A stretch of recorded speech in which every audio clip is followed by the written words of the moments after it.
What if the very essence of chaos birthed a pair of gods destined to challenge the universe? Picture this, two incandescent flames igniting in a womb of darkness, screaming against the oppressive silence of fate. The cosmic clock ticks loudly, each second a countdown to the birth of Apollo and Artemis, the twins who would rise against the monstrous Python, a serpent whose very breath could shatter worlds. But here's the catch: what if the serpent isn't just a monster? What if it's a manifestation of our own fears, a reflection of the chaos that lurks in every shadowed corner of existence? As the stars align for their birth, an ancient prophecy hums through the air like an electric current, tension crackling in the ambient silence, thick with the scent of impending doom. The oracle's words hang heavy, thick as a fog that chokes the very breath from the land. When the twins emerge, the Python shall writhe in its final agony. But who dares to believe a prophecy written in blood and ink centuries ago? Who would risk everything to confront a creature that has become synonymous with terror? The gods themselves tremble. The Olympians whisper among themselves, their voices low and conspiratorial. Are Apollo's arrows sharp enough? Can Artemis wield her bow with the precision necessary to pierce the throat of a creature that embodies primal chaos? And who, pray tell, will stand against the wrath of a serpent that has devoured God's whole? Enter the scene, a darkened mountaintop where thunderclouds boil like a witch's cauldron. The air thickens with tension, like the moment before a gun goes off. A cosmic game of chess unfolds, where celestial pieces are poised for battle. The stakes? Nothing less than the fate of the cosmos. But let's not forget the intricacies of sibling rivalry, that deliciously wicked twist in this tale. Apollo, the golden-haired bard with eyes like molten gold, his passion blazing as fiercely as the sun he commands, and Artemis, the fierce huntress, cold and calculating as the moonlight, ready to unleash the primal fury of nature itself. Tension between them simmers. Who will claim victory? Who will triumph over the Python, and more importantly, over each other? The clock ticks louder as the moment of birth approaches. Darkness thickens, wrapping around the mountaintop like a cloak of secrets. Shadows dance, whispering ancient words, and laughter echoes eerily, dark and rich like aged wine. Are you ready for the storm? Because the moment those twins take their first breath, the world will shudder. The Python waits, coiled and patient, its eyes glinting with a knowing malice. The battle for existence is about to ignite, and nothing will ever be the same. Brace yourself. The birth of gods and the battle against chaos is not just a tale, it's an electrifying explosion waiting to happen, and you're right at the epicenter. Are you bold enough to confront the chaos? Thunder crashed like a heart breaking against the night sky, and lightning split the heavens, illuminating the jagged cliffs that loomed above the ancient, churning sea. The wind howled like a banshee, carrying the whispers of the past, a symphony of gods and mortals clashing, their voices echoing through the darkened landscape. Here, at the edge of the world, where the soil was thick with the blood of sacrifice and desperation, stood Althea, her heart pounding like a war drum. She felt it in her bones, the weight of ancient stories pressing down, urging her to listen, to understand. I remember the tales, she whispered to herself, her voice trembling against the storm. I remember the legends that shaped us. The shadows danced around her, stretching and warping like the memories that haunted her dreams. Each flicker of light revealed the faces of those long gone, heroes, monsters, gods, each a thread in a tapestry of fear and wonder. Althea's eyes darted toward the cragged cliffside, where her brother, Lysander, perched precariously, his silhouette stark against the violent sky. "You're a fool, Lysander," she screamed, her voice cracking like glass. "You think you're stronger than fate? The gods do not forget." He laughed, a sound more like a bark than mirth, full of defiance and bitterness. "Fate? Fate is nothing but a puppet we can choose to dance with or cut the strings." His eyes sparkled with madness, or perhaps clarity, as he raised his arms to the storm, inviting the wrath of the heavens. Althea's heart twisted. She could see the turmoil within him, a tempest that mirrored the chaos above. "Let them come," he shouted into the howling wind. "Let them come. I will carve my own path, even if it leads to the underworld."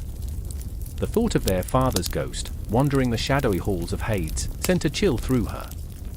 They had lost him too soon, the unyielding weight of grief pressing upon them like a boulder. "Do you not feel it?" Althea begged, her voice barely a whisper now, swallowed by the fury of the storm. The darkness? The echoes of those who fell before us? They've left their marks on this land, on our souls. They will not let us go easily. Let them come, he roared, his laughter rising above the storm, a wild melody that pierced the night. But in his eyes, she saw the flicker of fear, the vulnerability that lay beneath his bravado. They were caught in a labyrinth of despair, two souls navigating the shadows of their family's legacy, haunted by the ghosts of ambition and failure. In that moment, the thunder roared louder, as if the gods themselves were responding to Lysander's challenge. Althea felt a shiver crawl up her spine. She remembered the stories, the ancient myths woven into the fabric of their lives. She could almost hear them, whispers of heroes who sought glory and found ruin, of mortals who dared to defy the divine, only to taste the bitterness of their hubris. I remember, she murmured, her voice trembling, the stories of Prometheus, who stole fire for mankind but paid with eternal torment. Do you wish to join him, brother? Tears stung her eyes, blurring the harsh reality of the night. Do you want the gods to turn their backs on us? Better to burn than to fade away in obscurity. Lysander's voice rang out, fierce and unyielding, yet Althea could sense the cracks beginning to form. Beneath the bravado lay the fear of insignificance, of being lost to the ages, swallowed by time like a shadow in the night. As the storm raged on, a silence fell between them, thick and suffocating, filled with unspoken fears and unexpressed love. Althea stepped toward the cliff's edge, her heart racing, the wind pulling at her clothes like desperate hands trying to drag her into the abyss. We can change our fate, Lysander, she pleaded, her breath hitching. Not by defiance but by understanding our place in this world. We are not alone, the past is a mirror reflecting our choices. We can learn from it. Learn? His laughter was hollow, echoing through the tempest. What has history taught us, sister? That we are but pawns? That we live and die for the whims of capricious gods? He paused, and for a heartbeat, the storm quieted, as if the universe itself held its breath. I refuse to be a puppet in their play. The atmosphere crackled with tension, a palpable energy that threatened to erupt. Althea's heart ached for him, for the boy who had once believed in the magic of stories, who had once dreamed of becoming a hero rather than a cautionary tale. But, Lysander, she said gently, what if the gods are not our enemies, but the ones who show us the way? He turned to her, eyes wild with desperation, the tempest reflecting the chaos swirling within. And what if they revel in our suffering? What if they laugh as we fall? The storm seemed to answer him, a rumble of thunder that vibrated through the ground, shaking her soul. In that moment of crystalline clarity, Althea saw the path forward, a glimmer of hope amidst the chaos. Then let us make them remember us, she urged, stepping closer, the wind whipping around them like a living entity. Let us be the stories worth telling, not out of fear, but out of love. Let our defiance be rooted in compassion, our strength forged from understanding. The clouds churned above, casting shadows that shifted like specters, but within her, a fire ignited. We are not alone, she whispered, the words spilling forth like water from a cracked vessel. We have each other, and that is more powerful than any god. Lysander hesitated, the storm raging on, but within his eyes, a flicker of understanding, a spark of something more. The world felt suspended, as if time itself had stopped to witness their struggle, the cosmic balance wavering on the edge of a blade. And then, as if the universe had exhaled, the skies cracked wide open, and the rain fell, drenching them in a deluge that washed away the remnants of their fears. In that moment, nothing else mattered. Forgotten were the shadows of the past, the weight of expectations, the screams of the lost. They stood together, two souls bound by blood and belief, ready to face whatever darkness lay ahead, ready to carve their own destinies against the backdrop of fate. But as they embraced the storm, a deep rumble echoed beneath them, a sign, a warning from the depths of history, where ancient whispers lingered and the memories of gods and heroes intertwined. The world was shifting, and the echoes of the past would not remain silent for long. The confrontation was near, and the shadows were watching, waiting for their moment to rise. Althea's breath quickened, the thrill of uncertainty coursing through her veins. There was no turning back now. The air crackled with anticipation, the kind that prickles at the nape of your neck just before a storm.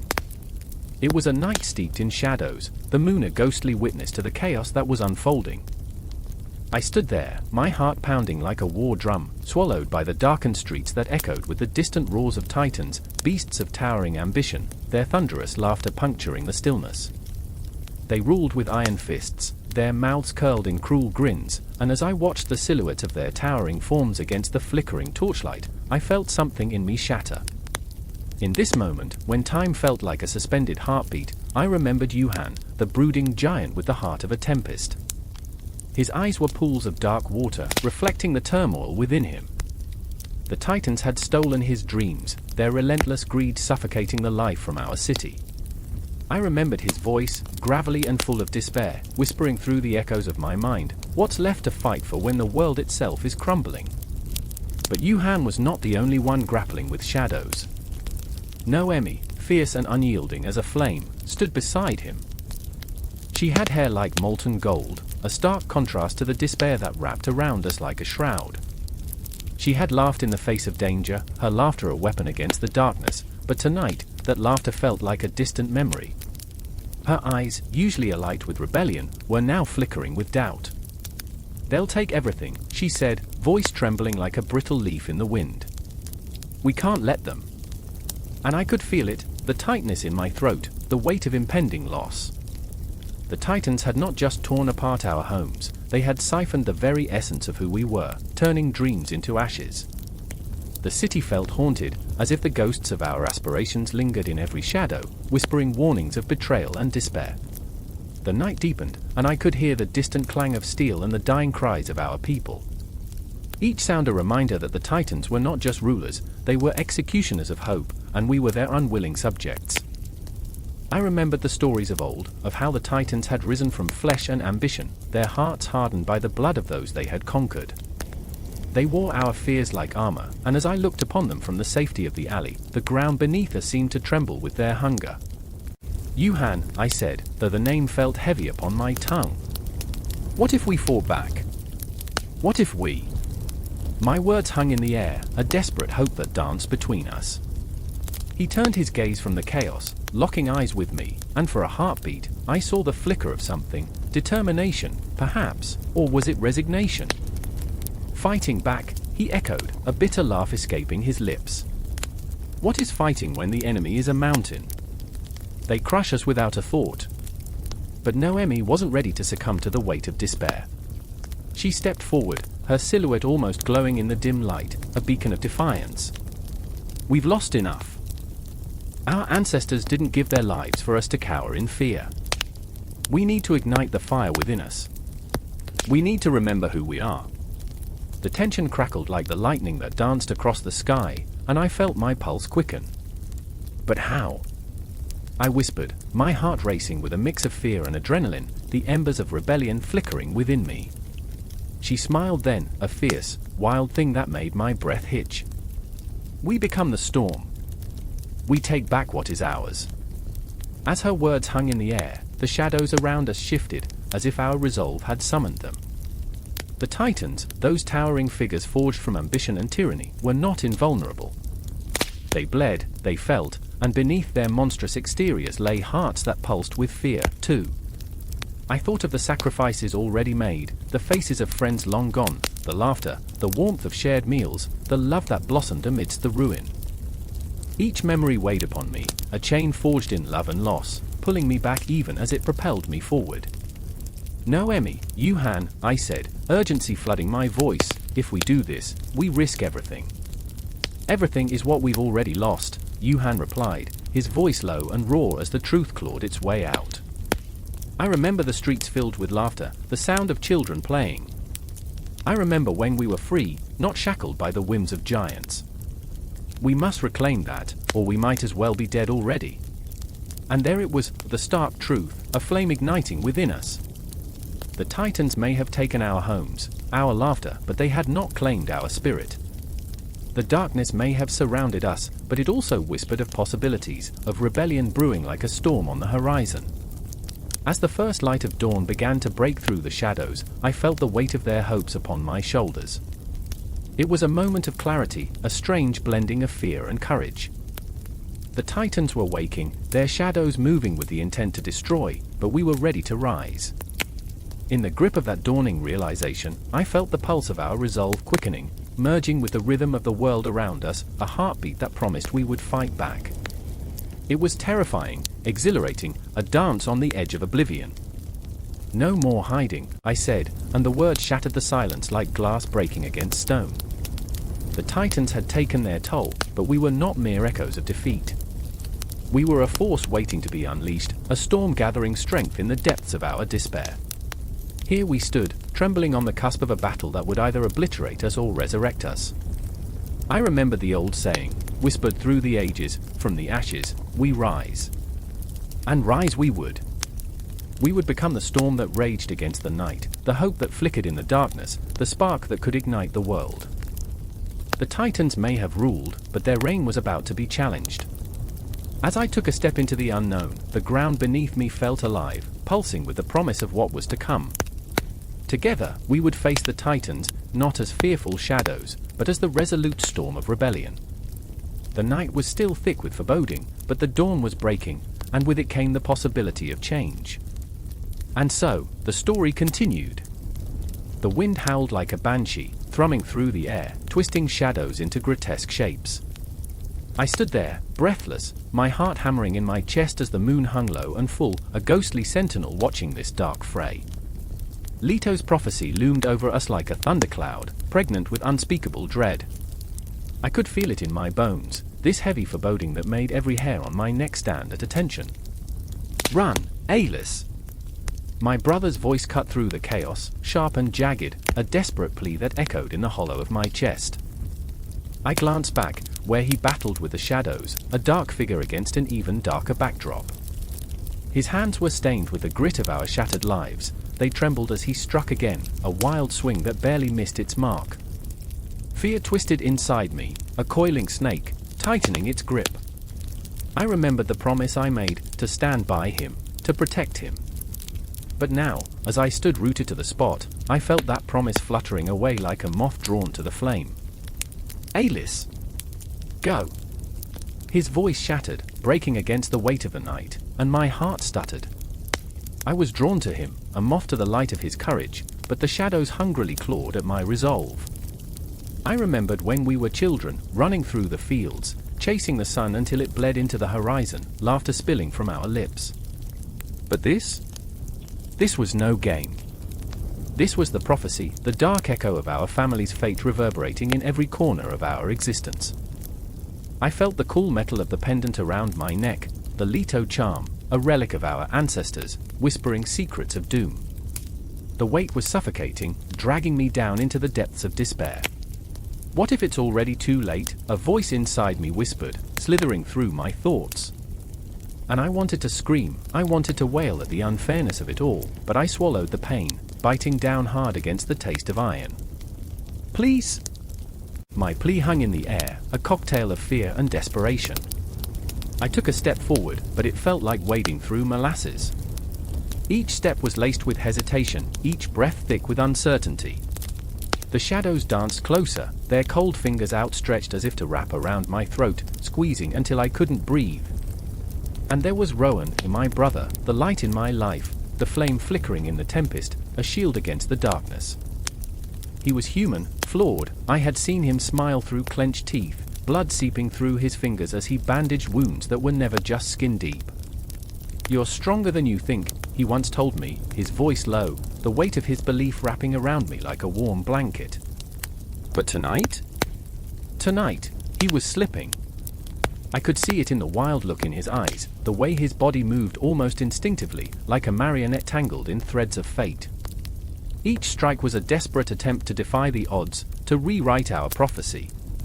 But prophecies have a way of twisting, of morphing into nightmares that claw at your throat and choke out hope. The shadows grew denser, a smothering blanket that threatened to engulf us. I could feel the pulse of the night, a heartbeat thrumming against my ears, a countdown to a moment that felt irrevocably close. "Leto," I whispered. The name tasted bitter on my tongue, a reminder of our lineage, a burden I had never asked to carry. I closed my eyes, and for a fleeting second, I wished to be anywhere but here. I remembered the stories, the demigods and their fates, the curses that whispered like secrets in the dark. Was this ours? Were we destined to dance with our demons until we were nothing but shadows ourselves? Stay with me, Rowan roared, his voice slicing through the thick fog of my despair. I opened my eyes to find him facing a mass of darkness, poised on the precipice of oblivion. The fear in my chest ignited into a wildfire. I dashed forward, adrenaline surging through my veins. Panic gripped me, thick and suffocating, but as I reached him, I felt our bond, an unbreakable thread woven through love and fear. The shadows recoiled, twisting and writhing as if sensing our defiance. I drew closer, our shoulders brushing, and in that moment, time itself hung suspended, the tension palpable. Memories rushed back, our mother's laughter, the scent of lavender in the summer, our father's hopeful eyes filled with dreams unspoken. We won't abandon each other, I vowed, a promise laced with both hope and uncertainty. Together, we faced the encroaching darkness, our breath synchronizing, hearts beating as one. The air crackled with electricity, a storm brewing inside us. "You're not alone," I breathed, and he turned, catching my gaze, vulnerability naked in his eyes. For a moment, everything faded, the shadows, the prophecy, the suffocating weight of expectation. We were just two souls fighting against the tide of fate. But the shadows weren't done, they surged forward, an angry wave crashing against our fragile resolve. We braced ourselves, and I felt the rush of fear mingling with determination. This wasn't just about survival, it was about defiance, about carving our names into the tapestry of destiny. I remembered the stories, the heroes who faced their fears head-on, who fought for their lives with every ounce of strength. "Together?" I shouted, my voice blending with the howling wind, a promise echoing through the dark. He nodded, and we stepped forward, a united front against the encroaching void. The night roared around us, an orchestra of chaos, and I felt alive, every nerve ending igniting with the thrill of battle. But the prophecy loomed, a shadow over our heads, and even as we stood shoulder to shoulder, I couldn't shake the feeling that this was merely the beginning. The moon bore witness, casting a silvery light upon our struggle. We were fragile yet fierce, caught in a dance with the inevitable, facing the darkness that sought to swallow us whole. In that moment, we were not just fighting for our lives, we were fighting for hope, for each other, for a future that felt impossibly far away. And as the first wave of shadows crashed against us, I realized, this was not just our fight. It was the culmination of every dream, every fear, every choice that had led us to this moment. We would not go quietly into that dark night. We would rage against the dying of the light, and in that rage, we would find ourselves. The prophecy of Leto whispered in the winds, haunting yet exhilarating, a promise of what could be, and I knew, deep in my bones, that we were only just beginning to unravel its threads. The air is thick, a heavy blanket of dread that clings to skin like sweat. Above, the sky rages, dark clouds broiling and twisting as if they too are caught in Herod's fury. Lightning snickers in the distance, a cruel harbinger of chaos. I stand there, frozen, heart pounding like a war drum in my chest, caught between the certainty of despair and the fervent hope that maybe, just maybe, this storm has not come for me. I remember the way the winds howled last night, a banshee's wail that rattled the shutters of my small cottage. I remember the shadows that danced across my walls, each flicker of candlelight morphing them into specters of my fears. I remember the silence that followed the storm, a silence that held its breath, waiting for the inevitable. Is it wrong to want to live? The question hangs heavy in my throat, a choking vine that wraps around my words, stifling the truth. I glance at Leandros, his face a mask of resolve and regret, his eyes stormy pools reflecting the tempest outside and the one brewing within. He's always been my anchor, yet today, he feels as far away as the sun behind those oppressive clouds. Not wrong, he says, but his voice quivers, laced with doubt. But dangerous. Those two words slice through me. I wanted to scream, danger is my shadow, always lurking. I know that, but I've always insisted on hope as my companion. It's a cruel joke, really, this idea that we can summon joy in a world that thrives on despair. Do you think she'll forgive us? Leandros asks, voice trembling like the last leaf clinging to a winter branch. Hera's wrath is not easily soothed, it is a tempest, a raging river that sweeps away all in its path. Forgiveness isn't easy for someone scorned, I reply, my heart sinking like a stone into the abyss of my gut. And then there's Talia, a spectre in the corner of the room, her presence a balm and a curse. She's a whisper, a reminder of the past that haunts us. I remember her laughter, a sound like glass shattering in the dead of night, beautiful yet painful. She's been swallowed by grief, her warmth extinguished by the weight of loss. When she speaks, her voice is brittle, the words fragile as autumn leaves. You don't understand what it means to defy a goddess, she murmurs, her gaze slipping away like smoke. We're not just fighting for our lives. We're fighting against fate. Fate. The word drips with bitterness, coating my tongue like iron. I can almost taste the inevitability of it, the bitter tang of surrender that leaves a hollow ache within. I remember how we laughed at the absurdity of it all when we were young and reckless, before the world turned dark and the gods showed their true faces. We're not children anymore, I say softly, knowing that the echoes of our past ring hollow in the shadow of Hera's fury. The ground shakes, the walls tremble, and I can feel the universe leaning closer, poised to listen. It's a cacophony of fear, the air charged with an electric energy that crackles at my fingertips. It's as if the very cosmos is holding its breath, waiting for the moment when everything will unravel. Time stretches, shattering into shards that fall like rain. I remember moments with Leandros, the way his eyes sparkled with mischief, the soft brush of his fingers against my skin. I remember the warmth of Talia's laughter, the way it lit up the darkest corners of my heart. And now, standing in the eye of this storm, those memories ignite a fire within me, a resolve that fights against despair. Suddenly, a blinding flash of light pierces the darkness, illuminating our faces in a ghostly glow. For a heartbeat, it feels as though the world is on pause, that we've stepped outside of time itself. Shadows twist and writhe, the very essence of fear manifesting in the space between us. Is this it? I ask, the question trembling on my lips, echoing back like a desperate prayer. Is this how it ends? No, Leandros breathes, and in his eyes I see the flicker of defiance. We will not let it end like this. But Talia's face has turned ashen, her fear palpable, a living entity that wraps around us. You don't understand the depths of her wrath, she whispers, and in that moment, I see the ghosts of their past, the betrayals, the heartbreak, the blood on their hands. Memories that weigh heavier than chains. Then teach me, I reply, my voice a whisper of steel. I can feel the storm outside matching my heart's rhythm, a chaotic dance of power and fury. Teach me how to face her. As if summoned by our words, the tempest outside swells, rage spilling over like a floodgate unlatched. The walls howl, the very house seems to shudder under the onslaught. Each clap of thunder is a heartbeat, each gust of wind, a reminder of what we risk losing. The shadows loom larger, twisting into phantoms that beckon with long, bony fingers, whispering secrets of despair and defeat.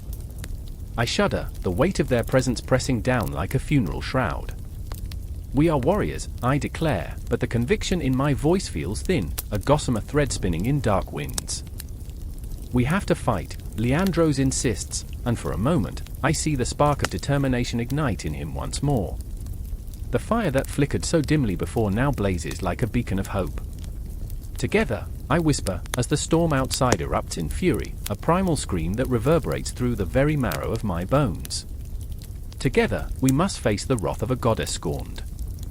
The storm rages on, and as we stand on the precipice of despair and defiance, I feel the world shifting around us, the ground trembling beneath our feet as if the universe itself is awakening.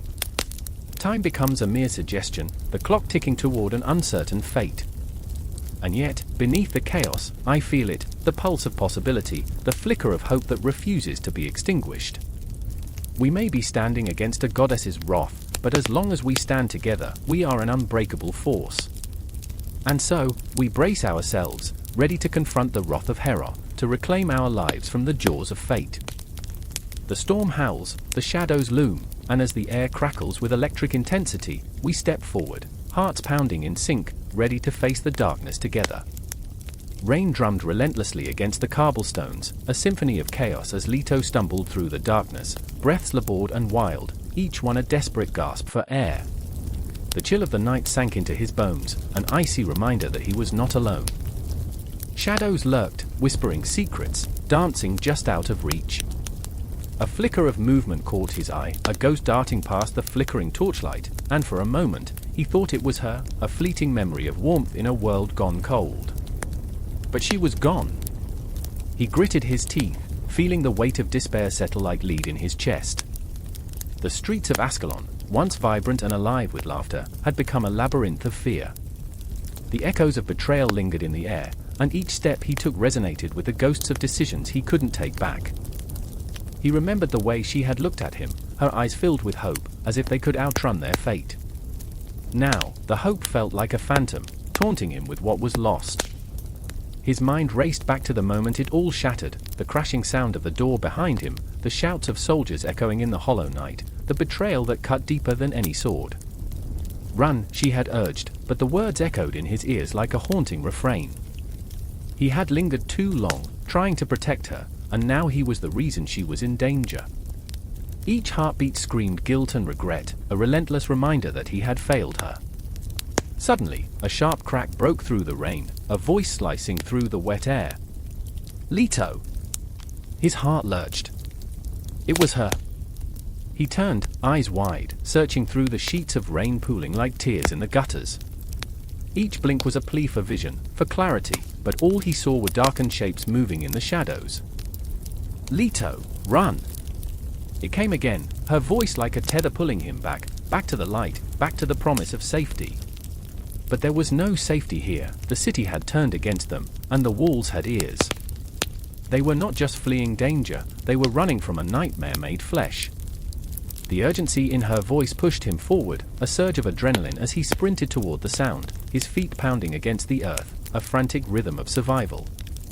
And then he saw her, Adira, standing at the corner where the alley met the street, her silhouette a beacon against the storm that raged around them. Her hair whipped about her face, framing her fierce expression. Fear mingled with determination, a brilliant fire that could ignite the coldest of hearts. Come on, she shouted, and those two words felt like chains pulling him from the depths of despair. But even as he ran towards her, another figure emerged from the shadows, a silhouette that sent chills coursing down Leto's spine. It was Marcus, the betrayer, the one who had promised loyalty only to turn them into prey. The glint of steel reflected in the dim light, and Leto's heart sank. He was trapped, caught between the woman he loved and the monster who had betrayed them. Leto, Marcus drew closer, his voice oozing with mockery. You think you can escape? You're nothing but a rat scurrying through the night. Shut up. Adira's voice was raw, powerful. You don't know anything about us. But Leto felt the weight of Marcus's words, each syllable a dagger aimed at his heart. He was a rat. A coward. A man who had let his dreams slip through his fingers like sand. He could feel the shadows closing in, feel the air thickening with dread. In that moment, there was no room for denial, he was all too aware of what he had become. Leto, focus! Adira's voice cut through the fog of his despair like a knife. She reached for him, her hand outstretched, grounding him in the chaos. We have to go. Now! He took her hand, and for a brief moment, the world fell away. The rain ceased its relentless assault, and all he could see was her. In her grip, he found a flickering hope, a thread connecting them against the storm. What about Marcus? He whispered, glancing back at the shadow that loomed, threatening to engulf them. Let me deal with him, Adira said, her eyes fierce and unyielding, like a lioness ready to defend her cub. Leto shook his head, panic rising in his throat. No, we can't. Trust me. Her voice was steel, unyielding. We don't have time. I'll hold him off. Just run. An explosion of fear erupted within him, a tempest of uncertainty and love. I can't leave you. Do you want to see the stars again? Do you want to live? The urgency in her words struck him like a thunderbolt. He remembered their dreams of escaping, of laying beneath a vast sky, unbounded and free. He couldn't let fear cage him any longer. The weight of the world pressed upon him, but in Adira's eyes, he saw a glimmer of the possibility beyond the dark horizon. "Go," she shouted, the command fierce, leaving no room for argument. And so he ran, propelled by the memory of shared laughter and stolen moments, the taste of freedom just beyond his grasp. He sprinted through the alleyways, the rain pounding like a heartbeat in his ears, fear mingling with resolve. The echoes of his footsteps danced against the stone walls, a reminder of the life he was fighting for, the chance to reclaim everything he had lost. But as he turned the last corner, the reality of their separation hit him like a blow. He stumbled, emotion swirling like a storm inside him. He had chosen to flee, but at what cost? The shadow of doubt crept in, the weight of his choice pressing heavily on his chest. Behind him, the night erupted in chaos. Shouts. Clangs of metal. The cries of betrayal echoed through the night, mingling with the storm. "I remember," he whispered to himself, urgency coursing through his veins.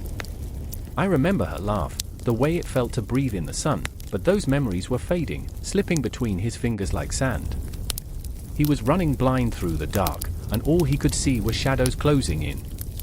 He had to find her, had to fight against the fear threatening to swallow him whole.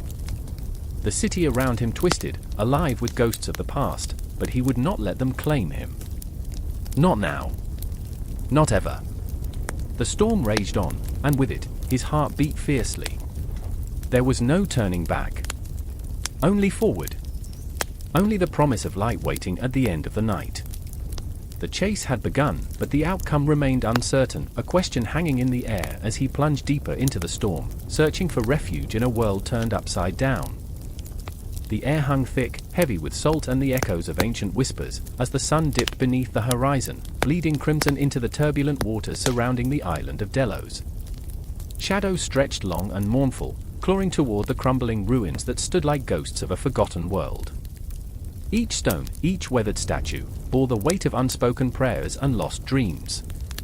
I stood there, heart racing, pulse quickening, as if the very island itself was alive, breathing, waiting for something, a reckoning.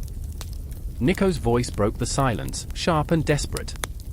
"They can't take her, not again." His hands trembled as he clutched the fraying edges of a map, ink smudged and worn, the lines of the island like veins, pulsing with history. The desperation etched on his face was a mirror to my own turmoil, reflecting the memories we both carried, of laughter shared in sun-drenched courtyards, of the warmth of her embrace before it was snatched away. I remember the first time I saw Cassandra, standing by the sacred lake, her laughter echoing through the trees like a song lost to time. I remember how the moonlight danced on her hair, how she seemed to float just above the earth, a spirit bound to the sanctuary of Delos. But now, the night was a cruel reminder of what once was a void where joy had flourished, now replaced by the smell of despair and the ache of longing. The world shifted around us, a kaleidoscope of memories and fears, and I forced myself to focus. We have to find her, Nico. We can't let them take her again.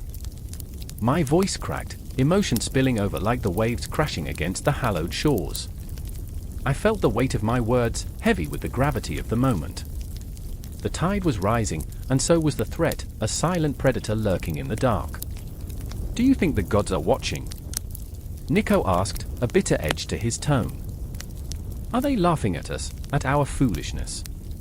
His eyes reflected the turmoil of the cosmos, stars that burned bright yet faded, like our hopes. I wanted to argue, to insist that the gods would intervene, but the truth hung like a noose around my neck, choking hope into silence. We moved through the ruins, each step a reminder of what we had lost.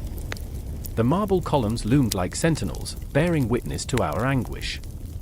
They whispered secrets of love and betrayal, of sacrifices made and lives shattered. My heart raced as I turned a corner, catching a glimpse of her, the shimmering figure in the distance, a mirage of light and shadow. Was it her? Or simply the ghost of what once was? "Cassandra!" I shouted, the name tearing from my throat like a lifeline tossed into a storm. I could feel the weight of the silence that followed, a chilling void that swallowed my hope whole. Nico gripped my arm, his breath ragged, grounding me in the moment. But then he froze, eyes wide, staring at something beyond me, something terrible. "Look," he murmured, voice barely a whisper, filled with dread. I turned, dread pooling in my stomach like lead. The shadows had stirred, and from them emerged figures draped in darkness, their faces obscured, intentions unclear.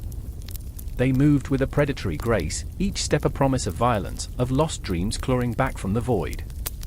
I felt my heart thundering as I backed away, but Nico stood firm, defiance igniting in his eyes.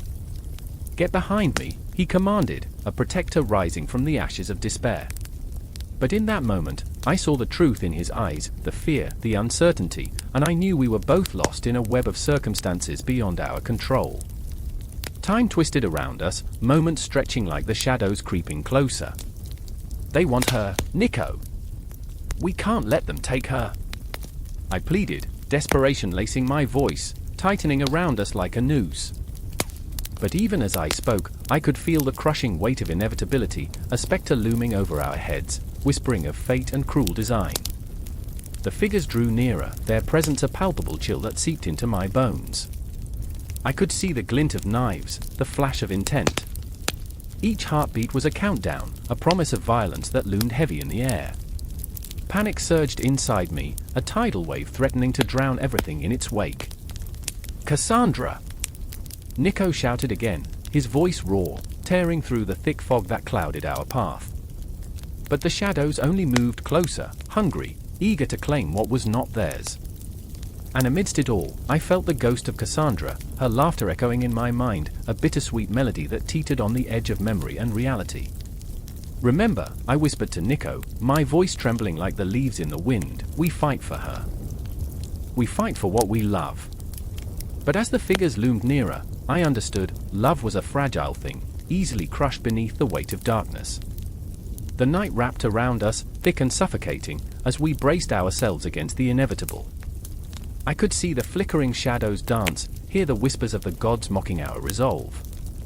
Yet, amidst the terror, a flicker of something fierce ignited within me, a determination forged in the heat of loss, a fire that could not be extinguished.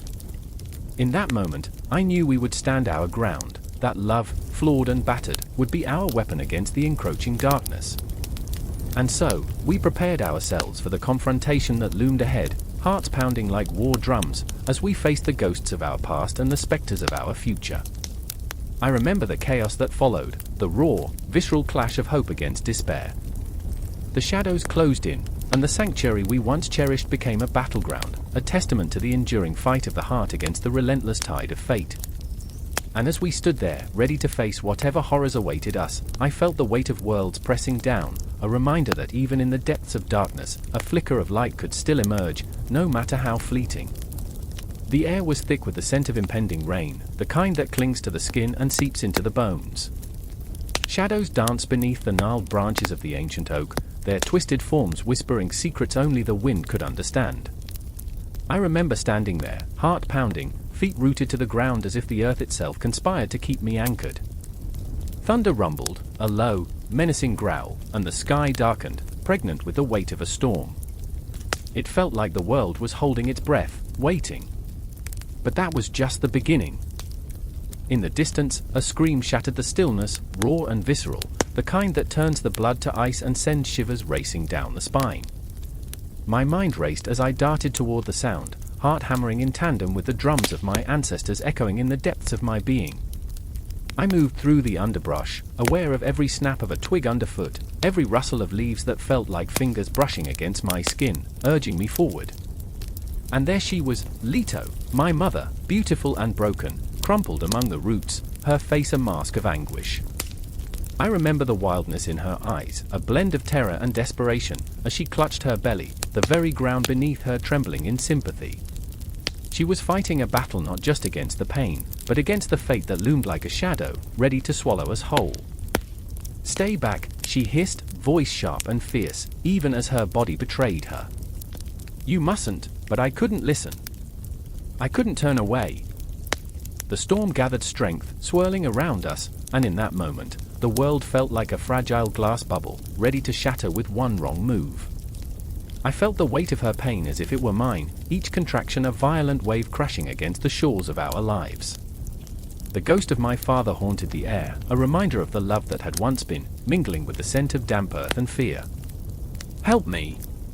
Leto cried, and in that desperate plea, I felt the universe tear open, spilling its secrets into my mind.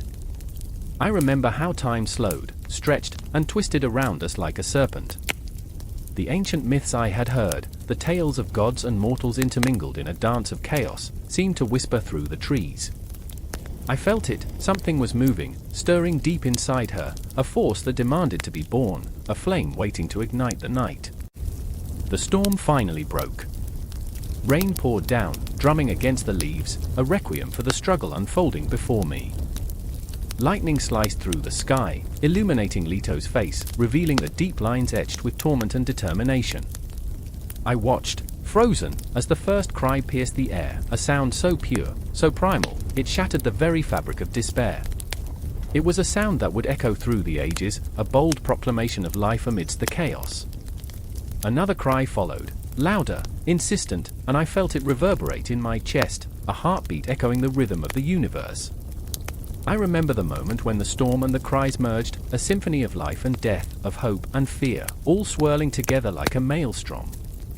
Leto, my mother, was a warrior, and here, in the heart of the storm, she unleashed her power. And then, there she was, Artemis, slipping from the shadows like a silver dart, a goddess born from the fury of the tempest.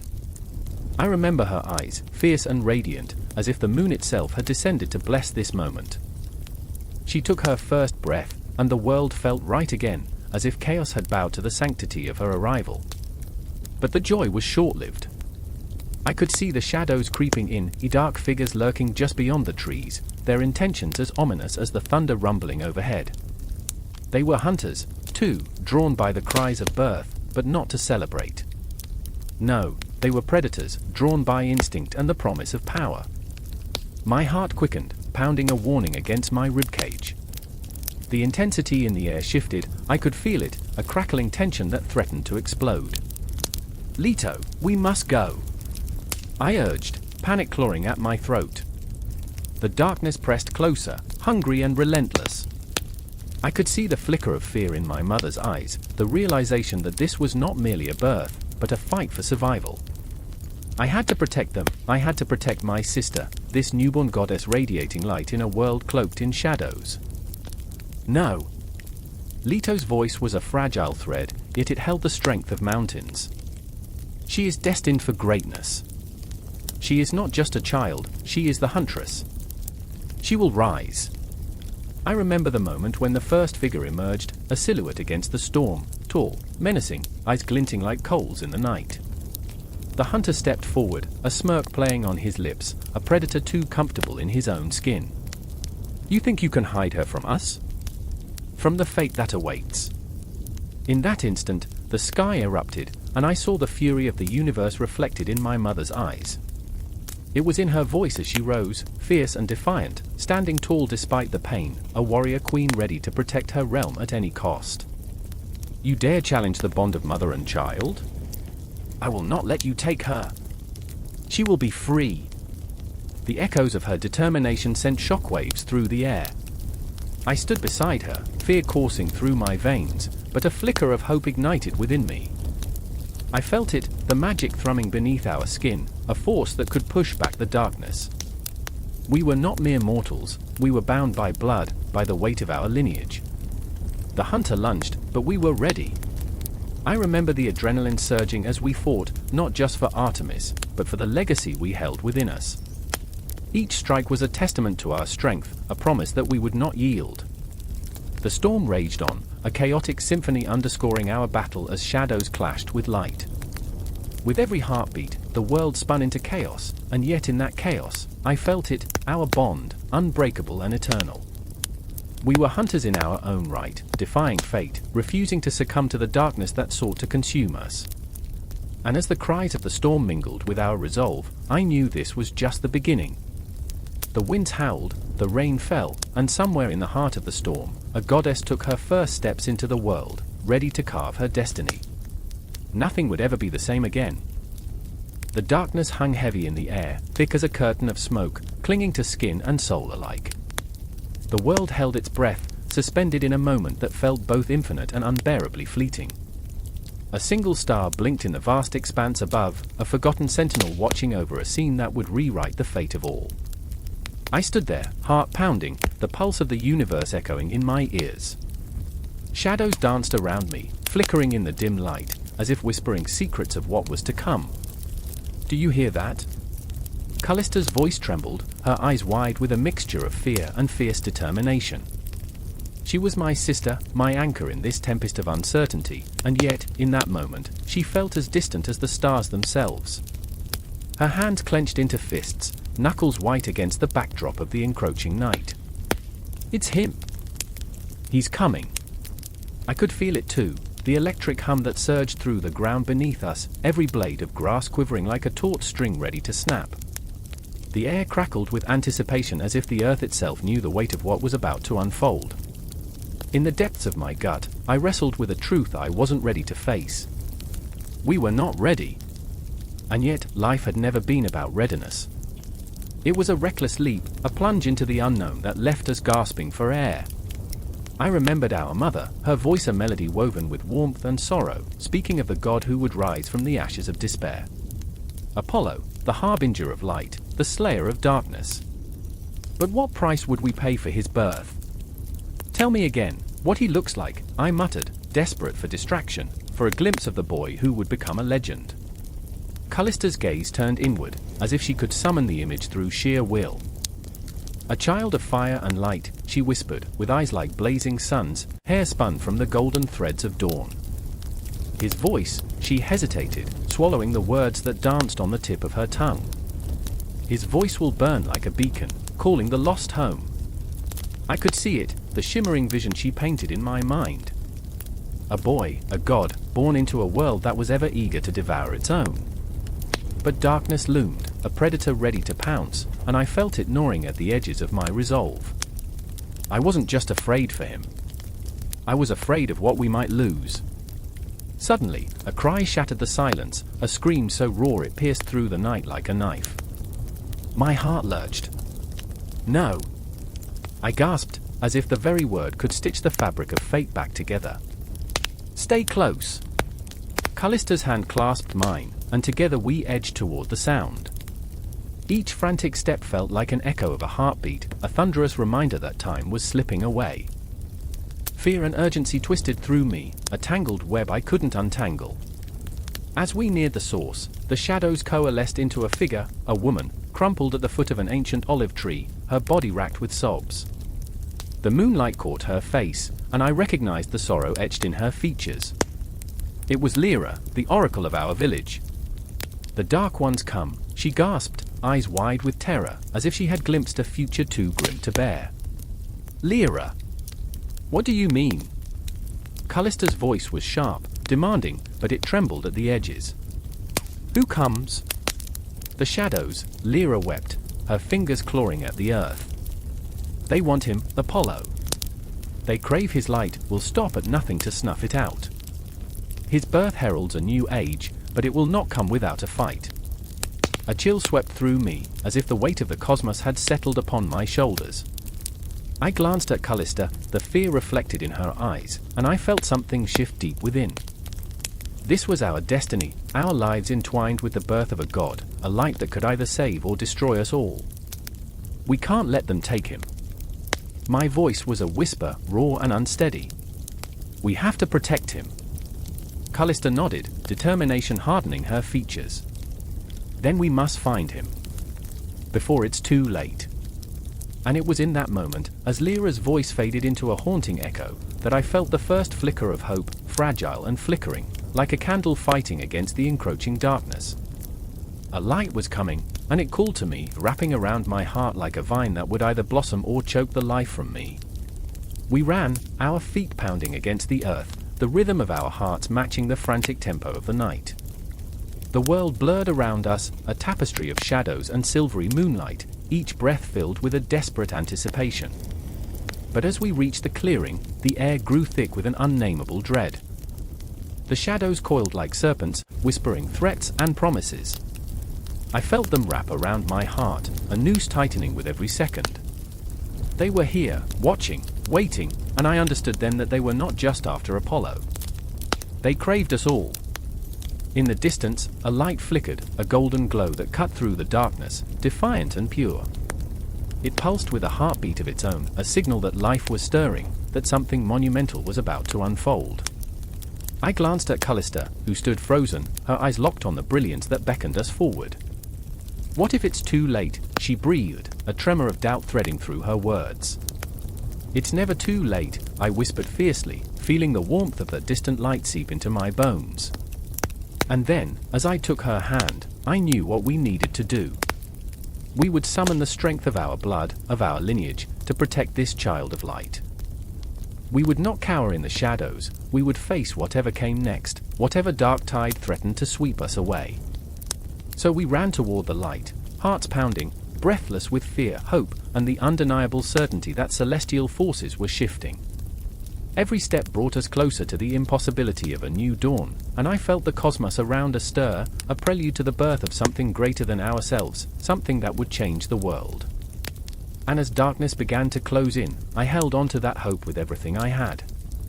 For in the heart of night, when shadows loom and the weight of despair is heavy, the light is always worth chasing, always worth fighting for.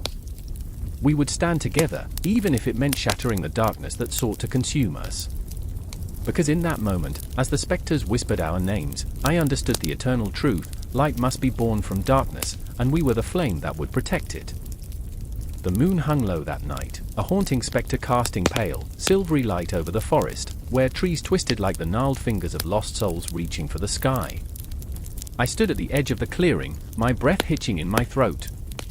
The air crackled with an electric tension, the kind that precedes a storm. Shadows danced, whispering secrets I longed to understand, taunting me with their ominous presence. I felt it, the unmistakable weight of fate pressing down on my chest. Then came the scream. Raw, piercing, splitting the night like a blade through flesh. It was a sound that echoed with terror, a desperate plea that clawed at my insides. I spun, my heart racing, blood roaring in my ears, searching for the source. It was her voice. Artemis. She was always the beacon in the dark, a fierce spirit caught between the wilds of her heart and the expectations of the world. But tonight, that light flickered with an alarming intensity, a flame threatening to extinguish. I could feel the fear radiating off her, nearly tangible, wrapping around me like a shroud.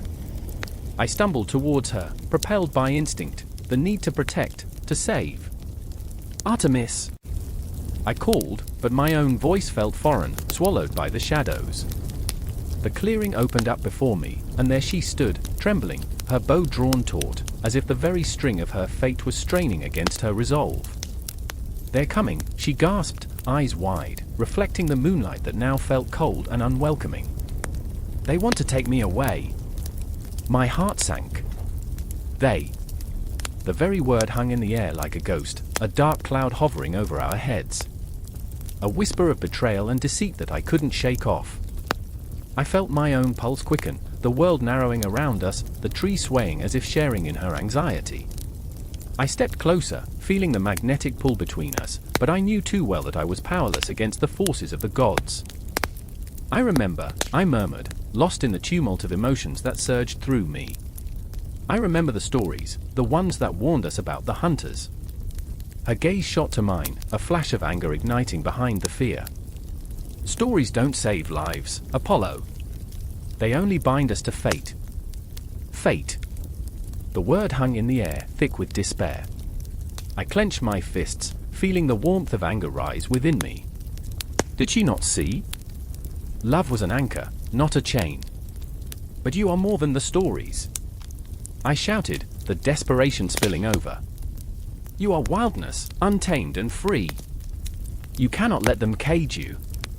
She blinked, and in that moment, I saw the flicker of doubt in her eyes, a chink in her armor, a reminder that even the bravest among us could falter. "And what if that freedom costs me everything?" she whispered, her voice barely a breath.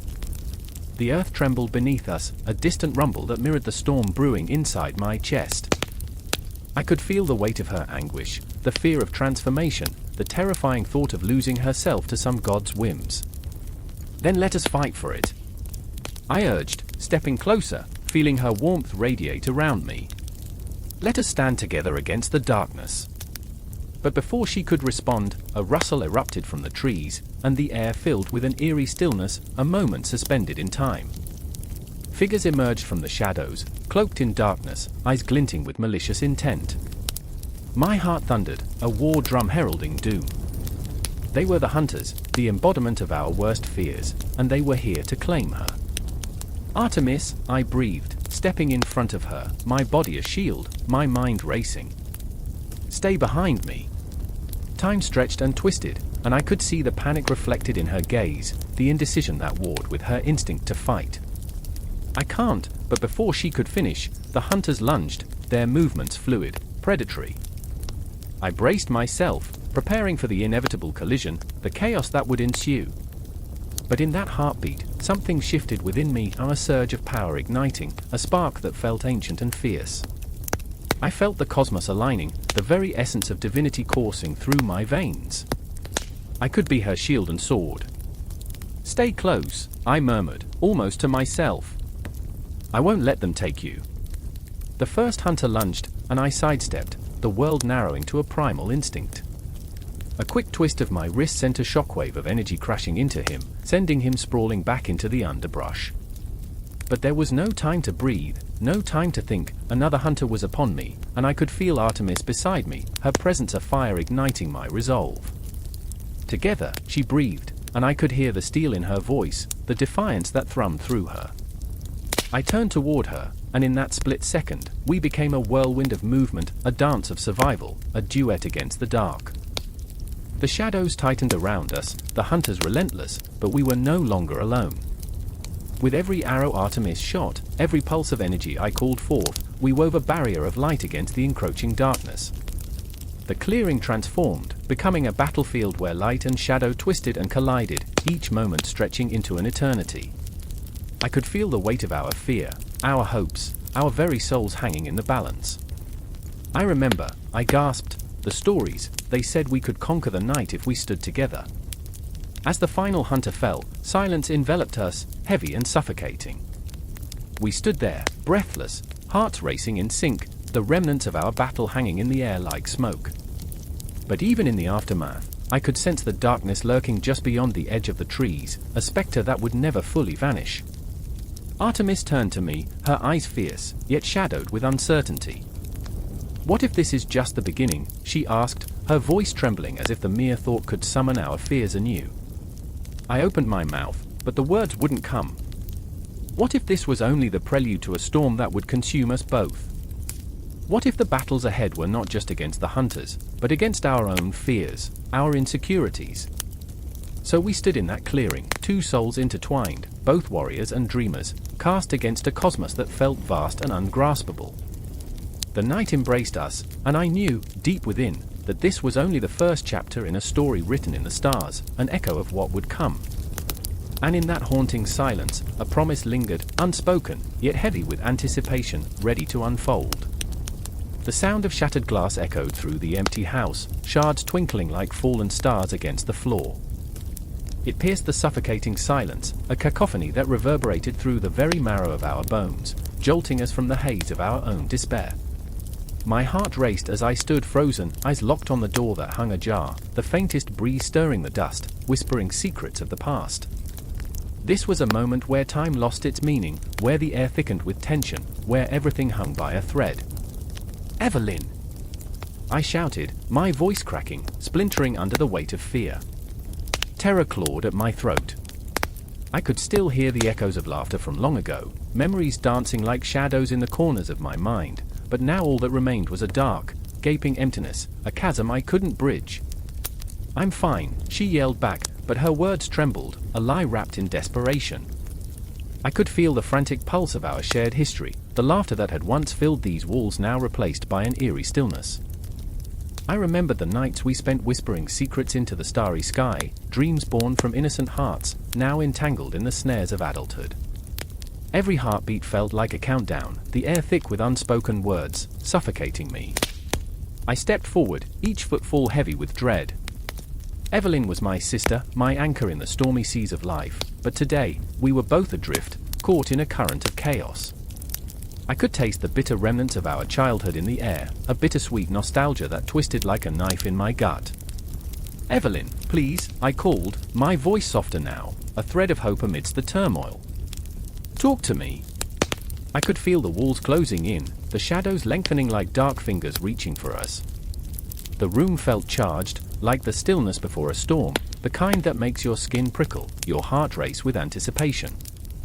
She emerged, wild-eyed, her hair a disheveled halo around her face, and for a fleeting moment, I saw the child she once was, a flicker of innocence amid the wreckage. "It's not what you think," she burst out, the words tumbling from her lips like marbles rolling down a steep hill, impossible to catch, impossible to stop. But I knew better. I could see the cracks forming beneath her bravado, the tremor in her hands as they gripped the edge of the table like it was the only thing keeping her tethered to reality. I remembered the countless times I had watched her stand at the edge of a precipice, daring the world to push her. "You're scaring me," I whispered, every word laced with truth, a raw confession that felt like surrender. "Don't you get it?" Her voice rose with desperation, slicing through the air. "I'm trying to save us." Her eyes glistened with unshed tears, the weight of our shared burdens pressing down like a heavy fog. I felt the familiar pang of guilt, the nagging realization that I had failed her, that perhaps I had been too preoccupied with my own struggles, my own demons, to see her spiraling. "What are you trying to save?" I asked, desperation clawing at my voice. "This? Us? Or the ghosts that follow us?" The words hung in the air like a thick mist, suffocating and unyielding. She flinched, the truth hitting her like a physical blow. "All of it," she shouted, each syllable a dagger. "I can't lose you too." The fear in her voice echoed through me, reverberating in my bones, awakening the echoes of a past we both shared. The tragic reality of our childhood, the night spent in fear of being abandoned or lost, surged back, a brutal reminder of our fragility. I stepped closer, reaching out, but the air between us pulsed with tension, a barrier forged from years of miscommunication and unspoken fears. "Evelyn, we have to face this together. We can't keep running." Her breaths came in quick, uneven bursts. "Running? I'm trying to fight." Each word dripped with raw emotion, a plea laced with desperation and heartbreak. I could see the weight of the world pulling her down, the shadows of our past threatening to consume her whole. "But it's too late to fight, isn't it?" she whispered, eyes wide with fear, as if the very act of voicing the thought might summon the specters she feared. "No," I murmured, echoing the hope I barely felt. "It's never too late." I reached for her, fingers brushing against her trembling hand, feeling the electric charge between us, a tether that stretched back to shared secrets and laughter that once filled this space. "We have each other. That's our strength. That's our bond." In that moment, time stood still. The shadows that had been creeping closer retreated, if only for a breath, revealing the flickering light that was our connection, a bond forged in laughter, tears, and everything in between. I could feel the warmth of her presence, the way it enveloped me, grounding the chaos that roiled within. But then, a loud thud from upstairs jolted us both, a reminder that the world outside was still pressing in, unyielding, chaotic. I saw the flash of fear in her eyes again, the way it twisted her features, and for a moment, I felt like I was staring into a mirror, reflections of our shared fears, our fragmented selves, each struggling against the tidal waves of history threatening to drown us. "Evelyn," I said, the urgency rising in my chest. "We need to face this. Together." And in that heartbeat, that brief, suspended moment, I understood that our bond was more than just blood, it was a sanctuary, an unbreakable thread woven through the fabric of our souls. We were two flawed beings in a world that had tried to tear us apart, but here we stood, ready to confront the darkness that loomed, ready to fight against the shadows of our past, together. As we turned toward the staircase, hearts pounding in unison, I felt an electric charge running through the air, a promise of what was to come. The night stretched out before us, vast and uncharted, filled with the echoes of lost dreams and the flickering light of hope. Our journey was far from over. But in that moment, we were alive, bound together by the unbreakable ties of love and loyalty, and for the first time in a long while, I felt ready to face whatever the darkness had in store for us. The air crackled as the bowstring snapped, a sound that shattered the oppressive silence of the night. Arya stood in the shadows of the ancient grove, her heart pounding like a drum echoing through the marrow of the world. The moon hung low in the sky, a pale witness to her anguish.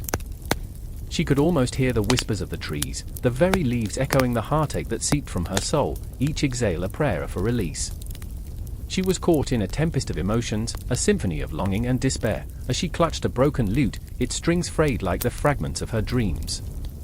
"I remember when music was light," she murmured, her voice breaking. Each note had once danced on her tongue like honey, sweet and intoxicating. But now, it felt heavy, weighted down by the memories of a brother lost, the echoes of laughter that had faded into haunting silence.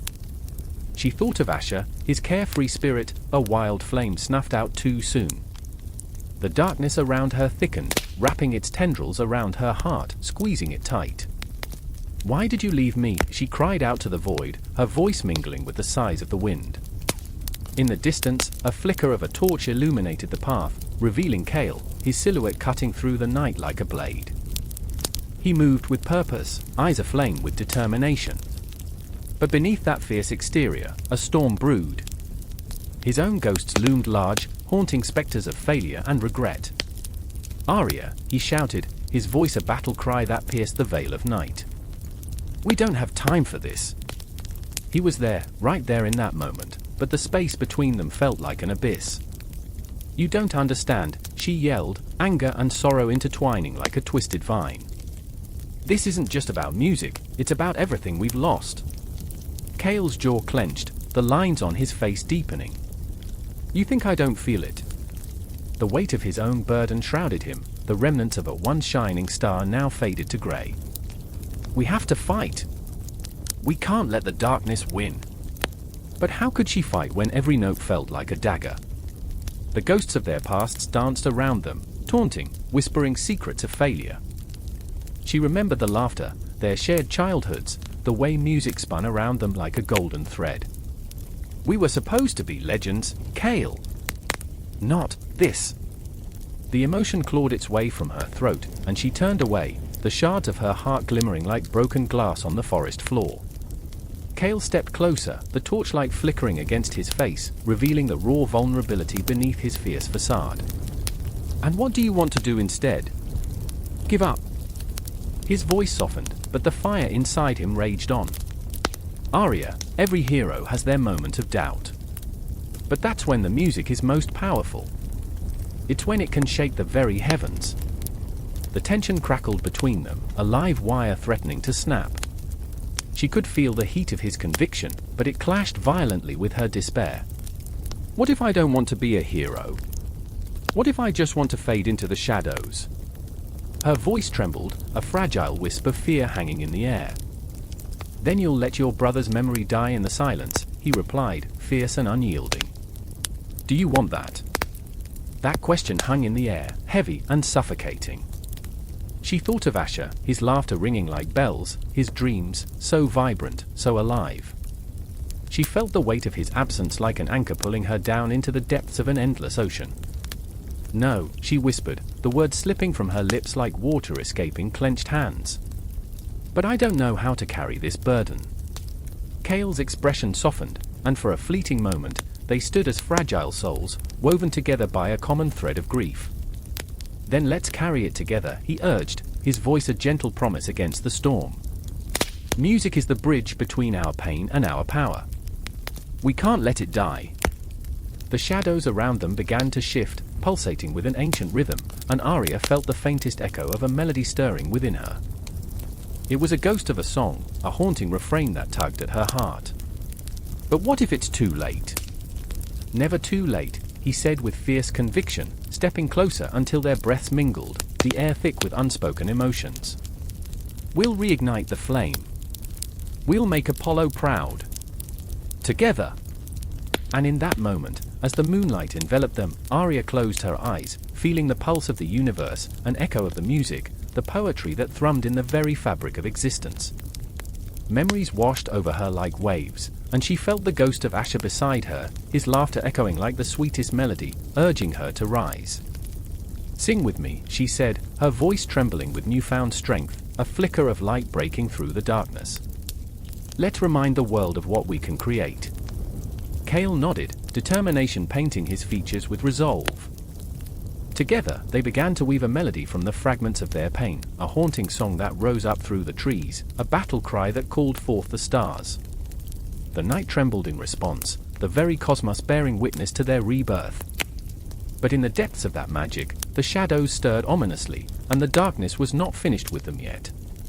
They could feel it lurking, an unseen spectre waiting for its moment to strike. And as the notes of their song echoed through the grove, resonating with the weight of their memories, they understood that the confrontation was only just beginning. The world around them pulsated with a raw intensity, a reminder that life was a fragile balance, teetering on the edge of chaos and beauty, and they would have to embrace every note, every heartbeat, every silent scream. The music would rise, but the shadows would not be easily dispelled. They pressed on, grasping hands in the darkness, their hearts a desperate drumbeat against the encroaching night. The moon hung low that night, a ghostly sentinel casting silvery shadows across the dense underbrush. Each breath felt like an intrusion, as if the very air was woven with secrets that begged to be left undisturbed. I stood there, heart pounding, every muscle coiled in anticipation, the stillness punctuated only by the distant call of a wolf, a haunting lullaby for the restless spirits of the forest. I remember the first time I felt it, the raw, wild pulse of the wilderness. It was not just a place, it was a living entity, alive with whispers, living fears, and dreams. I was with Mara, my sister, her eyes wide and bright, reflecting the moonlight like twin stars. She was always the brave one, the wild one, the one who could dance with the shadows and laugh at the dark. I was the tether, always holding back, always afraid of what lurked beyond the safety of our laughter. But tonight? Tonight, fear was not an option. "I can feel them," she whispered, her voice a thread in the darkness, barely more than a breath. The thrill in her tone ignited something deep within me, a flicker of courage, perhaps, or was it foolishness? The forest breathed, and I could hear it, a shuddering whisper that called to me, to us. Mara stepped forward, her silhouette swallowed by the trees, and I followed, compelled by an unnameable force. A snapping twig. The sound sliced through the night, and my heart raced, a frantic creature trapped beneath the weight of uncertainty. My fingers brushed against the rough bark of an ancient oak, grounding me, reminding me of my mortality. But Mara? She was emboldened, her spirit intertwined with the wild. "It's just the wind," she said, her voice honeyed with confidence, but I could sense the hesitation. We both felt it, that unseen presence moving among the shadows, watching, waiting. I remember how the air thickened as we approached the clearing, the moonlight spilling like silver on the ground. The trees parted, revealing a sanctuary, a wild court of nature. And there, in the center, stood a great stag, its antlers reaching skyward like the fingers of a forgotten god. It was beautiful and terrifying, a creature of pure majesty. I felt as if we were intruders in a sacred space, a world where the rules of man held no dominion. Mara stepped closer, entranced. "Look at it, it knows us." In her eyes, I saw a yearning, a need to connect with this untamed spirit. But it was not mere wonder that filled her gaze, it was something darker. An ache, a longing for a wildness she felt slipping from her grasp, as though the very essence of what made her alive was tethered to this creature's freedom. "Don't," I whispered, panic clawing at my throat. "It's dangerous." But the trembling of my voice betrayed my own fear of losing her to the wildness that called to her, to the very thing she craved. I could see the conflict in her eyes, the pull of the wild and the weight of our bond.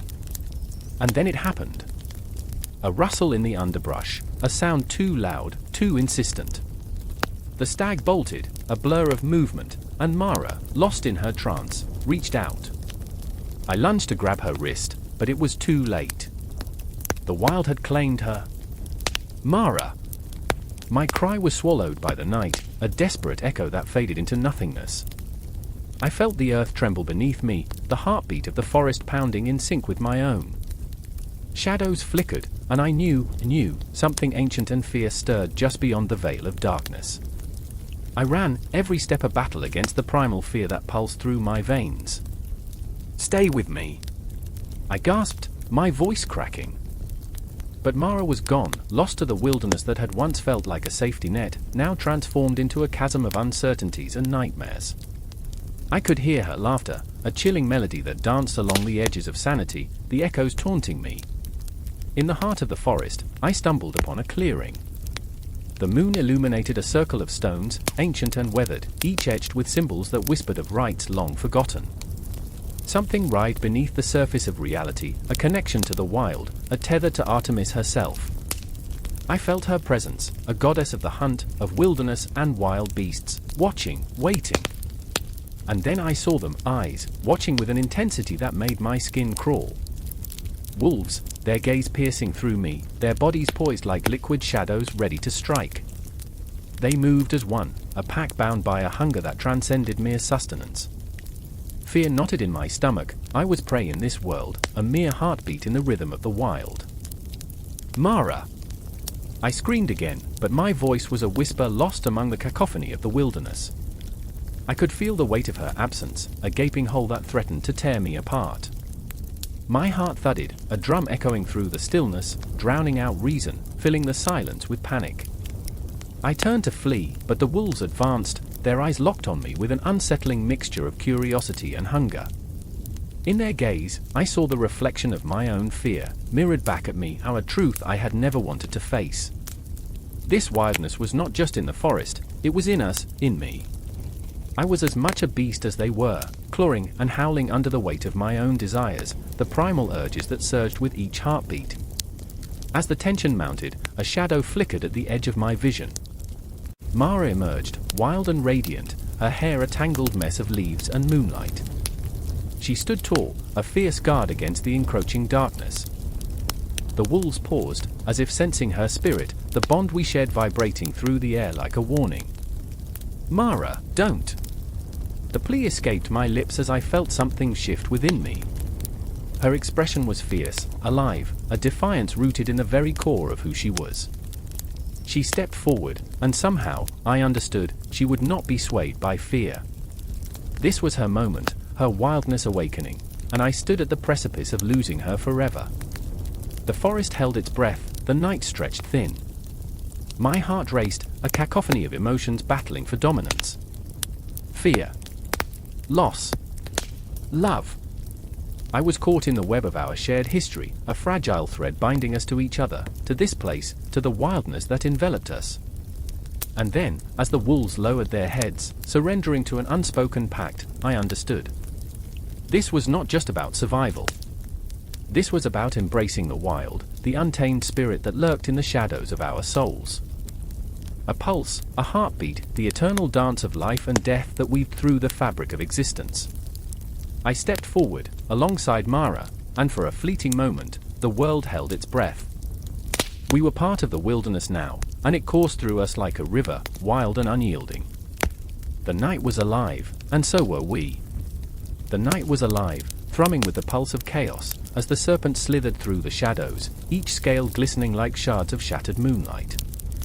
A scream echoed through the jagged alleyways of the city, sharp enough to cut through the thick fog of fear that had settled over its inhabitants.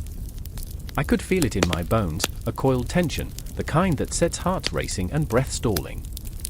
I stood at the edge of the alley, heart hammering, the chill of the night creeping under my skin like a thief, stealing warmth and courage alike. Mara was at the center of it all, her wild eyes flickering with the fire of desperation. She was always impulsive, but tonight, that spark had ignited into a raging inferno. I remember the way her voice trembled as she shouted into the darkness, challenging the serpent lurking just out of sight, its presence a suffocating weight pressing down on us all.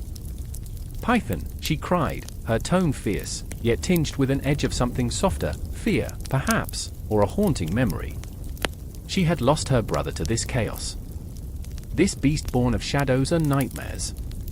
I could see the flicker of that loss in her eyes, a candle's flame fighting against the suffocating darkness.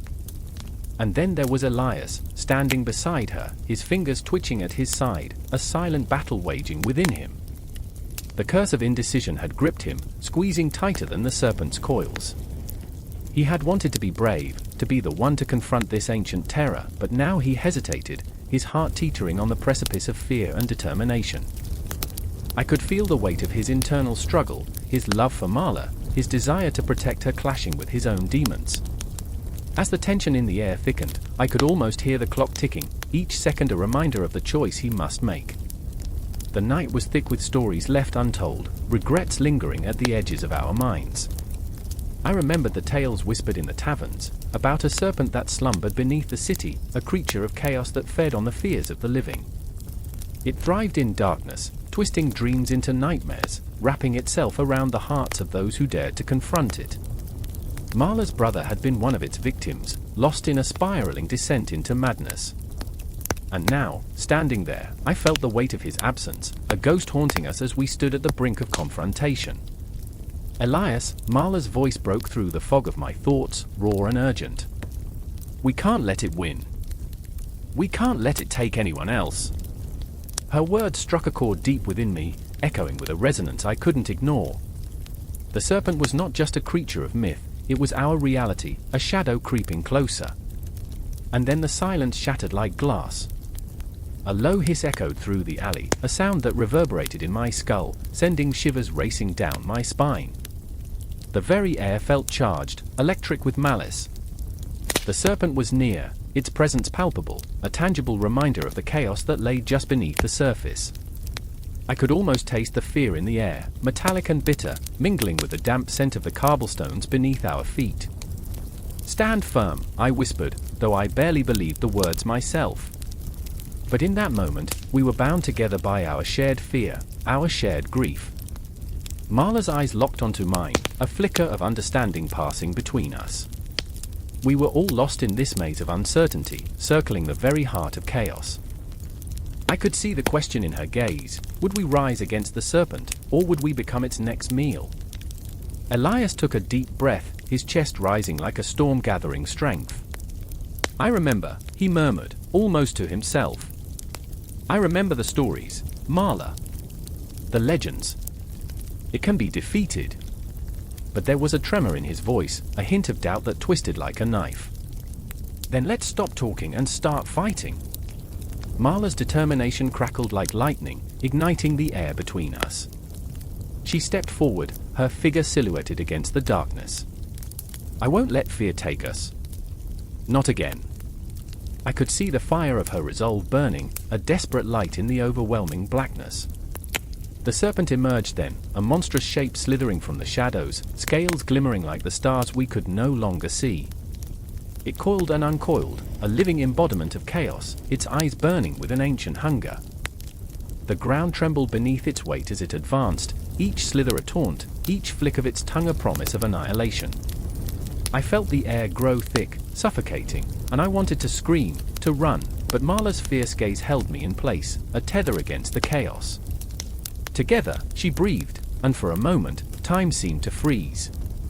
The world narrowed down to this singular point, us against the serpent. The weight of all our fears and failures coalesced, pressing against my heart as I looked at Elias, his eyes a mix of terror and defiance. We were all broken pieces, desperately trying to fit together in this night full of shadows. I remember, I whispered, and the words hung between us like a vow. But the serpent struck, a blur of scales and fangs, a haunting scream escaping our lips as we surged forward into the fray. Our hearts echoed the rhythm of chaos, and in that moment, everything exploded. The battle for our souls had begun. I couldn't tell where chaos ended and hope began. All I knew was that the night was alive, and we were its warriors, standing against the tide of darkness. The serpent would not swallow us whole. Not tonight. The air crackled with tension, thick as fog, as shadows danced across the cobblestone streets of Eldrith. I could feel it in my bones, a shiver that whispered of dread, a weight that pressed against my heart. The sun hung low on the horizon, bleeding crimson, as if the sky itself sensed the impending doom. I stood there, breathless, my heart pounding like a war drum, the prophecy echoing ominously in the recesses of my mind: when Python returns, darkness will swallow the light. Ilara's scream ripped through the silence, jagged and raw, slicing the air like a knife. I turned, my stomach dropping, to see her, eyes wide and wild, face ghostly pale, a stark contrast to the vibrant tapestry of reds and gold she usually wore. "They're coming," she shrieked, clutching the edges of her cloak as if it could shield her from the horror she felt closing in. I wanted to reach for her, to wrap her in my arms and tell her it would be all right, but I couldn't. I was rooted to the spot, frozen by the truth that lay behind her words. Fork, my brother, stood beside her, fists clenched at his sides, face taut with anger and fear. I could see the storm brewing in his eyes, a tempest of emotions threatening to overflow. "We have to fight," he shouted, but his voice cracked, betraying the doubt that gnawed at him. I knew him, he was a warrior, but tonight, the weight of the world pressed down on his shoulders like a leaden cloak. "We can't let them take everything." I remember the last time we faced a darkness like this, the way it felt to lose. I remembered my father's laugh, the way it echoed through the halls of our home, now a distant memory shadowed by loss. They bathed once a year, so yeah, romance was earthy. I would have laughed at my own absurdity, but all I could do was watch as Elara's eyes filled with tears and Fork trembled with fury. The shadows loomed closer, creeping along the walls of the ancient buildings like specters hungry for souls. I could feel them reaching for me, the chill of them slithering up my spine. My mind raced, piecing together fragments of the prophecy, whispers of a serpent coiling through the annals of time, waiting for the moment to strike. Each heartbeat seemed to echo the warning, Python waits, Python hungers. What if it's true? Elara whispered, the fear trembling in her voice, a fragile thing that threatened to shatter at any moment. What if he returns, and we're not strong enough? I could see her heart breaking, each word a shard of glass cutting into her soul. Fork shot her a look, a mix of defiance and desperation. "We have to prepare," he said, but the uncertainty lingered in the air like smoke. Suddenly, the ground trembled beneath us, a low growl resonating through the cobblestones, a reminder that something ancient and terrible stirred. I glanced at Fork, who looked ready to charge headfirst into the darkness, and at Elara, who stood trembling like a fragile flower in a storm. I was torn between them, a bridge over a chasm of fear and resolve. "Did you hear that?" Fork's voice was a low rumble, filled with urgency. "We need to move." He stepped forward, leading the way, but I lingered, my feet glued to the earth. I felt the weight of our choices, the gravity of our fate spiraling around us. I remembered the stories, the legends that wrapped around the townsfolk like a shroud. Tales of the Python's venom, tales of his return heralded by blood and betrayal. "If we fail, all will be lost," I murmured, the words tasting like ash on my tongue. The thought clawed at my insides, a festering wound that wouldn't heal. As we moved through the alleys, the shadows whispered threats, vague yet terrifying. I caught glimpses of the night sky, a tapestry of stars that felt impossibly distant, as if the heavens were mocking us. "Every star a soul lost," I thought, the words echoing in my mind, a morbid reminder of the stakes we faced. Elara's hands brushed against mine, grounding me in the moment, her warmth a stark contrast to the creeping cold of foreboding. "We can't give in," she breathed, her voice a flickering flame against the darkness. I wanted to believe her, but doubt gnawed at me, a relentless beast. "Then we fight," I said, but even as the words left my lips, I felt the shadows close in tighter, the walls whispering secrets I dared not understand. Fork nodded, his jaw set in grim determination, but I could see the doubt in his eyes, the flicker of fear that threatened to extinguish his resolve. A distant howl echoed, reverberating through the air like a death knell, and I felt my heart jump into my throat. It was the call of the python, a cry that spread panic through the night, a herald of doom that resonated deep within me.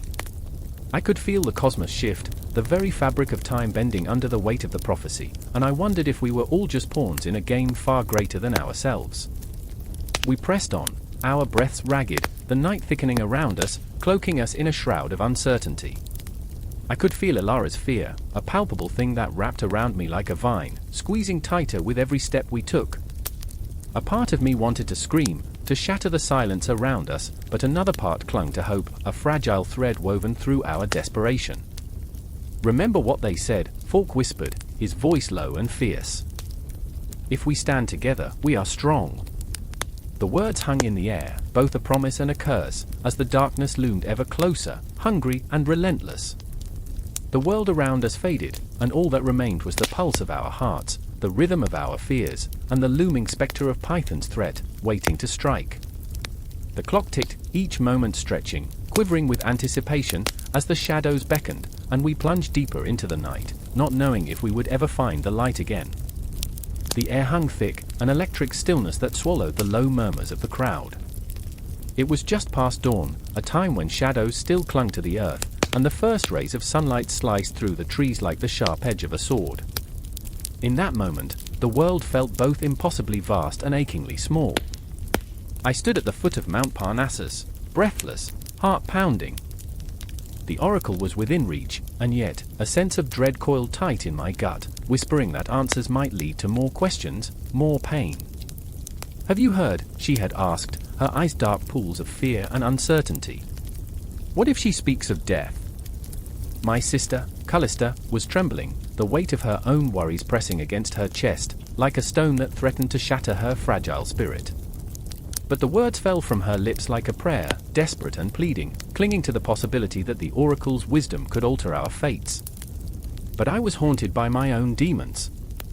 I remember standing next to Callista, her hand grasping mine with a ferocity that grounded me.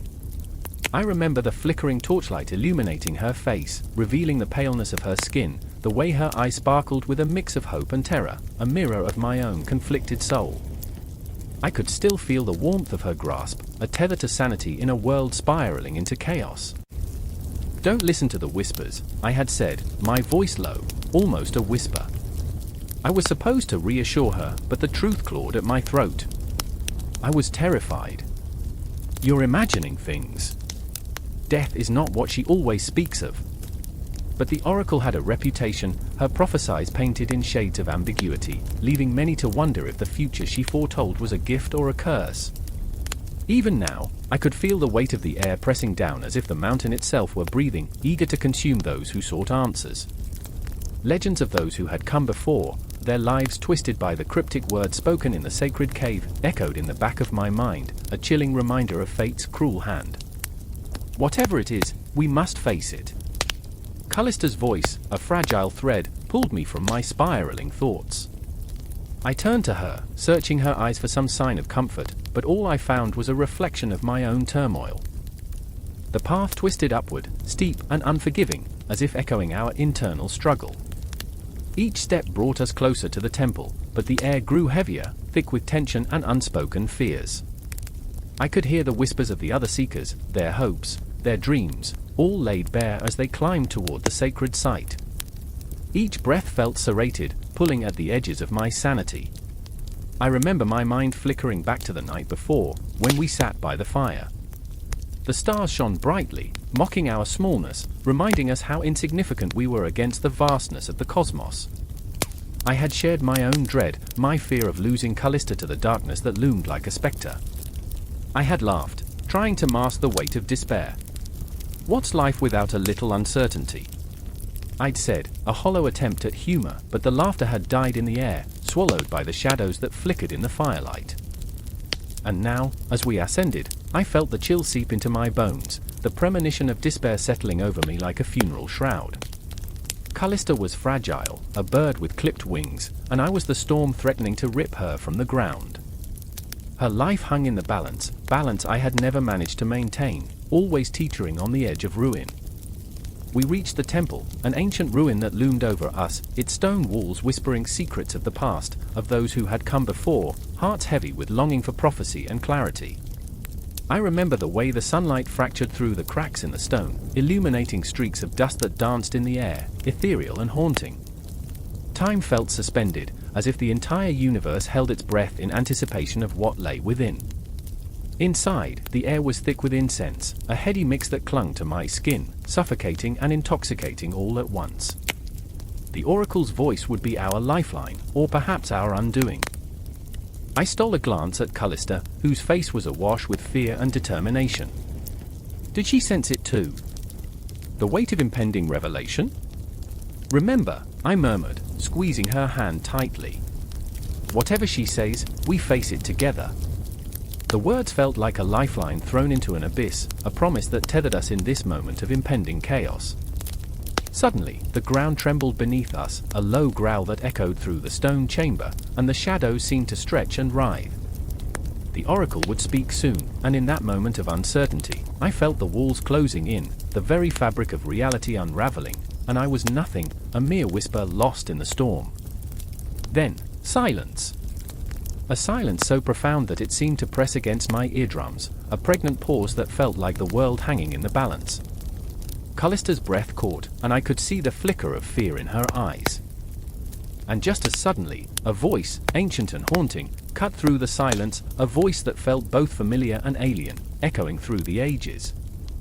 Your fates intertwine like the threads of a tapestry. What you seek is both your salvation and your undoing. My heart raced, pounding against my ribcage like a caged beast desperate to escape. I turned slowly to Callista, who was pale and trembling, the very essence of fear and hope intermingling in her gaze. The oracle's words hung heavy in the air like smoke, and I couldn't shake the feeling that we were standing on the precipice, not just of a revelation, but of something far more profound, an abyss that threatened to swallow us whole. Salvation or undoing? I whispered, my voice a fragile thread, unraveling in the weight of our reality. But the oracle had already begun to weave her prophecy, each word a knife that cut through the darkness, and I was powerless to stop it. Every heartbeat felt like an echo, reverberating in the hollow chambers of my chest, as we stood at the edge of reason, teetering between hope and despair. Our lives, our choices, all hung in the balance, woven into the fabric of a prophecy that was just beginning to unravel. The air crackled with a tension so thick it felt like a tangible shroud, clinging to every thought, every heartbeat. I was standing at the precipice of something ancient, something primal. The moon loomed overhead, a ghostly eye watching, judging, a reminder that I was not alone in my plight, not alone in my fear. Shadows danced on the outskirts of my vision, whispering secrets of the dark. Python waited for me, coiled and patient, like a predator savoring its meal. The echoes of my pounding heart ricocheted off the stone walls of the cave, a stark reminder of the choice I had yet to make. I could see them both, my companions, my anchors in this whirlwind of chaos. Daphne stood to my left, her eyes glistening like twin stars caught in a moment of despair. She was fierce and fragile, a paradox wrapped in a cloak of determination. I knew her well enough to see the tremor in her fingers as she clutched the edge of her tunic. She was a warrior at heart, but tonight, doubt clouded her spirit like a storm rolling in to swallow the sun. You don't have to do this, she whispered, her voice barely above a breath, yet it resonated with an urgency that made the air hum around us. And then there was Orion. Silent, brooding, his face a mask of conflict. The scars on his arms told stories of battles fought and lost, of sacrifices made in the name of honor. But the weight of those memories was nothing compared to what loomed ahead. I could see it in his eyes, the flicker of resolve battling against an ocean of fear. You know what happens if you don't face him, he said, his voice a low growl, rough like gravel, yet laced with a softness that spoke of concern. You can't hide forever. And there it was, the truth that sliced through the thick fog of uncertainty. I was not just Apollo, god of the sun, of music and prophecy. I was also a son, a brother, a friend. This battle was not merely mine, it was a reckoning for all of us, a struggle against the darkness that threatened to consume not just me, but everything I held dear. I could feel the weight of the cosmos pressing down on my shoulders, the stars whispering tales of triumph and despair. I remembered the stories, the ones that echoed through the ages of my lineage, of heroes who stood tall against chaos, who dared to confront their fears with nothing but courage and cunning. But here I was, trembling at the edge of a knowledge so profound it churned my insides. Python was not merely a monster, he was a manifestation of my deepest fears, a living shadow that whispered doubts and insecurities into the caverns of my mind. Daphne, I said, my voice thick with emotion, what if I'm not strong enough? The words tasted bitter, like ashes. Her eyes widened, as if I had struck her. You were born for this, Apollo. You're the light in the darkness, she replied, but even she could not mask the tremor that wove through her own words. That tremor mirrored my own, a dance of vulnerability that threatened to unravel us all. Orion stepped closer, the heat of his presence grounding me. I remember the stories, too, he said, his voice steady, a beacon amidst the chaos. But they are not just tales. their warnings and lessons. You cannot let Python win. Not now. His gaze pierced me, a reminder of the stakes, of the lives that hung in the balance. What if I failed? What if I stood before Python and crumbled, shattering like glass beneath the weight of his malice? I could almost hear the laughter of the universe, dark and mocking, echoing through my mind. I was just a boy playing God, and yet here was the moment of truth, the moment where legends were forged in the fires of desperation. The cave pulsed around us, a living entity, filled with the whispers of ghosts long forgotten, reminding me of the darkness that lurked in every corner. It promised nothing but despair, should I fail to confront my fears. The shadows beckoned, tantalizing and terrifying, as if to say, "You belong with us." I took a step forward, the ground beneath my feet trembling in response. I could feel every heartbeat thrum in my chest, a war song against the encroaching silence. I will confront him, I declared, my voice stronger now, echoing off the stone walls like a rallying cry. I could see Daphne's eyes widen, the flicker of hope igniting a spark within her. Orion nodded, the corners of his mouth lifting in a semblance of pride. Yet a whisper of doubt clawed at my resolve. Would my resolve be enough? Each step felt monumental, a journey toward an inevitable clash with the essence of my own inadequacies. I remember, I murmured, the echoes of my past swirling around me like ghosts. I remember the darkness. I remember the pain, the laughter of my enemies ringing in my ears. And yet, amidst it all, the light, the promise of dawn, flickered on the horizon of my heart. I had become something more than fear. I was a son of the sun, forged in the fires of adversity. The air grew thicker as I neared the heart of the cave, where shadows twisted into grotesque shapes, tantalizingly close yet terrifyingly far. Python waited for me, a specter of everything I had ever feared. His scales shimmered in the dim light, a hypnotic dance that threatened to pull me into the abyss. I could feel his gaze, heavy and suffocating, like a vice tightening around my throat. This was it, the moment where shadows met light, where fear met resolve. With each heartbeat, the world faded, leaving only the knowledge that I was not just fighting for myself, but for everyone I loved. And I would not let the darkness win. Not tonight. Not ever. The confrontation loomed, and yet it felt like a beginning rather than an end. The air hung heavy with the promise of what was to come, my spirit ignited with a fire that had been kindled in the depths of despair. I stepped forward, ready to face my fears, ready to confront the darkness. Because within that darkness, I would find my truth. And the story was far from over.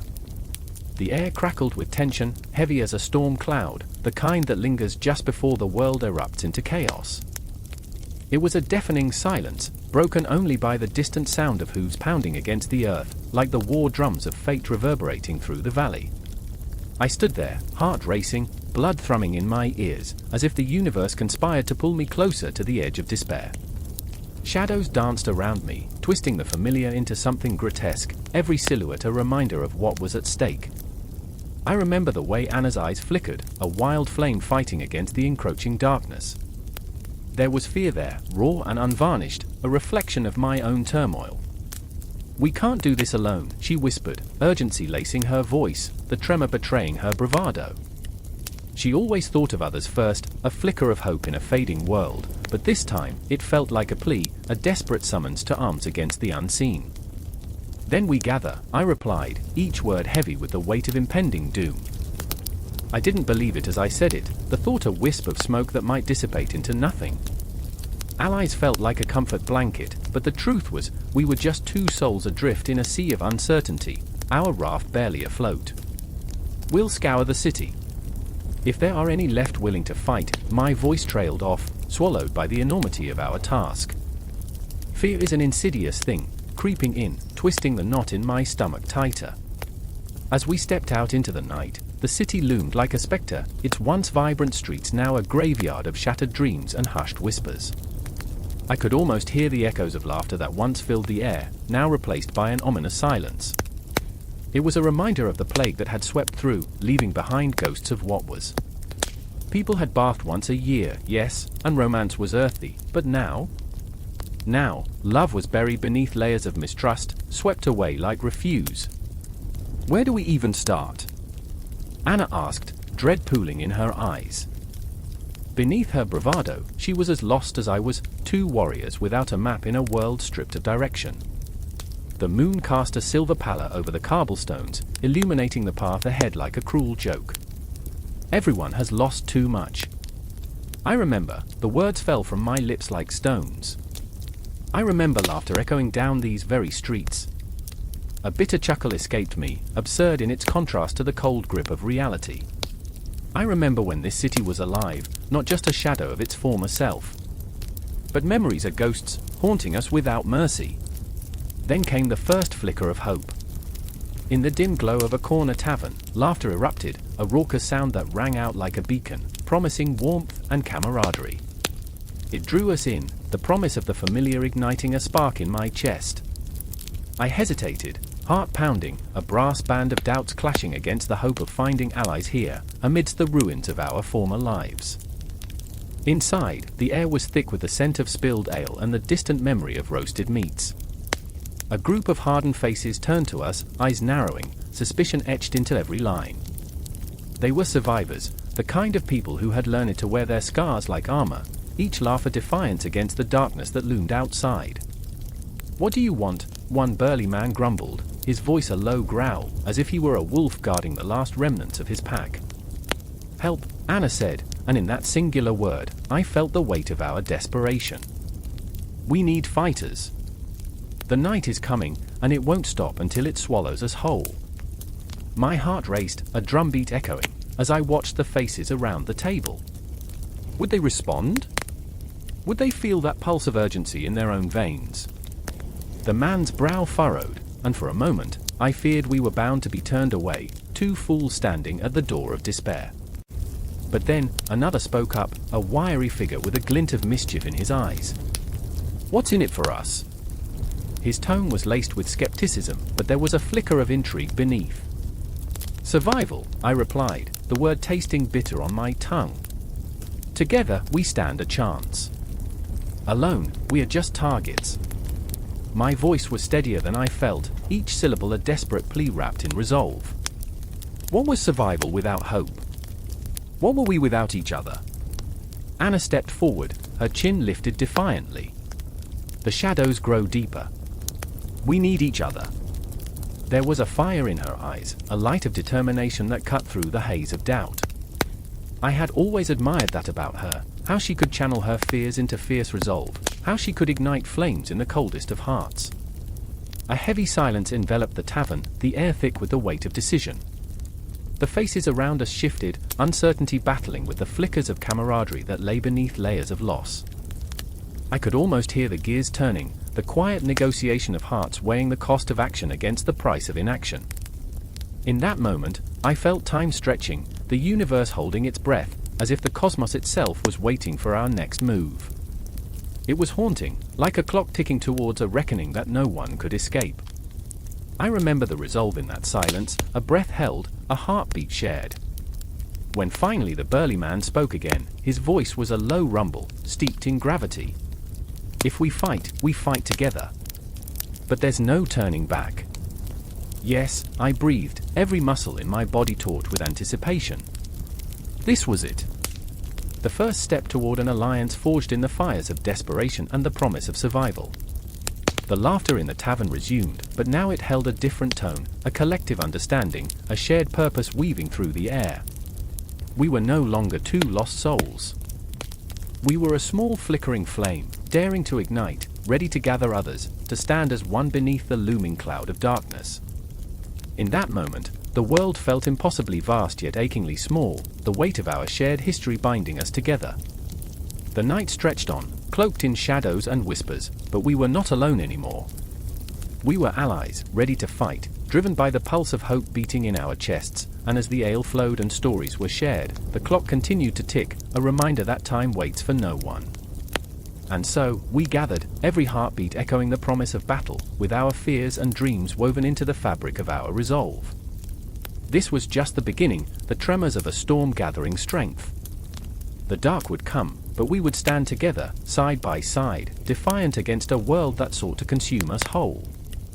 The air crackled with tension, a static charge that hummed through the night like a portentous whisper. Beneath a dark sky, the city of Athens lay cloaked in shadows, but even the moon seemed to shrink back, afraid to witness the chaos unfurling below. The echoes of clashing swords rang out, a brutal symphony of desperation and fury. I remember the taste of fear, bitter and metallic, as the battle raged on, relentless like the waves crashing against the rocky shores of our beloved land.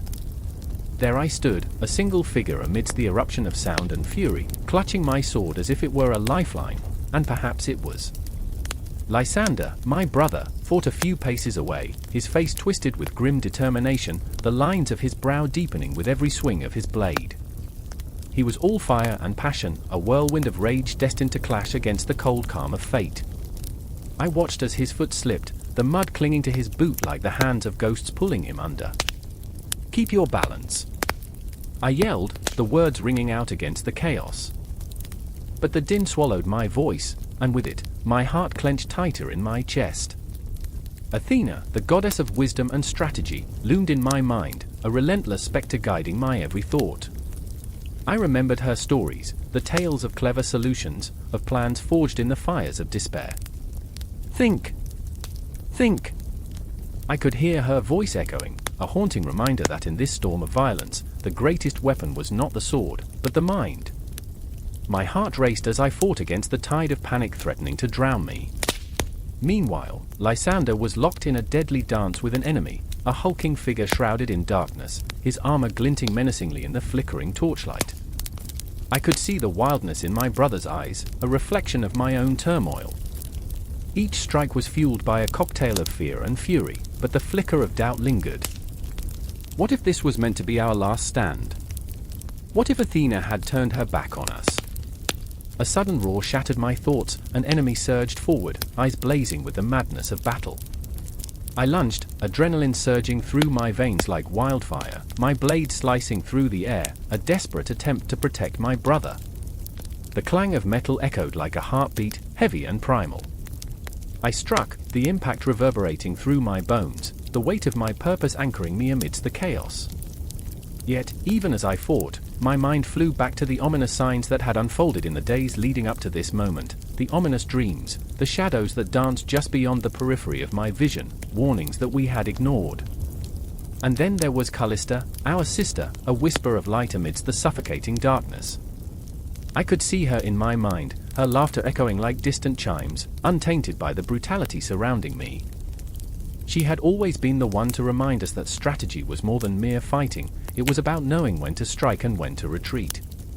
But here, amidst the blood and clamor, where was she?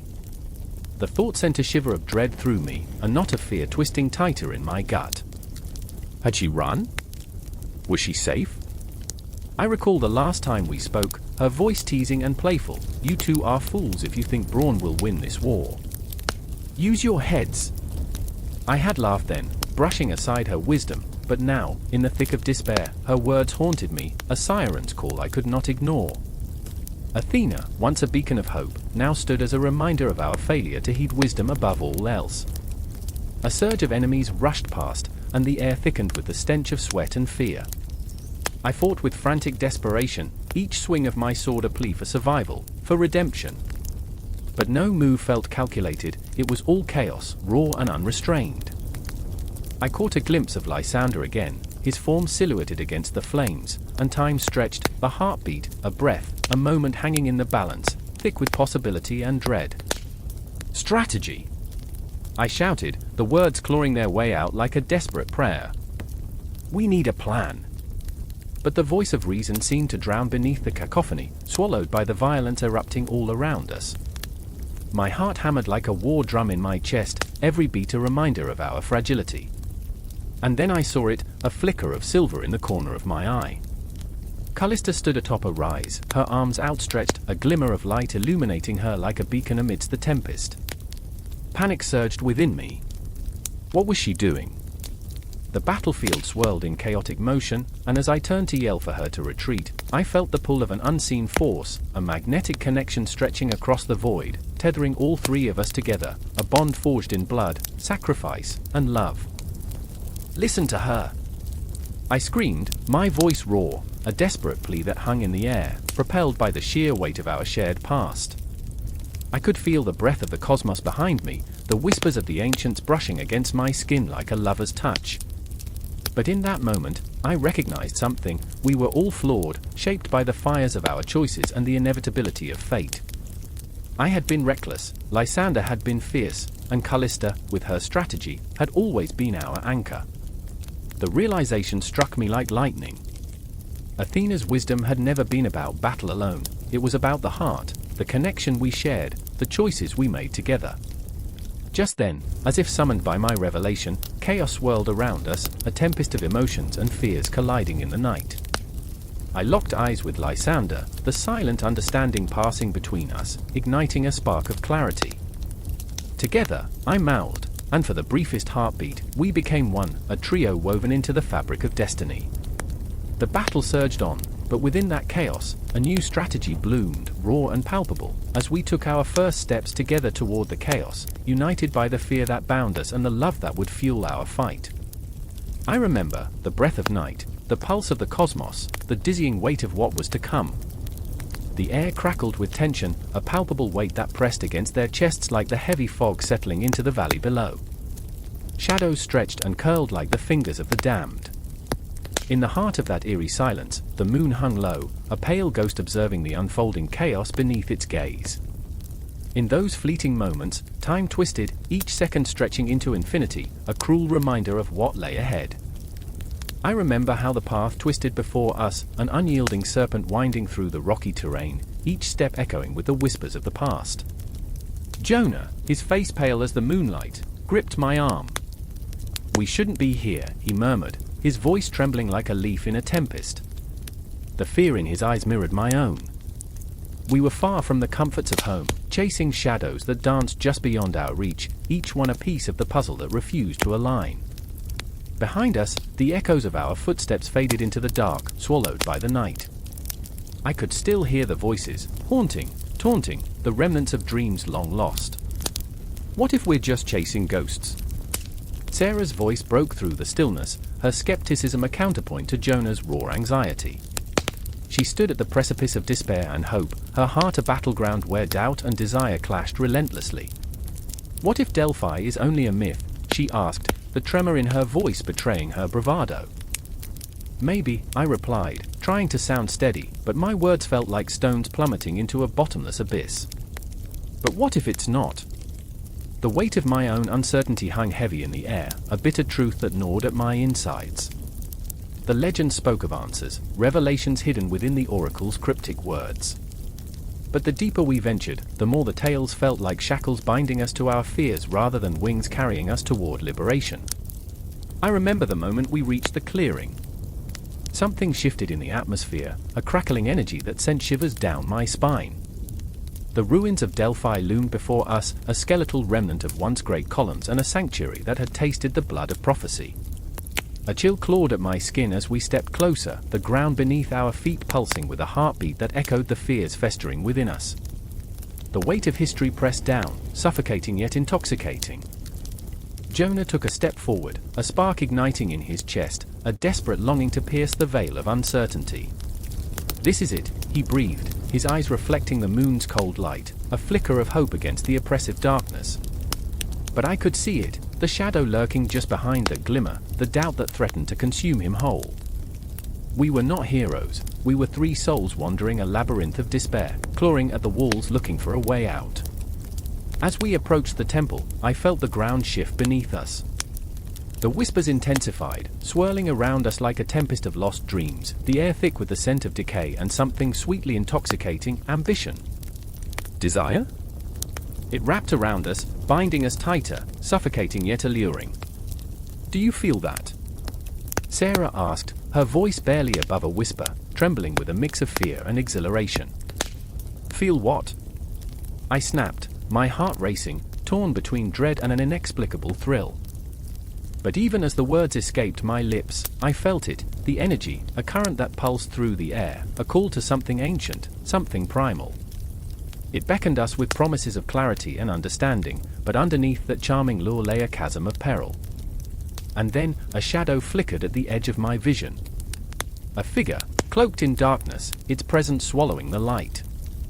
My breath hitched, my heart thundered in my chest. "Did you see that?" I turned to Jonah, my voice barely a whisper. But he was staring, wide-eyed, at the encroaching darkness. "Run!" Sarah screamed, her voice cutting through the suffocating air like a blade, and we stumbled back, adrenaline surging through our veins as we tore across the threshold of fear and uncertainty, dodging the encroaching shadows that seemed to reach for us with skeletal hands. We ran deeper into the ruins, our breaths ragged, hearts pounding in a chaotic symphony of terror. The shadows followed, whispering secrets of our failures, our regrets, and our unfulfilled dreams. Each step was a testament to our frailty, each heartbeat a ticking clock, counting down to inevitable confrontation. "Wait!" Jonah's voice broke through the chaos, desperation threading through his words. "We can't just run blindly." He turned, facing the darkness head-on, defiance etched in his features. I could see the flicker of hope battling against the fear that clouded his eyes. "We need to confront it. We need to understand what we're dealing with." I felt the pull of his determination, but my instinct screamed to flee. What if the shadows were merely reflections of our own fears? What if confronting them only pulled us deeper into the abyss? "Jonah, don't!" I shouted, my heart racing, but it fell on deaf ears. He stepped forward, challenge etched into his very being, and Sarah's hand found mine, squeezing tight as if trying to anchor me to reality. With a deep breath, he called into the darkness. "Show us." His voice cracked, echoing against the stone, reverberating through the night like a cosmic tremor. The shadows hesitated, shifting, swirling around him like a storm, and in the stillness that followed, I felt the air thicken with the weight of our unspoken fears, our hidden truths. The silence screamed, a gaping wound in the night, and as I stood trembling, I realized this was no longer just about finding Delphi. We were standing on the precipice of our own souls, the darkness inside us spilling out, intertwining with the shadows lurking in the ruins. And as the confrontation loomed, I understood this was only the beginning. The night was alive, and it hungered for our truths, our failures, our very essence. We would either emerge with the light of understanding or be consumed by the shadows forever, trapped in a cycle of our own making. And deep down, I felt an unsettling thrill. Perhaps the path to Delphi was steeped in trials not merely of fate, but of our own hearts. The moon hung low, like a fractured pearl, casting its eerie glow over the dense underbrush. I stood frozen, heart thundering against my ribs, suffocating in the silence that pulsed around me. It was a stillness thick enough to cut through, a silence that whispered warnings of what lay ahead.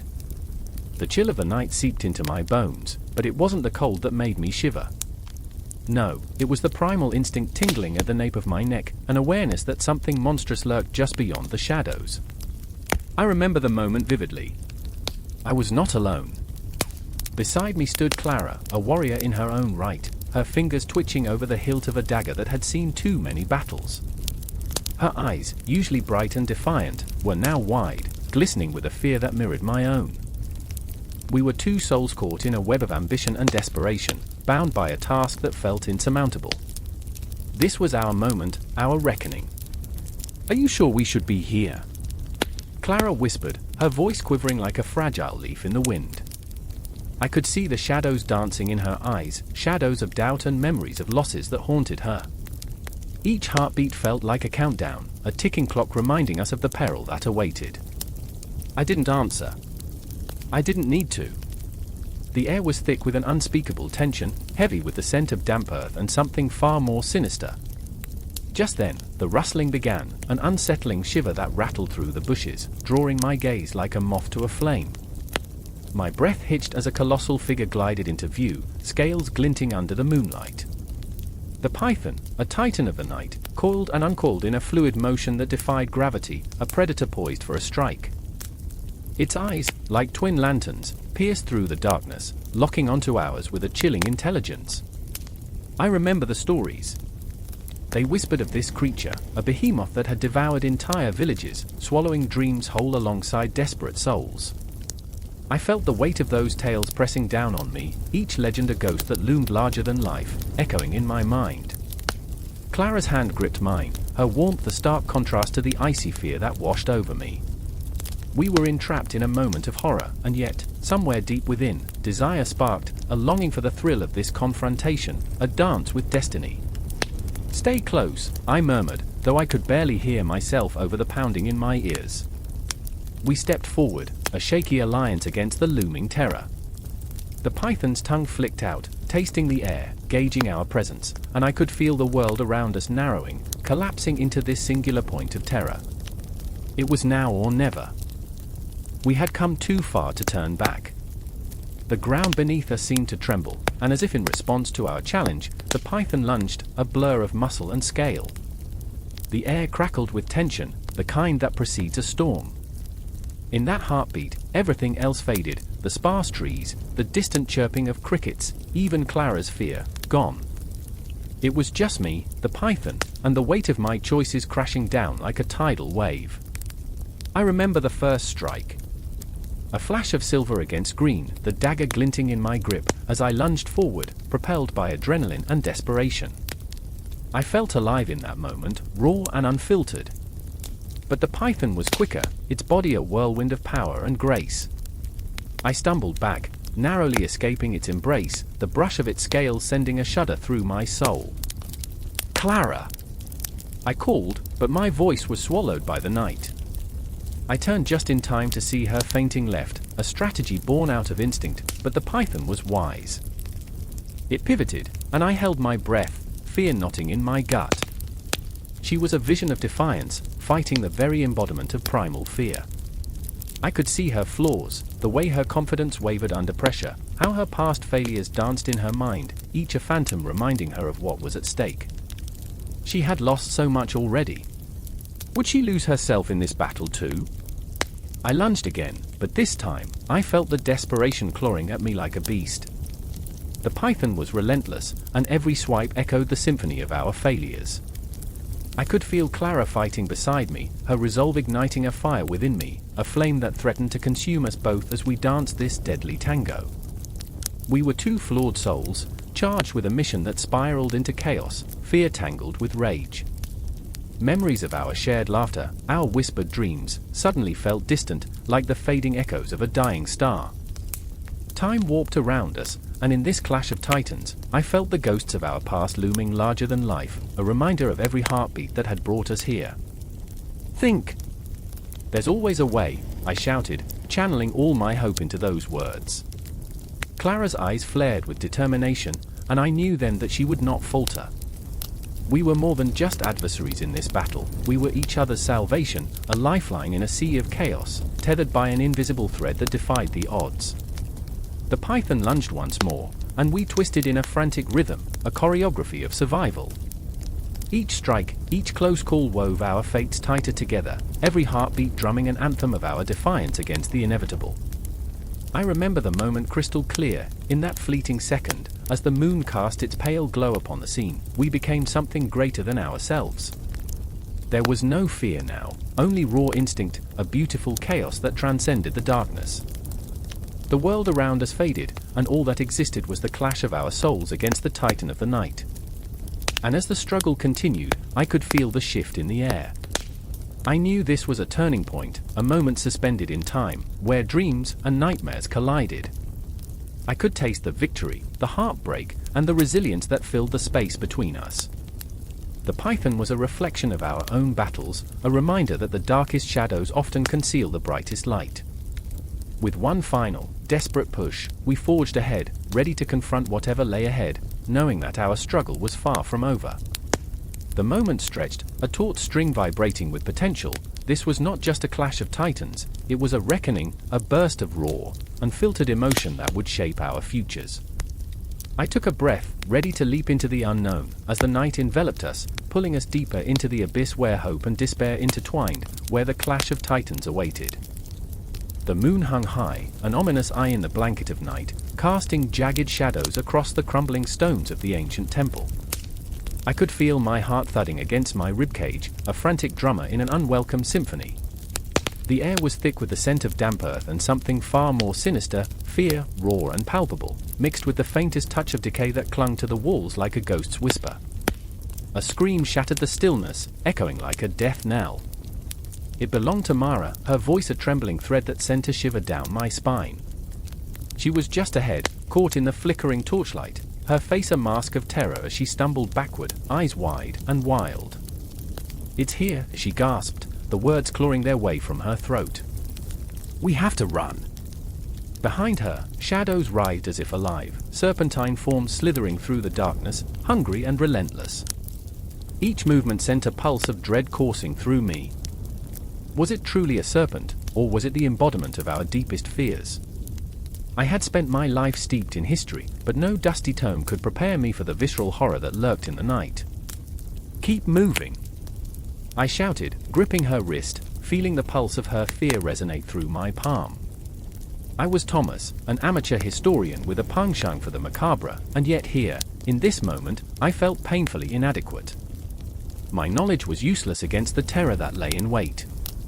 The legends had been clear, but legends never fully prepared you for reality, the taste of iron in the air, the creeping dread coiling around your throat like a noose. Why did we think we could come here? Mara whimpered, her eyes darting, searching for an escape. I could see the flicker of doubt and guilt, and in that moment, I regretted pulling her into this madness. We had come in search of answers, driven by a hunger for the truth that had festered in the back of our minds. But now, standing on the precipice of doom, I couldn't help but wonder if the answers were worth the price we might pay. "Because it's our legacy," I replied, my voice steadier than my heart.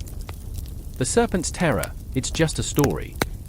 But even as I spoke, I felt the weight of those words, the irony clawing at me. Stories had a way of becoming real, especially when your back was against the wall. I remembered the dusty pages of history, the warnings echoing in the margins. In the distance, a low hiss cut through the night, a serpent's whisper drifting like smoke. My breath hitched, it sounded too close, too real. I turned, and there it was, a shadow sliding along the ground, sinuous and silent, eyes glowing like embers in the dark. I could feel it pull at the edges of my sanity, the ancient legacy unfurling like a cursed scroll before me. "Thomas!" Mara's voice broke through the fog of panic. Her body trembled like a leaf caught in a storm, and I felt the weight of her fear, the way it wrapped around me like a shroud. "What do we do?" My mind raced through a mile-long list of options, none of them good. "We fight," I said, though the words felt hollow. I had never fought anything more dangerous than a bad hangover, but the adrenaline surged through me, igniting a primal instinct. We had to confront this nightmare or die trying. But how do you fight a legacy that has entwined itself around your very being? The legend spoke of warriors who had faced the serpent and fallen, their stories etched into the stone walls of this cursed place. With every heartbeat, I felt their spirits hovering, urging us onward, but I also felt a cold dread, a warning of what lay ahead. Mara glanced at me, her eyes searching for something, strength, assurance, perhaps even hope. But who was I to offer those things? I was just a man with an obsession, a broken compass stumbling through the twilight. I remembered her laughter from earlier that day, the way it danced through the air, so carefree. How had it come to this, the echo of joy replaced by the chorus of dread? "Stay close," I urged, pulling her with me as the serpent writhed, coiling around the remnants of our resolve. It was a living embodiment of our worst fears, of every nightmare that had ever haunted our dreams. The darkness felt alive, as if it breathed, wrapped around us in a suffocating embrace. As we stumbled deeper into the temple, the ground beneath us shifted, and I could feel the pulse of something ancient, something waiting. The air crackled with anticipation, and in that moment, I felt the weight of time, centuries of stories converging into this singular moment of terror. Shadowy figures flickered at the edges of my vision, ghosts of those who had come before us, trailing whispers of lost hopes and forgotten legacies. All around us, the walls seemed to close in, collapsing the distance between past and present. I could feel the presence of the serpent, an ancient guardian of unspoken truths, coiling around our thoughts, squeezing tighter with every passing second. "Mara!" I cried out, my voice trembling. "We can't let it win." But the truth was, we were already losing. My heart raced, each bit a countdown to an uncertain fate. In this moment, I became acutely aware of the fragility of life, the way dreams can turn to nightmares in the blink of an eye. The weight of history pressed down, igniting a fury within me, a desperation to break the cycle, to confront the legacy that had haunted our family for generations. Her grip on my hand tightened, and I felt the warmth of her skin against mine, a fragile connection amidst the chaos. Together, she whispered, and in that one word, I found a flicker of courage. Perhaps we could stand against the terror, even if it consumed us. But then the serpent lunged, a mass of scales and fury, and I realized that the legacy we sought to confront was far more than a story. It was a monster born of our fears, and it would not let us go without a fight. With every breath, the air thickened, and as we stood on the brink of annihilation, I vowed to confront the darkness that had haunted our family for too long. In that sinister crescendo, in the heart of ancient shadows, Mara and I stood ready, hearts pounding in unison, prepared to face the terror born of our blood. In that moment, time slowed, the cosmos held its breath, and I felt the pull of fate, an inevitable collision of past and present, echoing through the temple like a heartbeat, binding us to the legacy we had come to confront. And so, the dance of fear began, each moment a step closer to either salvation or doom. The serpent would have its reckoning, and we would meet it head-on, together. The night was suffocating, heavy with an uneasy silence that wrapped around the city like a shroud. In the distance, the haunting wail of a lyre echoed, its tones trembling through the air like a warning. Shadows flickered under the pale moonlight, taunting the darkness with their ghostly dance. I stood there, heart pounding, caught in the web of fate woven by Apollo himself. I remember the weight of my sister's hand on my shoulder, steady yet trembling. Elara, her eyes like storm clouds, brimming with unshed tears, was my anchor. She often brought light into the dim corners of my life, but tonight, fear flickered like a candle on the verge of blowing out. They say the god of prophecy has turned his gaze from us, she whispered, her voice shaking. What if he forgets? Forget? He's never forgotten, I shot back, though the words tasted bitter. I could feel the air tightening around us, an invisible serpent coiling, ready to strike. The city had thrummed with life, laughter spilling from taverns and homes, but now it felt hollow, the world reduced to a heartbeat, lingering in suspense. Apollo's bow, an extension of his will, hung in the balance, an omen threatening to unleash chaos. The stories told of his arrows, swift, merciless, cutting through flesh and fate alike. I could see it now, glistening with moonlight, a harbinger of woe, a promise of retribution. People are disappearing, Dorian, she said, her voice a whisper that trembled like the strings of the lyre. One by one, the shadows swallow them whole. My heart ached, the fear clawing at me, gnawing insistently. The laughter from the tavern seemed to mock us, the revelers blissfully unaware of the darkness creeping closer. I took a step back, breathing in the cool night air, feeling the sharp bite of reality. We must find the lyre, Elara. If Apollo's music is silenced, the city will fall into despair. A shiver traced my spine at the thought of our home drowning in shadows, the very essence of joy snuffed out. But she hesitated, eyes wide, as if she saw something lurking just beyond my shoulder. I turned, half expecting to see the night itself come alive, but all I found was the weight of the silence pressing down, thick and suffocating. They say the lyre holds the power of creation and destruction, she murmured, glancing back toward the tavern, as if seeking comfort in the noise. What if it's too late? What if Apollo refuses to play? The air thickened with tension, vibrating with unspoken fears. You're right, I said, forcing the words to break through the fog in my mind. But if we don't try, then we're already lost. My resolve hardened, fueled by her doubt. I would not let her slip away into the abyss. The shadows stretched long, clawing at my feet as we made our way deeper into the labyrinthine streets. Each echoing footstep reverberated with urgency that throbbed like a heartbeat. I remembered the tales of Apollo, his touch a blessing and a curse. I remembered how his music could soothe the savage beast or stir the tides of war. I remembered the faces of those we had lost, their laughter still echoing in my mind, now but a whisper. Dorian, Elara's voice broke through my thoughts, sharp like a shard of glass. What if Apollo himself has turned against us? The thought slashed through me, the air thickening with despair. Then we'll show him we're still worthy, I said, the words feeling like a fragile shield against the gathering darkness. Suddenly, the strings of the lyre quivered in the air, an almost sentient vibration that mirrored my heartbeat. It was a call, a summons that wrapped itself around my soul, pulling me toward the heart of the city, where the ancient temple stood, regal and foreboding. A place where the divine met the mortal, where echoes of prayers mingled with the rustle of leaves. As we approached, I felt the weight of 1,000 gazes upon us, the ghosts of those who had come before, their whispered warnings weaving through the shadows. There, at the foot of the temple, lay the remnants of broken dreams, offerings left to rot, forgotten by an uncaring god. And then, as if conjured by our presence, the air shimmered, and a figure emerged from the darkness. He was tall and ethereal, with eyes like burning stars, Apollo himself, his presence commanding and terrifying. The bow hung at his side, an extension of his being, while the lyre cradled in his hands glowed with an otherworldly light. "You seek my weapons?" he asked, voice a melodious echo that resonated with the very soul of the world. "You think to reclaim what was lost?" We stood, frozen. Ilara's hand clutched my arm, her breath hitching in her throat. "We're not here to take," I stammered, my courage wavering. "We're here to remember, to remind you of your purpose." His gaze pierced through me, a storm brewing behind his celestial facade.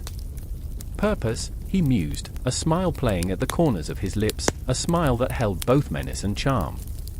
"You dare to remind the divine?"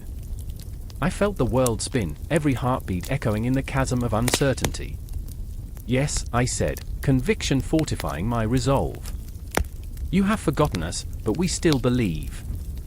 The tension in the air crackled like lightning, a dance of fate hanging on the edge of a blade. Would he unleash his wrath, or would he remember the harmony we once shared?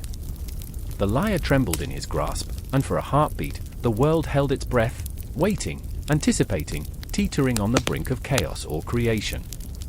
And as the night deepened, shadows closed in around us, the cosmos watching, waiting, holding its breath as we stood before the God who held our fates in his hands. I remembered the stories, the laughter, the pain. I remembered, and I hoped. The moment hung, raw and electric, a fracture in the fabric of destiny, waiting to be filled with the music of the bow and the lyre. The air was thick with the scent of iron and smoke, a bitter tang that clung to the back of my throat, choking me as I pressed against the cold stone wall. I could feel my heart thundering in my chest, each beat a drum signaling the inevitable clash that loomed just beyond the shadows. The world outside was a tapestry of chaos, woven with the cries of men and the distant clang of swords, an orchestra of despair. I could almost taste the fear, a metallic residue that lingered on my tongue. It was coming, it was all coming. The flickering torchlight danced across the faces of my comrades, casting ominous shadows that twisted their features into grotesque masks of determination and dread. Nick, his eyes wide and frantic, clutched his sword like it was the only thing tethering him to sanity. "What if we don't make it?" he breathed, the tremor in his voice betraying the bravado he tried to project. He was only 20, but the weight of the world rested heavily on his shoulders, and I could see the ghosts of his dreams shattering in his mind. I wanted to reassure him, to tell him that everything would be all right, but the truth clawed at my insides. I didn't know if I believed it myself. "We'll fight," I managed to say, my voice sounding hollow, even to my own ears. "We'll fight like hell." But beyond our fragile circle of hope, the night stretched out, dark and hungry. The distant rumble of hooves echoed like thunder, a harbinger of the storm that was about to break. My mind raced. I remembered my sister's laughter, bright and innocent, echoing through our home before everything fell apart. I remembered the warmth of the sun on my face, the way it felt like a promise. Now, all that remained was this chilling darkness, threatening to swallow us whole. "Do you hear that?" whispered Lena, her voice barely above a murmur. She was standing close, her hand trembling against the hilt of her dagger. Her eyes were pools of uncertainty, reflecting the flickering light, shimmering with unspoken fears. I could see the weight of her past etched in the lines of her brow, the anguish of loss, the gnawing hunger for vengeance. In this moment, we were bound together by our scars, each of us haunted by our own demons. A gust of wind swept through the corridor, a soft sigh that felt almost like a warning. It carried with it the scent of rain, mingled with the acrid smell of smoke, and for a fleeting moment, I thought I could hear the whispers of the fallen, their voices weaving through the air. Were they calling for us? Begging us to join them? It sent a shiver down my spine. Stop it! I snapped, as if my words could chase away the encroaching shadows. We have to focus. But even as I spoke, I could feel the tendrils of doubt wrapping around my heart, squeezing until it hurt. What if we were just pawns in a game far larger than ourselves? The night deepened, and the sounds grew louder, more frantic. The clash of steel against steel, the grunts of men in battle, the cries of the wounded, it was a symphony of despair, an anthem of desperation that echoed through the corridors of my mind.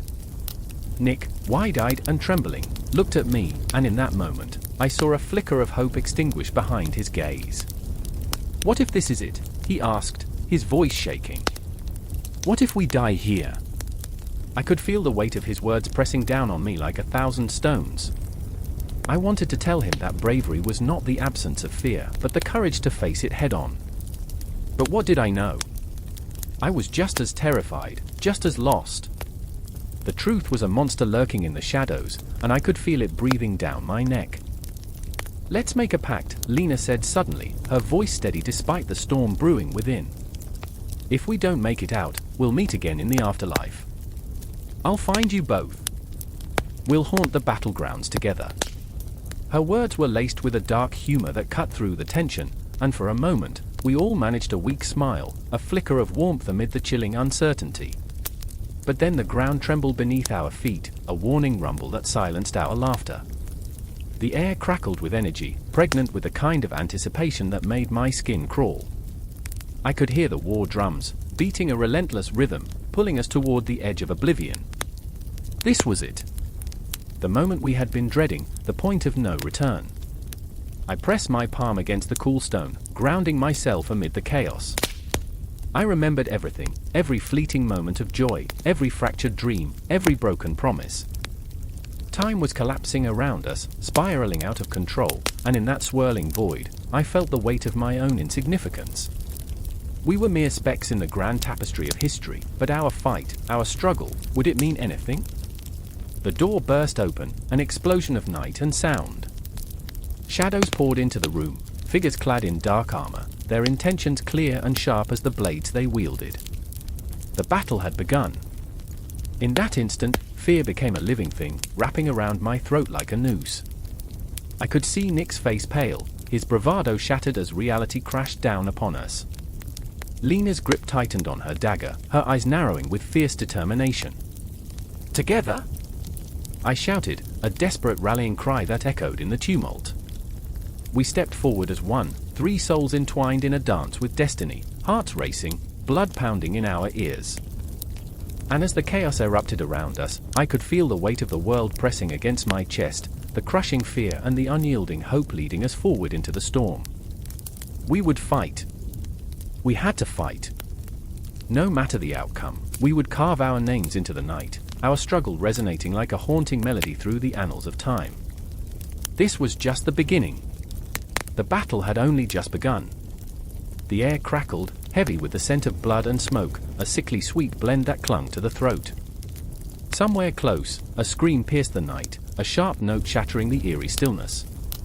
Lucian staggered, his heart pounding like a war drum, echoing the chaos that surrounded him. The shadows loomed, dark and alive, swirling around him like phantoms hungry for despair. He couldn't breathe, couldn't think, only feel. The weight of a world unraveling pressed down on his chest, a relentless force that suffocated hope. I remember the moon, he gasped, the words slipping from his lips as if begging the heavens for solace. I remember the nights when Artemis would guide me, her silver light a promise, whispering that safety awaited in her embrace. Where is she now? The question hung like a noose, a reminder that every lost flicker of light would soon be swallowed by darkness. He felt his fingers tremble, his resolve faltering as he clutched the hilt of his sword, the metal cool against his skin, a fleeting reassurance that quickly dissipated amidst the turmoil. Across the haze of battle, Ilara fought, her spirit aflame with the ferocity of 1,000 suns. Each swing of her blade sliced through the air with precision, a dance of violence choreographed by desperation. She had once been a healer, a gentle soul tending to the wounded with deft hands and kind words. Now, she was a tempest. "Fight, Lucian," she shouted, her voice cutting through the din like a beacon. "Fight for us. Fight for what we believe in." The urgency in her tone ignited something raw within him, a flicker of resolve desperately clinging to life. Yet, doubt gnawed at Lucian's insides, an unrelenting spectre of despair. "What do we believe in?" he shouted back, his voice laced with anguish. "What is left to fight for?"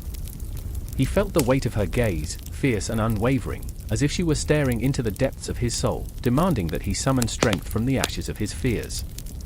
In her eyes, he saw the flicker of Artemis, the indomitable spirit of the goddess, fierce and beautiful, a reminder that even in the depths of despair, light could prevail.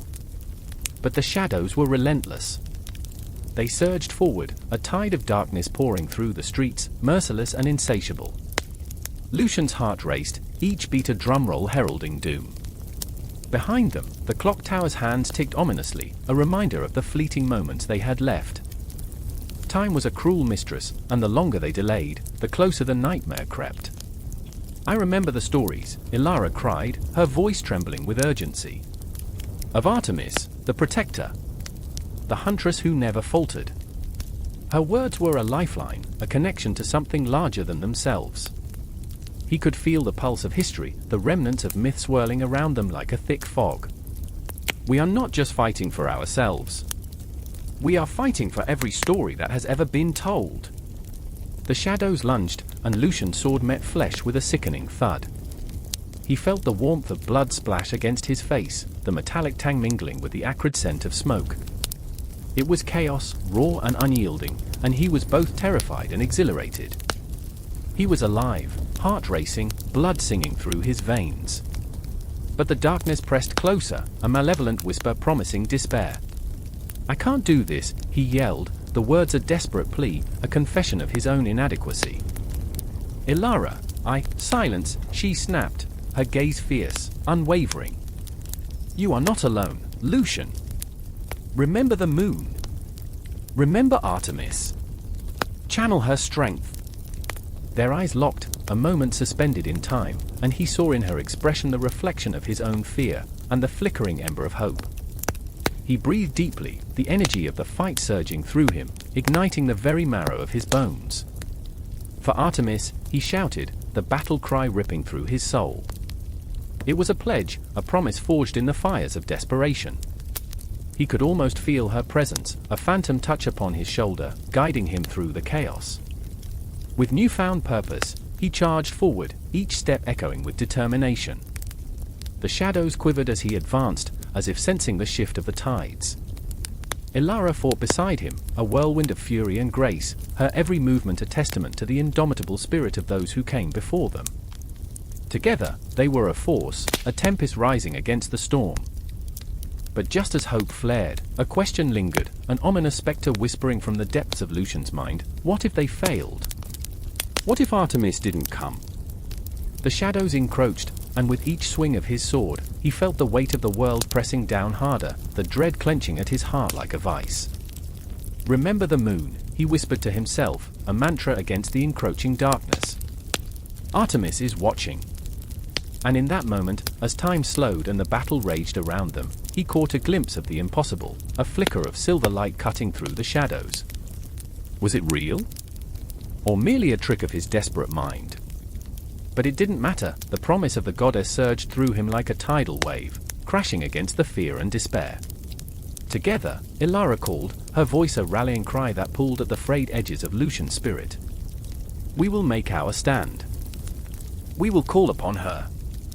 And just like that, it was more than a fight, it was a rebellion, a battle against the inevitable suffocation of despair and a cry for the light of Artemis to guide them home.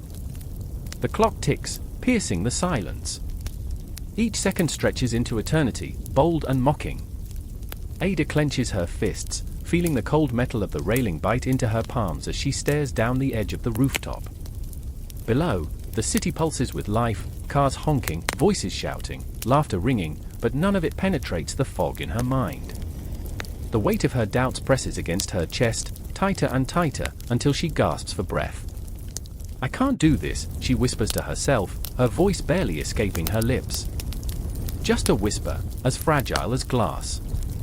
She remembers how it felt to dream once, to believe that she could change the world, but that girl seems like a ghost now, lingering just beyond her reach. Shadows dance in the corners of her vision, reflecting her fear, a fear that grips her heart like a vice. Every heartbeat reminds her of everything she's ever lost, every door that closed in her face, every chance she let slip through her fingers. "Stop it, Ada. You've got this." The voice is soft but firm, the comforting touch of a lifeline. It's Tom, his eyes locked onto hers with intensity, the kind of gaze that could pierce through the fog. "You're stronger than you think." But even his words feel like a fragile thread, barely holding her up. She looks at him, the lines of worry etched on his brow, and all she sees is his determination crashing against her uncertainty. He, too, wears his doubts like a coat, heavy and worn. Tom is no stranger to despair. He's wrestled with his demons too, shadows that whisper lies in the dead of night, telling him he isn't good enough, that he'll never escape the maze of his past. Yet now, here he stands, a lighthouse in her storm. But what happens when the storm is brewing inside her? "I'm scared, Tom." The admission feels raw, like a wound laid bare. It's an honest confession, and it echoes between them, heavy and real. "What if I fail? What if I let everyone down again?" Then we pick ourselves up and try again. His voice carries the weight of conviction, each word a lifeline thrown into the churning sea of her doubts. But what if the sea is too deep? What if there are things lurking beneath the surface, waiting to drag her down? She fights the urge to look away, to retreat into the safety of her insecurities. "Can you promise me something?" She finally asks, her voice trembling. "If I jump, if I leap into this unknown, can you promise you will catch me?" "I will, Ada. I always will." His promise hangs in the air, fragile yet fierce, a spark of light in her heaviness. But even in that moment, she can't shake the feeling that time is slipping away. The world below moves like a clock, ticking relentlessly, each tick a reminder of opportunity lost, of dreams deferred. What would it feel like to leap? To shed the weight of all those years of self-doubt, to break the chains that bind her? She shivers at the thought, her heart racing, pounding like the drums of war. The city lights flicker like stars, and she can almost imagine they're calling to her, whispering secrets of possibility. But with every pulse of courage comes a wave of fear. What if she falls? What if she fails miserably? And then there's Sarah, lurking in the shadows of her mind, the spectre of all her insecurities. The girl who always seemed to win, who had it all together while Ada fumbled through the chaos of her own life. Ada remembers Sarah's laughter, cold and triumphant, wrapped around her heart like a serpent. "You think you can rise? Look at you." There's no escaping her clutches. She is the ghost that haunts every step, a reminder of her inadequacies, the face of every disappointment. "Don't let her win," Tom says suddenly, as if reading her thoughts. "You're more than what they say. You're not just a shadow. You're a force." The wind picks up, howling around them, a wild melody that seems to echo their emotional strife. Ada's breath catches as she stares into his eyes, the abyss of their shared fear swirling between them. In that moment, the world falls away, and nothing else exists but the two of them, two souls on the edge of a precipice, struggling against the tide of doubt threatening to pull them under. "I remember the first time I tried to climb that mountain," Tom says, his voice steady, dredging up memories that shimmer like distant stars. "I was terrified. I thought I'd fall, that I wasn't strong enough. But then I looked up at the summit, and I realized it wasn't about the fall. It was about the climb." The imagery wraps around her, a lifeline amidst the chaos. Climbing. Yes, the struggle, the sweat, the grit. It's not the fall that defines her, it's how she rises afterward. The echoes of their past failures intertwine, merging into a symphony of resilience. Ada's heart quickens, and the edges of her fear begin to blur, softening into a fragile sense of hope. "I will leap," she whispers, the words a chant against the darkness that has so long consumed her.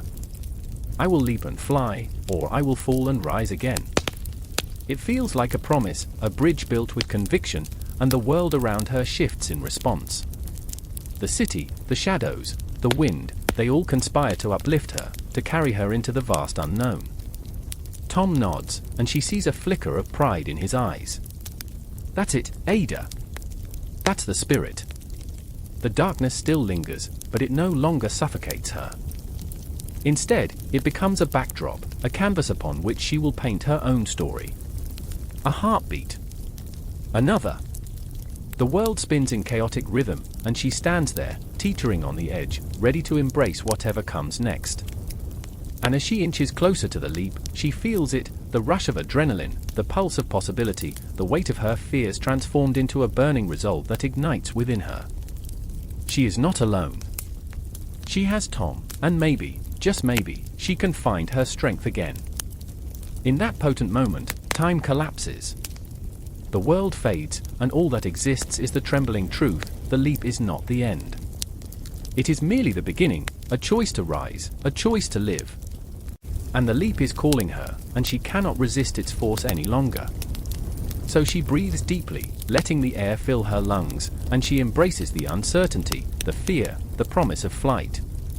And she jumps, her spirit soaring into the abyss, ready to break free. Ready to confront the shadows. Ready to find light in the darkness. The clock ticked softly in the dark, each second stretching into a haunting echo that filled the abandoned room. I stood there, heart racing, the shadows wrapping around me like a shroud. It was just a sound, tark, tark, tark, but in that moment, it felt like a countdown.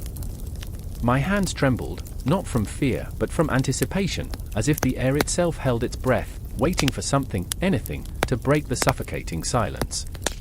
I remember the way Sarah's eyes glimmered in the faint light from the street lamp outside, a reflection of both hope and despair. She was always the strong one, the one who held us together when everything threatened to fall apart. But tonight, in the dim glow, I could see the cracks beginning to form, and I hated that I could do nothing to stop it. I hated that I was one of the reasons she felt so fragile.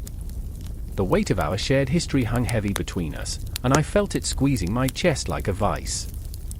Do you ever think about how we got here? Sarah's voice was barely above a whisper, but it cut through the night like a knife. I can't shake this feeling that we're just spinning out of control.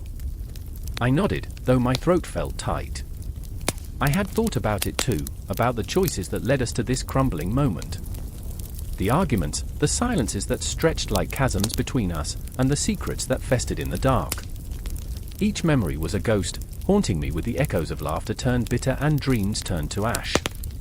You remember that time we thought we could change the world, she said, her eyes glistening with unshed tears. We were so naive. Naive is one way to put it, I replied, forcing a laugh that felt hollow. More like, utterly delusional. I ran a hand through my hair, the familiar gesture a futile attempt to mask my own despair. But maybe we still can. She shook her head, the gesture almost imperceptible. It's not that easy. Not anymore. The room crackled with tension, the air thick and heavy. I could feel it pressing down on us, squeezing every ounce of warmth from our bodies. Just then, a loud crash shattered the stillness, and we both jumped, adrenaline igniting our senses. The sound of shattering glass echoed through the dark, a violent punctuation mark to our fragile conversation. Did you hear that? My voice quivered, and I cursed the fear that pooled in my stomach. Sarah looked at me, her gaze searching, her breath hitching in her throat. I don't know, she whispered, but I could see the panic rising in her eyes. Maybe we should check it out. The thought of stepping into the unknown sent a shiver down my spine. But I nodded anyway, driven by something deeper than fear, an insatiable need for clarity, for resolution. Together, we moved toward the door, hearts pounding in sync like a war drum, the anticipation of what lay beyond almost unbearable. As we stepped outside, the world around us felt warped, the shadows longer and the night thicker. The moon hung high like a watchful eye, casting an eerie glow over the alleyway littered with forgotten dreams and broken promises. I felt small, insignificant, as if the cosmos itself had conspired to remind us of our frailty. Look, Sarah pointed, her voice trembling. Over there. There, beneath the flickering street lamp, a figure stood. Cloaked in darkness, it seemed to pulse with an energy that was at once threatening and alluring. My heart raced, a primal instinct clawing at me, urging me to run, yet I felt anchored, our shared history pulling me closer to the edge of the abyss. "Who are you?" Sarah called, her voice steady despite the tremor in her hands. "What do you want?" The figure turned slowly, revealing a face that was both familiar and foreign, a mirror reflecting the fears we had buried deep. It was a ghost of our past, a manifestation of the choices that haunted us. And in that fleeting moment, everything came crashing down. I could see it in Sarah's eyes, the realization that we were standing at a precipice, teetering on the edge of a decision that could shatter us or set us free. "I want what you want," the figure replied, its voice echoing, a haunting melody that danced around us. "To remember. To reclaim what was lost." Lost? My voice cracked, the weight of the word pressing down like lead. "What can we reclaim?" "Everything is broken." Sarah stepped closer, her resolve hardening. "No. We're not broken. We're fractured. But fractures can heal." The figure nodded, a flicker of hope igniting in its eyes. "Then step forward. Embrace the truth." I felt the world shift, the ground beneath my feet trembling as if the earth itself was alive, responding to our turmoil. A surge of emotions washed over me, fear, longing, and an overwhelming need to confront the ghosts of our past. I looked at Sarah, her face illuminated by the glow of the lamp, and saw the determination etched into her features, raw and unyielding. "Together?" I asked, my voice barely audible. "Together," she affirmed, and with that single word, a bond forged by shared pain and love ignited between us. As we stepped forward, the shadows deepened, swallowing us whole. The night was alive with possibilities, the air thick with the scent of rain and the promise of change. I could feel my heart pounding in my ears, each beat a reminder that we were alive, that we were here, standing at the turning point of our lives. And in that moment, we were no longer the lost souls we had once been. We were warriors, ready to face the reckoning, ready to confront the ghosts that lingered in the corners of our minds, for the first time truly understanding the power of our own resilience. The clock ticked softly in the distance, but now it felt like a heartbeat, steady, unwavering, a reminder that time marches on, and so must we. The air was thick with tension, a palpable energy vibrating in the space between breaths. The moon hung low, an ominous eye glaring down upon the crumbling remnants of the city, shadows licking at the edges of forgotten dreams. I stood at the precipice of chaos, the distant rumble of drums echoed in my chest, a heartbeat of something ancient and raw. It was the night when music could summon gods, a night when Apollo's sacred song would rise from the ashes of despair, promising salvation or destruction. I remember the way the streets felt alive, thrumming underfoot as if they, too, were preparing for a great reckoning. Katrina was at my side, her dark curls a wild halo against the backdrop of shattered glass and broken stone. I caught a glimpse of her eyes, fierce and terrified, a tempest contained within a gaze that could set the world ablaze. She was a warrior, forged in the fires of loss, but tonight, we were mere mortals caught in the grip of something beyond us. "Do you hear it?" she whispered, her voice trembling like a fragile note. I nodded, though my heart was pounding a different rhythm, one of dread and longing. The music was there, swirling around us like ghosts, whispering secrets in a language older than time. It beckoned us closer, taunting our fears, our dreams. Katrina gripped my arm, nails digging in, grounding me while lifting me to the heavens all at once. And then there was Elias, standing a few steps away, the weight of his guilt hanging like chains around his neck. I could see him wrestling with demons I couldn't even begin to understand. A musician by birth, he had once wielded melodies like swords, slicing through despair. Now, silence was his only companion, a haunting absence where melody once danced. Tonight, the air crackled with the promise of renewal, yet I could feel his hesitation, his reluctance to step back into the light. Was it fear of the shadows he'd left behind, or the flickering hope of a brighter dawn? "Elias," I called, my voice barely carrying over the rolling drums. "We need you." The words felt heavy, an invocation as much as a plea. He turned, and for a brief moment, I saw the flicker of a flame behind his eyes. But it was gone in an instant, extinguished by the weight of the past. "I can't," he said, each syllable a shackle. "Not anymore." The city's heartbeat quickened, a drumroll of inevitability. The rhythm of 1,000 hearts thrummed in unison, a chilling reminder of the fragility of life, of dreams unfulfilled. Katrina stepped forward, her resolve solidifying. "This isn't just about us, Elias. It's bigger. It's everything we've lost." Her voice rose, wrapped in the power of desperation, urgency spilling into the night like spilled ink. "Music is our lifeblood. It's the thread that weaves our stories together." I watched the battle unfold within him, a tempest swirling between despair and hope. Memories crashed like waves against his resolve, the laughter of a long-lost friend, the soft strumming of a guitar under starlight. I remembered the way he'd once filled the air with sound, notes cascading like waterfalls, brightening the gloomiest corners of the world. I remember. The drums pulsed louder now, the invitation growing more insistent, as if the universe itself was holding its breath. There was a ghostly chill that danced around us, the echoes of 1,000 lost souls whispering through the night, calling for a presence that had long since faded. I felt it crawling up my spine, a shiver of anticipation mixed with dread. Suddenly, the silence shattered, a crash of sound like glass breaking, and I turned just in time to see the shadows coalesce into something tangible, a figure draped in darkness, eyes gleaming like shards of obsidian. The air thickened, choking us with the weight of its presence. "Sing," it commanded, the word dripping with malice, curling around us like smoke. "Sing or be silenced forever." Katrina stepped back, fear flashing across her features, but I felt a fire ignite within me, a pulse of defiance. "We won't be silenced," I shouted, my voice a fragile thread reaching for the heavens. "We will sing." Elias trembled as the weight of the moment crashed down upon him, the call of the music weaving its way into his bones. I could see the flicker of uncertainty melting into something more, a memory reigniting, a spark in the darkness. "The song," he whispered, almost to himself. "It was never just mine." The shadows shifted, the figure's smile widening, revealing the abyss behind its eyes. "Then prove it," it hissed. "Let the power of music flow through you, or watch as your world crumbles."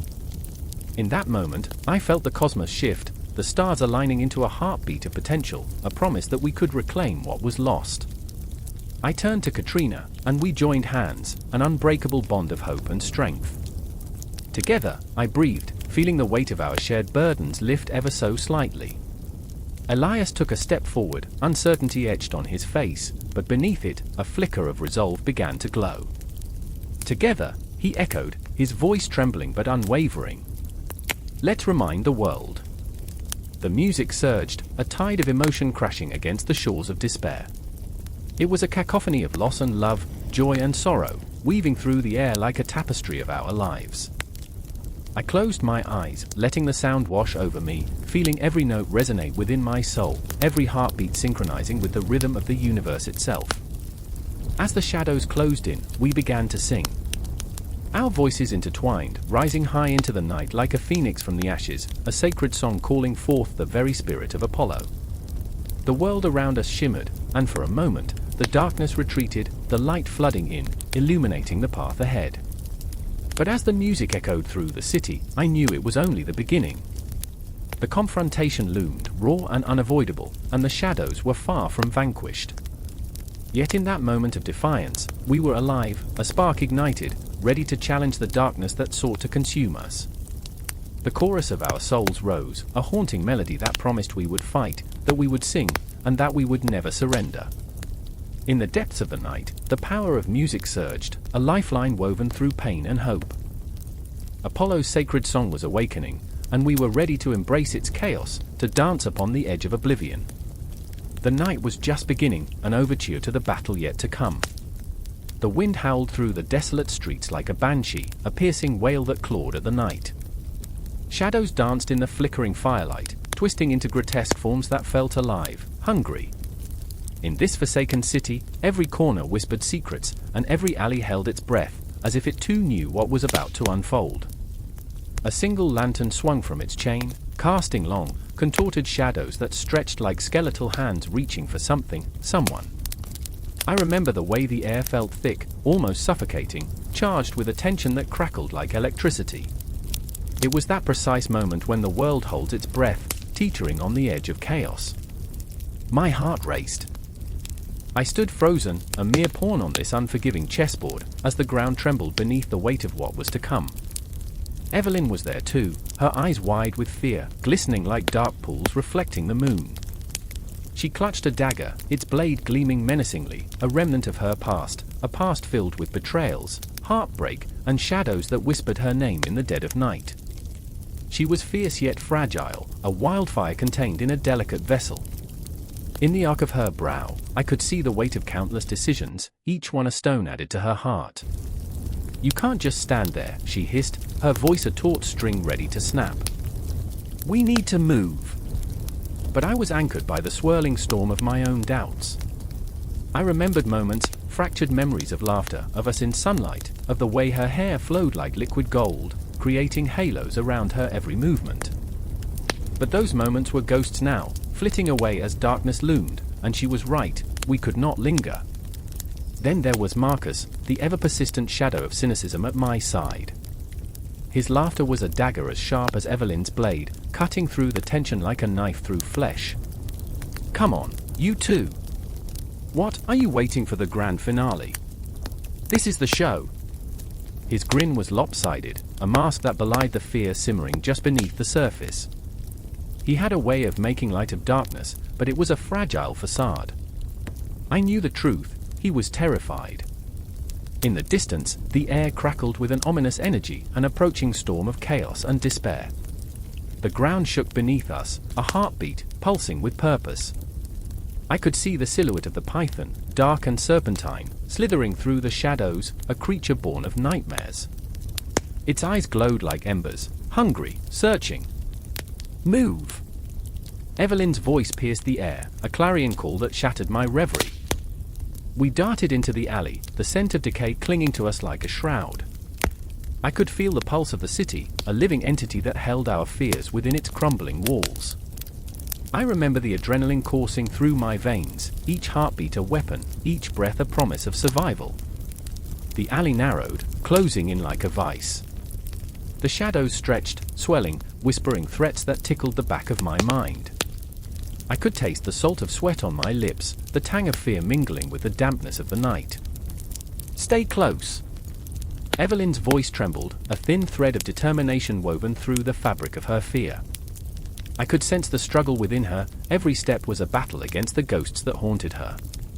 She had sacrificed so much to keep us alive, yet the fear of losing everything clawed at her insides. Marcus moved in front, a wild spirit dancing on the precipice of despair. He turned back, his eyes alight with an unsettling mix of exhilaration and dread. "This is it. This is what we've been waiting for." His laughter echoed, a brittle sound that broke against the walls of the city. And then, there it was, all the confrontation. The python emerged from the shadows, a creature of darkness, a reflection of our deepest fears. Its scales glistened like shattered glass, every scale a promise of destruction, every flick of its forked tongue a taunt. I remember the moment our eyes met, the creature and I, a fragile connection that transcended the bounds of terror. Time slowed, suspended between breaths. I saw the darkness reflected in its gaze, an abyss that mirrored my own. I thought of what it meant to confront the shadows within, the fears that gnawed at my soul. "Do you feel it?" Evelyn whispered, her voice a mere breath against the roar of the night. "It knows us. It's not just a monster, it's our darkness made flesh." I could hardly breathe, the weight of truth pressing down on my chest like a stone. The python was more than a beast, it was a manifestation of our failures, our regrets, our raw, unfiltered pain. In that moment, time shattered.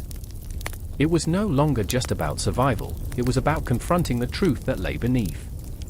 We were all flawed, all haunted by our pasts, and standing there, facing our fears, I felt an overwhelming surge of something, maybe it was hope, or perhaps it was surrender. And then it charged forward, a blur of sinew and shadow. We scattered, but the air crackled with energy, the line between light and dark blurring into chaos. I could hear the sound of my own heartbeat, a drum echoing in the void, and as I turned to face my fears, I saw Evelyn and Marcus caught in their own battles, grappling with the monsters they had hidden away for too long. There was no turning back, we were in this together, trapped in a dance of survival and reckoning. In that moment, we were not just fighting for our lives, we were fighting for the pieces of ourselves we had lost along the way. The confrontation of light and dark had begun, and with it, the weight of our choices hung heavy in the air, swirling like the storm that brewed just beyond the horizon. And just as I thought I understood the depths of this struggle, a flicker of light caught my eye, a glimmer of hope, or perhaps another shadow lurking just beyond the edge. The veil between our world and something far darker was thinning, and the night was just beginning. The silence hung thick, a suffocating shroud draped over the fields where the echoes of war still resonated. The air was heavy, laden with the metallic scent of blood and burnt earth, wrapping itself around me like the remorseful embrace of a long-lost friend. I stood there, heart pounding, as a ghostly fog rolled in, consuming the remnants of the battle. Shadows danced in the distance, whispers of souls who had fought for glory, now lost to the void. I remember the moment vividly. The battlefield was littered with the ghosts of what could have been. Bodies sprawled across the ground, each one telling a story, each face a canvas of fear, defiance, and despair. The sun hung low in the sky, casting an orange hue that made the blood shimmer like freshly spilled paint. And in that moment, I felt it, the weight of every breath, every heartbeat, a symphony of sorrow. "Where is he?" I choked out, my voice cracking like the earth beneath my feet. My heart raced as I searched the horizon, praying that the figure I longed for would emerge, unscathed. Thomas, my brother, my beacon of hope, the stubborn light in my often darkened world. He had fought fiercely, embodying the spirit of our family, but now I was left to wonder if the light would ever return to my life. "Hold your ground, Ilara," came a voice from behind, a raspy, broken whisper that felt like a dagger stabbing through my hope. It was Marcus, his face smeared with soot and sorrow. His eyes, once bright with ambition, were now clouded, haunting reflections of the chaos surrounding us. "We need to regroup. We can't lose more." I turned to him, anger flaring like the flames that had consumed our home. "Lose more? Look around you. What more could we lose? Our families lie here, just lying here." My voice cracked, the weight of the world pressing down on my chest. The bitterness tasted like bile, sharp and unyielding. He stepped closer, his brow furrowed, a mix of frustration and understanding etched across his features. "I know, Ilara. But we must survive. We owe it to them. We owe it to the ones who will come after us." His words were a lifeline, yet I could feel the distance growing between us. Our paths had twisted and turned, and now, in the aftermath, we found ourselves standing on different shores, adrift in our own currents of grief. I could hear the distant cries of men, the moans of the wounded, and the forlorn wails of mothers who would never embrace their sons again. Each sound tore through me, a visceral reminder of the price we had paid for our fleeting dreams. I closed my eyes, trying to shut out the chaos, but all I found was the darkness behind my eyelids, a swirling tempest of fear and despair. I remember when we thought victory was within our grasp. The dreams we spun, weaving tales of glory, of rejoicing in the streets of our town, celebrating the triumph of our cause. But that victory had cost us more than we had ever anticipated. It had taken our youth, our innocence, and now it felt like it was taking my sanity. "Do you think we'll ever see the dawn again?" I whispered to Marcus, the question escaping my lips like a fragile bird, trembling in the face of uncertainty. "Or will this night swallow us whole?" He looked away, the shadows stretching between us, as if even they couldn't bear the weight of what lay unspoken. "I don't know, Ilara. But we have to keep moving." His voice was a fragile thread, fraying at the edges, and I could see the way hope flickered in his gaze, barely hanging on. It was a reflection of what I felt inside, a tiny flame flickering in the tempest, but still fighting to survive. And then, there was a sound, a low, mournful cry that pierced the silence, pulling at my heartstrings. I turned sharply, dread coiling in my gut. And there, on the ground, I saw him, Thomas, blooded but alive, his spirit flickering like a candle in the wind. I rushed to him, my feet barely touching the ground, my heart racing in wild jubilation. "Thomas!"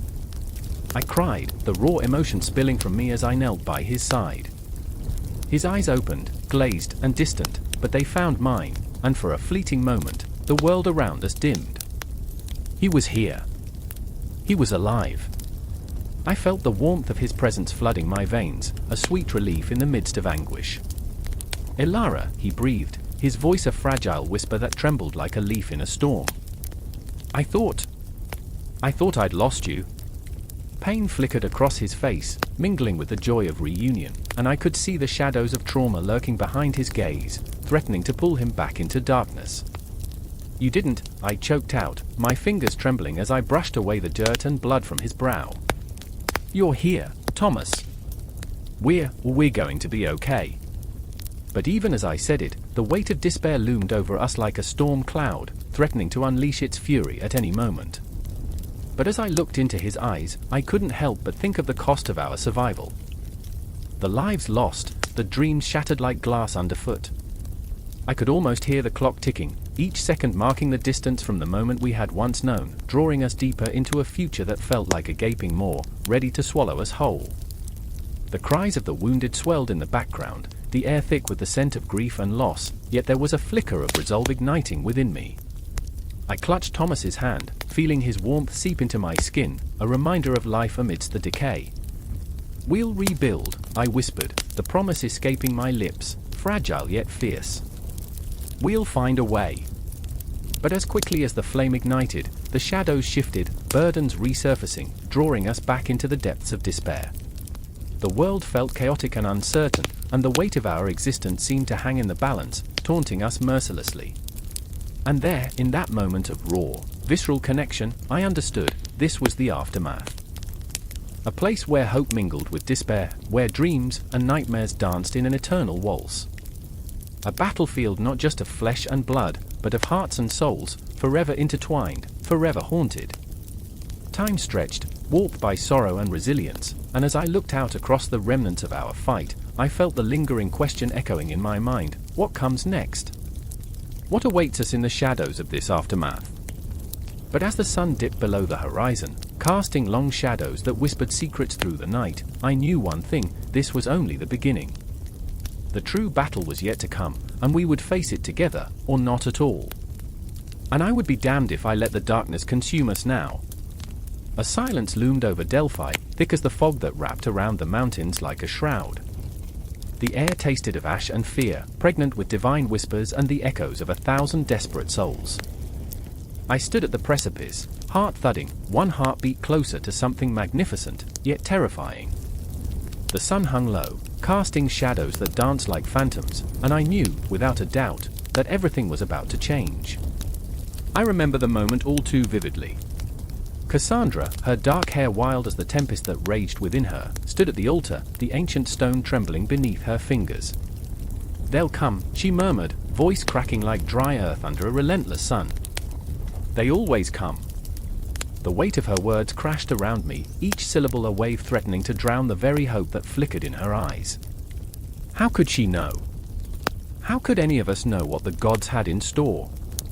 Cassandra was brilliant and broken, a paradox wrapped in the skin of a seer. She wore her visions like chains, heavy and unyielding. I could see the shadows in her gaze, dark tendrils of fear and longing. She was trapped between two worlds, the mundane and the divine, a bridge over a chasm that threatened to swallow her whole. My heart ached for her, but more than that, it burned with my own desperation. I was no seer, I was merely a vessel, a spectator clinging to the fringes of her chaotic existence. Then there was Aeson, his presence a tempest that stirred the very air around us. He stood at the edge of the temple, muscles taut as he prepared for the inevitable clash of fate. A warrior born into a world that had little use for heroes, he bore the scars of his past like a battle-worn tapestry. I could see it in his eyes, a flicker of doubt, a hint of rage. He was a man who sought glory but feared the chains of destiny. "This is madness," he spat, fists clenched tight enough to draw blood. "We'll only feed their hunger." I remember the taste of iron on my tongue, the bitter aftermath of dreams stillborn in the ether. The oracle's descent into madness was a symphony of chaos, notes of anguish reverberating through the stone walls. Each prophecy spoken in a fit of delirium held the power to incite wars or shatter empires. And yet, the people came, driven by desperation, clutching their hopes like fragile butterflies, believing that the gods would bestow upon them the answers they craved.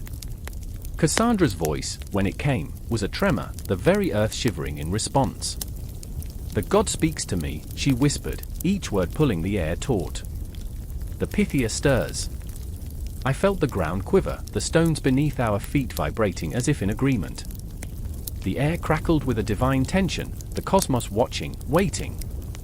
But I knew better than to trust this veneer of certainty. The gods were fickle, their smiles concealing a darkness that could swallow even the brightest dreams.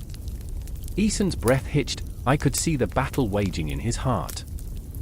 He had always been the protector, burdened by an oath that felt more like a curse. "You shouldn't be here, Cassandra," he said, and his voice, usually so steady, trembled with anxiety. "We can't play the pawns in another divine game." I felt the weight of his words, the truth of them curling like smoke in my lungs. But how do you turn from the gods when they whisper your name? And then, she screamed. A sound so raw it shattered the silence, sending birds spiraling into the sky like shards of glass. It echoed off the mountains, an agonizing cry that split the air. I staggered back, heart racing as I fought the urge to flee. The shadows deepened, curling around us like a lover's embrace, whispering secrets I dared not comprehend. Cassandra fell to her knees, her hands clawing at the earth as if trying to pull herself from the depths of despair. "They are coming," she gasped, eyes rolling back, the fire of prophecy burning through her veins. "The darkness is alive." Aeson rushed to her side, the fierce protector transformed into a desperate lover. "Cassandra," he shouted, panic weaving through his voice as he cradled her head in his hands. I watched, a spectator to their plight, torn between the need to help and the weight of my own fears. "Fight it! Please, fight it!" But she was lost in a vision, caught in a world that spun wildly out of control. Images flashed behind her eyelids, cities aflame, shadows creeping across the land, the cries of the innocent swallowed by the night. The intensity of it all clawed at my insides, a warning from the depths of my own heart. "I remember," she whispered, the words punctuated by gasps. "I remember the blood, the screams, the betrayal." Each syllable cut like a knife, revealing a truth I had long buried beneath layers of denial. "They will not stop until they have everything." The wind howled through the temple, a wailing banshee of fate. I felt the air shift, the weight of destiny pressing down on us, a reminder that the line between hope and despair was razor thin. Aeson's hands trembled against her, and I could see the flicker of desperation in his eyes, the fear of losing her to the very darkness they fought against. And in that moment, I knew. The weight of our choices, the burden of our souls, all converged in Delphi like a storm brewing on the horizon. We were caught in a game far larger than ourselves, pawns in a celestial chess match where the stakes were our lives. Cassandra's voice rose again, a haunting melody that echoed through the corridors of my mind, twisting my thoughts into knots. "The Pythia is awake," she cried, and I shivered at the thought. The oracle had become the vessel of prophecy once more, the harbinger of doom and salvation. And yet, as I watched them together, I felt the tendrils of hope push against the despair clinging to my heart. Perhaps Aeson could save her, perhaps together they could defy the inevitable. But with every heartbeat, the shadows grew stronger, and I knew the darkness would not be so easily thwarted. "Cassandra!"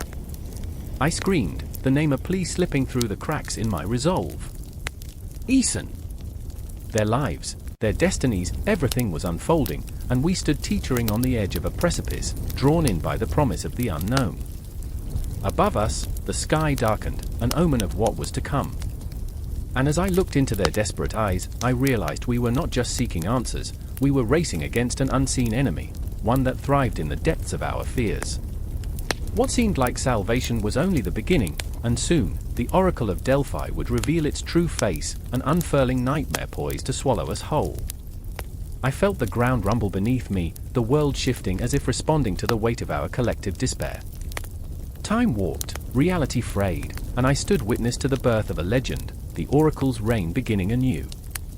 There was no turning back, only the future unfolded before us, dark and unyielding, a tapestry woven of prophecy and peril. The air crackled, thick with tension, as a single scream shattered the suffocating silence of the dimly lit chamber. I remember the way it reverberated through the stone walls, echoing back in fractured pieces, a ghostly reminder of what was at stake. The blooded floor was a harbinger of chaos, each droplet a testament to a struggle that felt ancient, primal. Outside, shadows danced under the flickering torchlight, as if the very night conspired against us, whispering secrets that chilled the bones.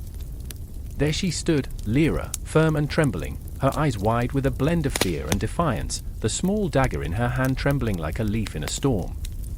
She was a warrior forged from desperation, a heart caught in the relentless grip of fate.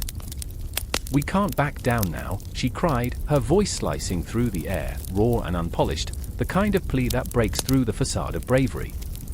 In that moment, all I saw was the girl who had once laughed with me under the old oak tree, her laughter ringing like chimes. I remembered what it was like to feel invincible beside her, the weight of the world falling away. But now? Now, the world felt like a shroud, heavy and suffocating. I turned to Dorian, who stood beside her, the very essence of conflict wrapped in the shadows of his own making. His brow furrowed, the shadows carving deep lines across his face like scars of indecision.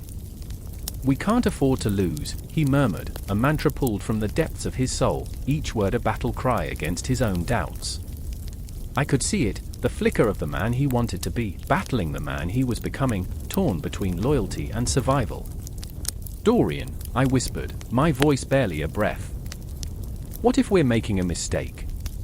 The thought flitted through my mind like a moth drawn to flame, igniting a sense of dread that threatened to consume me. The weight of choices loomed large, and I felt the air grow heavier, colder. What if we're just pawns in some twisted game? A flash of something dark crossed his features, and for a moment, I thought I could see the flicker of despair, an ember hidden beneath layers of bravado. "Then we play our part," he said, steel creeping into his voice. But the tremor betrayed him, a fragile thread woven through the fabric of his resolve. I knew then that we were all caught in a web, each of us a thread in a tapestry of inevitable loss. Lyra stepped forward, her small frame a stark contrast to the enormity of the moment.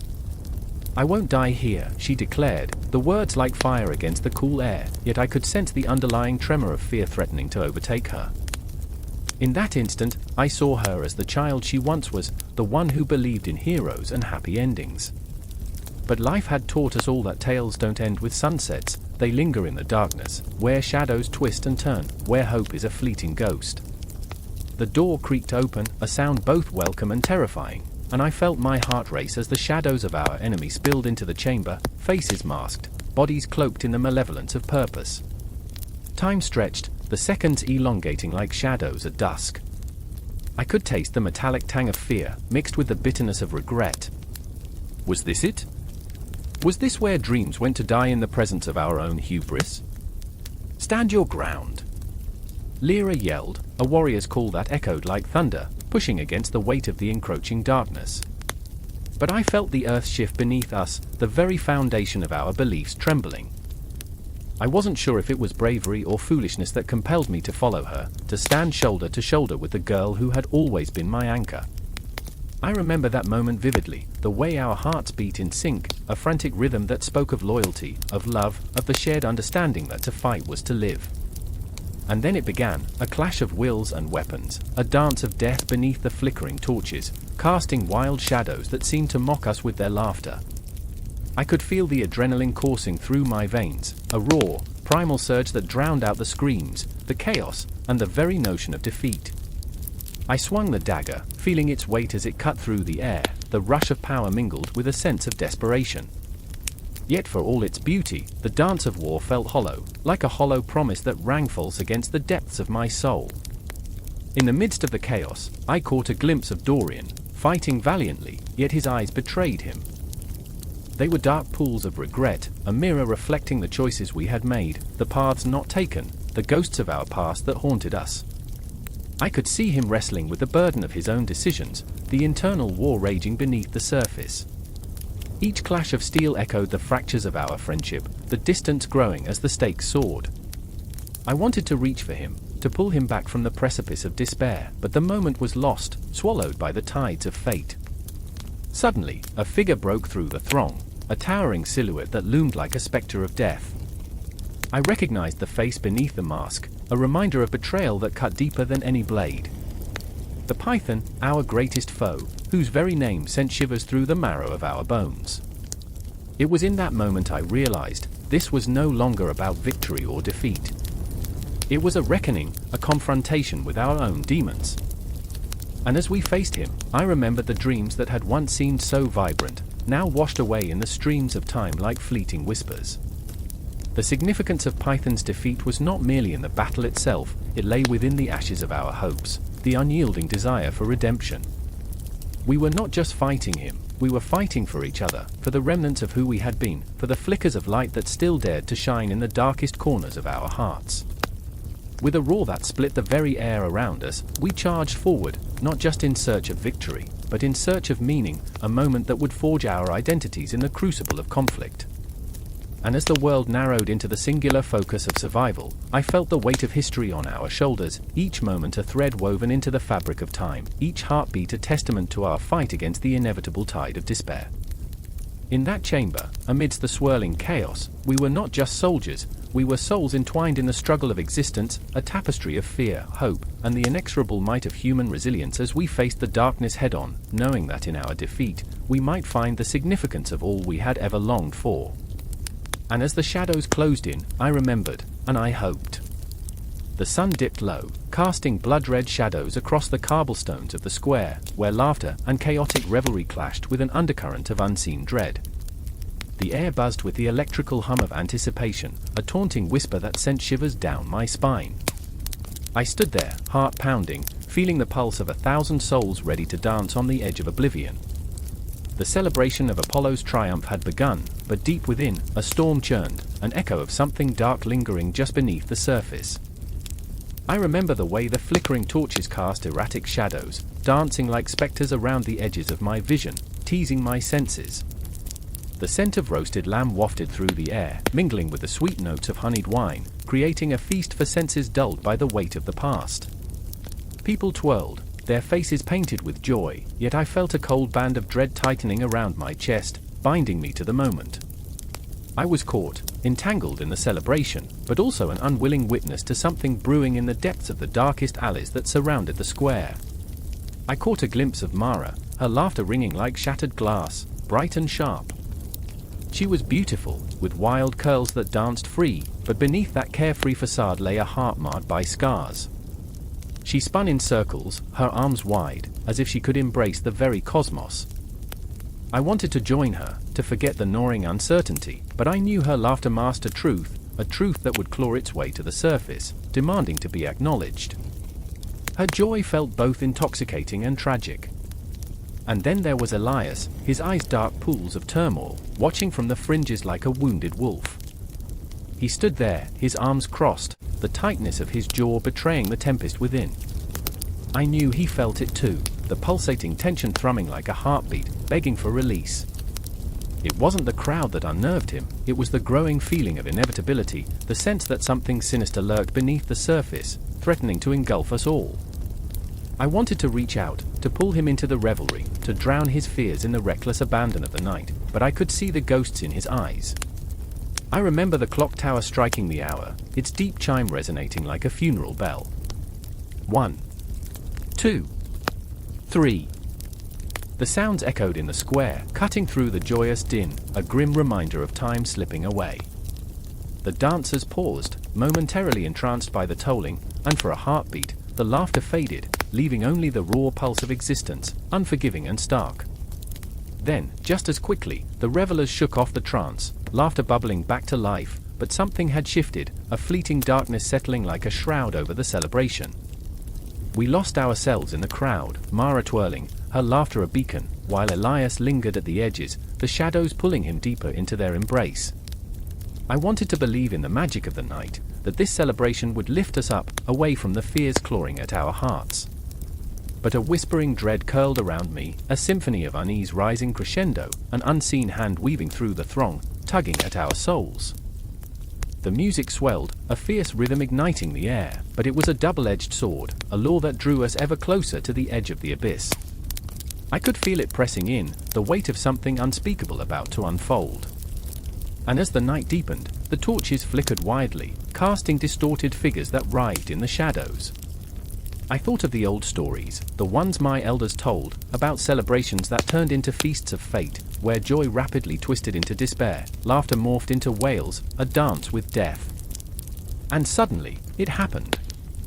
A scream cut through the night like a blade. The crowd froze, laughter stolen from our lips, replaced by a collective breath held in terror. I turned, my chest tight, eyes darting to the source. A figure collapsed in the center of the square, a child, his face pale, eyes wide, a cherry red marking blooming across his tunic. The world fell silent, the music snuffed out, laughter erased like chalk on a blackboard. Mara's laughter faded into a choked gasp, her hand flying to her mouth, disbelief painted across her face. Elias stepped forward, instinctively, a protective instinct flaring, but I grabbed his arm, a warning etched in my gaze. The shadows writhed, and an ominous chill slithered through the crowd, moving swiftly through the throng, stealing warmth and hope in its wake. The townsfolk surged forward, a sea of panic washing over us, cries of fear piercing the air. What happened? Why him? Is it a curse? Questions tumbled like stones, heavy and suffocating. And I felt it, the weight of despair coiling around my heart, squeezing tight, a vice of conflicting emotions. I remember looking at Mara, her spirit faltering as she scanned the crowd, searching for some thread of hope. But the weight of fear was palpable, a living thing wrapping around us, squeezing tighter with each heartbeat. I caught Elias's gaze, the fire in his eyes flickering, wavering under the pressure of uncertainty. He stepped back, overwhelmed, as if the shadows beckoned him, daring him to step away from the light. Time stretched, every moment echoing with the significance of the child's fall. And I stood there, my heart racing, the shadows closing in, a relentless whisper, gnawing at the edges of my sanity. The world around me blurred, laughter melting into cries, shadows twisting into monsters. In that split second, I realized it was not just the child who fell. It was our innocence, our belief in the night, crumbling under the weight of harsh reality. A celebration turned to ashes, and we were left grasping at ghosts, wondering if we'd ever find our way back to the light again. And as I stood in that liminal space, between the joy of Apollo's triumph and the stark reality of loss, I felt a resolve hardening within me. I couldn't let this night end like this, not for Mara, not for Elias, and certainly not for that child. So, I took a breath, steady and fierce, and plunged into the chaos, ready to face whatever darkness awaited. And then, as the shadows loomed larger, I felt the pull of something greater, a force intertwining with our fear, a glimmer of hope flickering in the distance, just beyond the reach of despair, a promise that maybe, just maybe, we could defy the night and bring back the light. The moon hung heavy in the sky, a silver blade slicing through the darkness. An owl cried out, its voice sharp and haunting, piercing the stillness that wrapped the forest like a shroud. Shadows danced among the trees, twisting into the shapes of forgotten spirits. I stood there, heart racing, the scent of damp earth filling my lungs. Something was wrong. Something was deeply, irrevocably wrong. Celia, wait! Liam's voice cut through the tension, a desperate plea that echoed in the night. His hand reached for me, trembling, but I was already sprinting, the need to protect the forest coursing through my veins like wildfire. The trees whispered warnings, their leaves rustling with urgency, as I plunged deeper into the thicket. I remember when the forest sang, I called back, bitterness curling my words. I remember when it thrived. But those days were gone. The beauty had slipped through our fingers like sand, and all that remained was the choking grasp of despair. Celia was a breath of wind, a wild spirit that defied containment. But her stubbornness often led us into darkness. The shadows around us seemed to pulse with dread, breathing life into my fears. She had always believed that nature would fight back, that the world would right itself if left alone.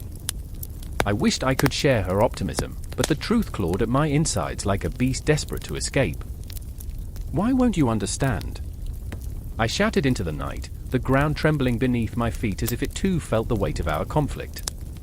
"It's not just the trees, it's the very soul of this place that's dying." A crackle echoed from behind us, a branch snapping, a warning. Liam's face was pale, his eyes wide with the realization of danger. "Celia," he yelled again, but fear clawed at his throat, rendering his voice nearly inaudible. The forest was alive, but it felt like a scream trapped beneath the surface, waiting to erupt. I could see it in the way the branches curled away from the approaching darkness, the way the animals stilled in their tracks, holding their breath. "It's the hunters," Celia whispered, her voice trembling, a mix of anger and sorrow.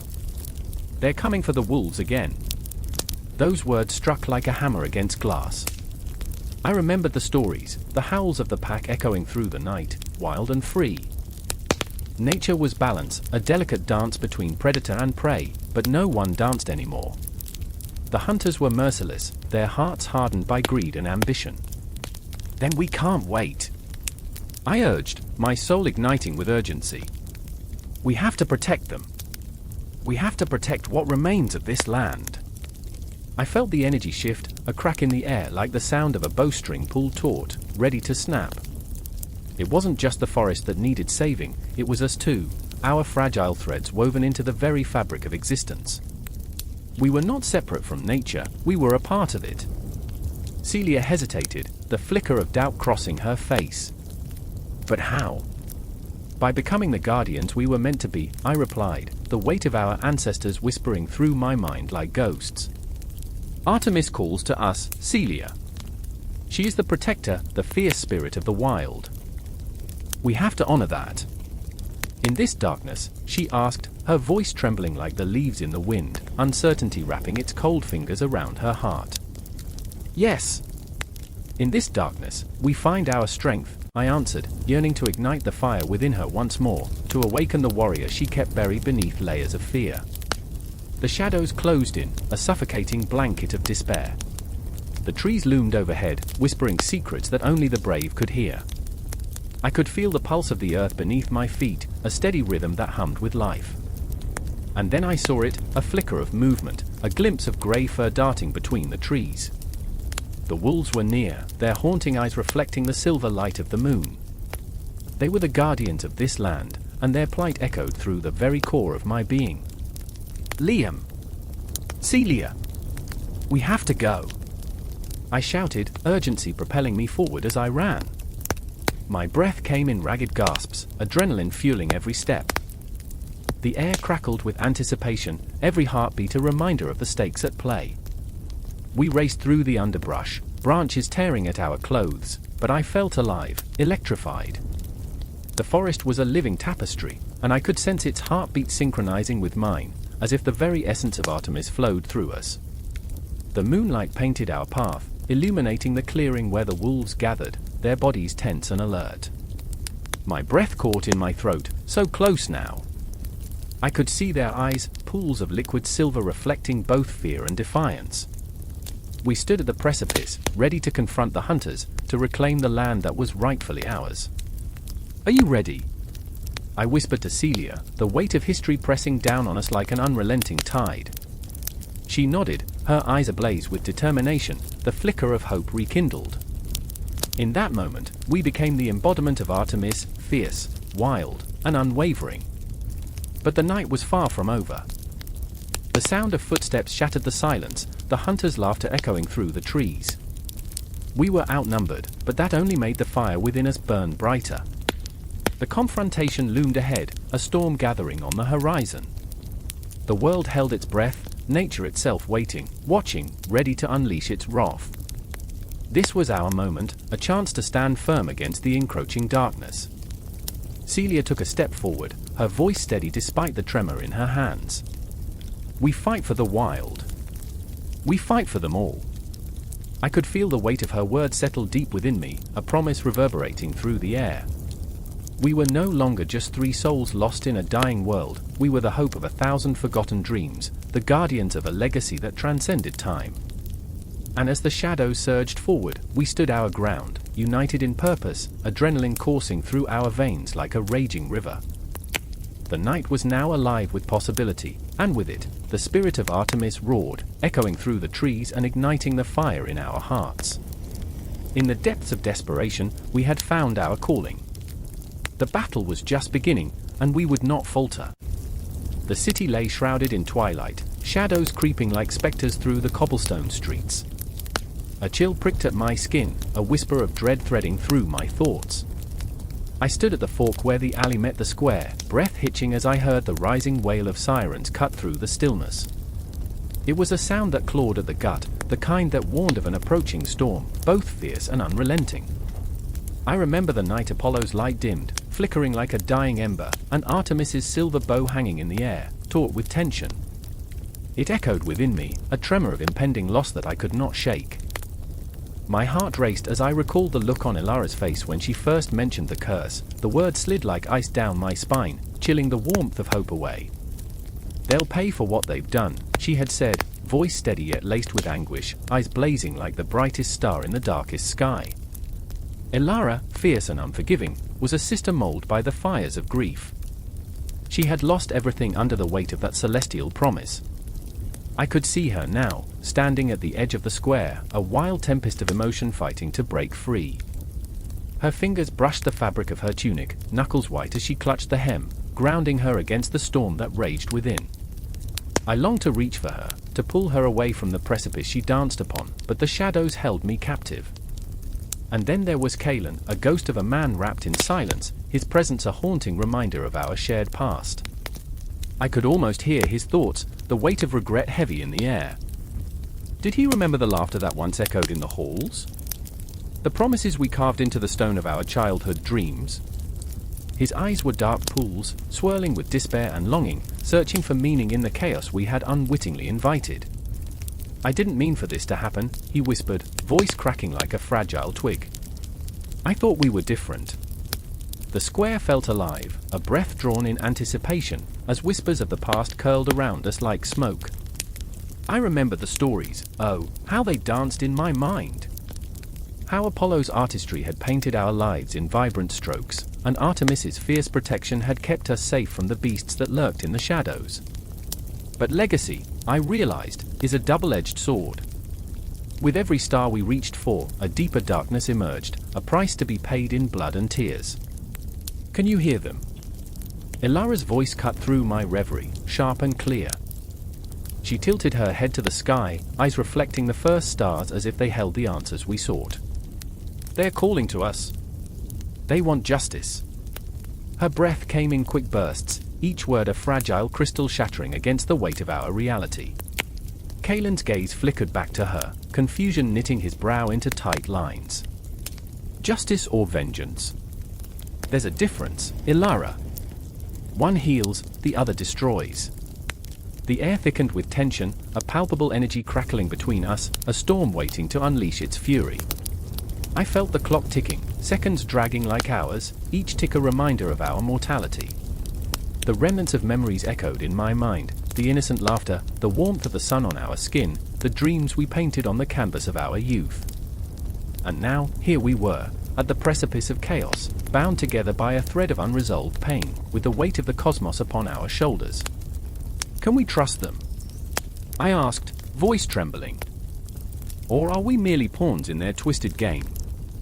I could see the hesitation flicker across their faces, a shared uncertainty that only deepened my dread. The night stretched before us, dark and foreboding, each shadow a ghost of what had been, what could have been. The sirens wailed again, closer now, slicing through the air like a knife. I could feel the pulse of the city, a heartbeat thrumming beneath the surface, echoing the chaos of our own intertwined fates. Light flashed in the distance, blue, red, a cacophony of urgency, drawing nearer with every breath. "They're coming," Ilara said, voice low but fierce. "We have to stand together." Her words hung in the air, a lifeline thrown into a turbulent sea. But what did it mean to stand together when the very fabric of our lives was fraying? I remembered the myths, the tales of gods and mortals, of love and loss woven into the stars. Apollo's light was once a beacon, guiding us through the darkest nights, while Artemis's arrows flew swift and true, protecting the innocent from harm. But what legacy would we leave behind? Would we become mere echoes in the annals of time, a whispered warning of hubris and despair? Kalen took a step forward, determination etched across his features. If we're going to face this, we need to confront our past. We can't let their shadows consume us. I watched as he looked between us, searching for a flicker of hope, a sign that we could weather this storm together. But the shadows loomed larger, darker than before, the weight of the past casting its long fingers over us. I could hear the whispers, the echoes of our choices reverberating through the night. What if we fail? I asked, the words slipping from my lips, raw and vulnerable. Then we'll fail together, Ilara said, her voice a fierce flame against the encroaching darkness. But we will not go quietly into that night. I felt the pull of something ancient, something primal stirring within, a heartbeat that echoed through the expanse of time. We were not just children of the cosmos, we were warriors forged in the fires of struggle, bound by blood and memory. The night was vast, unforgiving, yet within that darkness lay the seeds of our legacy, waiting to burst forth into the light, waiting for us to reclaim our story. As the sirens drew nearer, a crescendo of chaos rising to meet us, we stood together, trembling yet unyielding.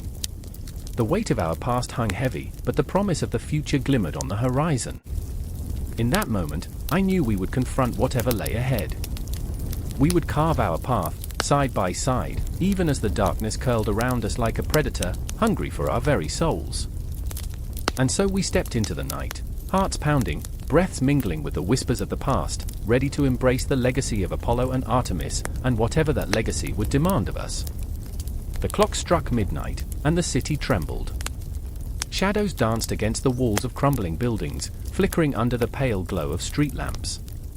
I stood there, heart pounding, as a scream ricocheted through the narrow alleyways, clawing at my insides. It was a sound that transcended mere terror. It was a haunting echo of grief, desperation, and an unspeakable longing for something that had been lost. I closed my eyes, trying to drown out the noise, but all I could do was remember.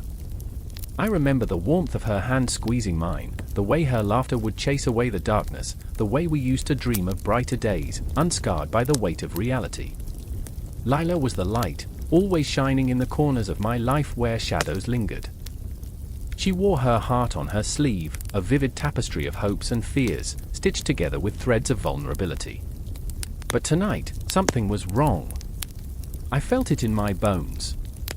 It was a storm gathering, a boiling point of rage and sorrow that threatened to burst. I had to find her, I had to pull her back from the brink of whatever darkness had swallowed her whole. Across the street, I caught a glimpse of Marcus, his silhouette carved by the flickering flames of a nearby fire. He was the anchor when the tides of life pulled me under. Tall and stoic, he wore his scars like trophies, reminders of battles fought in silence. But tonight, he too bore the weight of shadows. His jaw clenched, fists tight, a silent war raging within him. I could see it, the flickers of anger and regret warring for dominance. We were not just friends, we were anchors for one another, yet tonight our roles felt reversed. I can't lose her, I whispered into the night, my voice swallowed by the chaos around us. I remember the first time Lila spoke of her dreams. The way her eyes lit up when she talked about change, about stories that could reshape the world. Imagine, she had said, if our tales could touch even one heart, wake one soul. But tonight, her dreams felt heavy, as if the weight of the world was crushing her spirit, and I believed that I had failed to protect the very light we had built together. The city felt alive, each heartbeat resonating through the cobblestones, each footstep a reminder of the lives intertwined with our own. The shadows seemed to whisper secrets, unseen figures lurking in the periphery, memories that clawed at the back of my mind. I remember the stories she used to tell, each one a thread in our shared tapestry. But now those stories felt like ghosts, haunting reminders of the fragility of our existence. A low rumble echoed as Marcus stepped forward, his gaze locking onto something in the distance, a flicker of movement, a flash of desperation. There, he shouted, pointing into the darkness. My heart raced as I followed his gaze.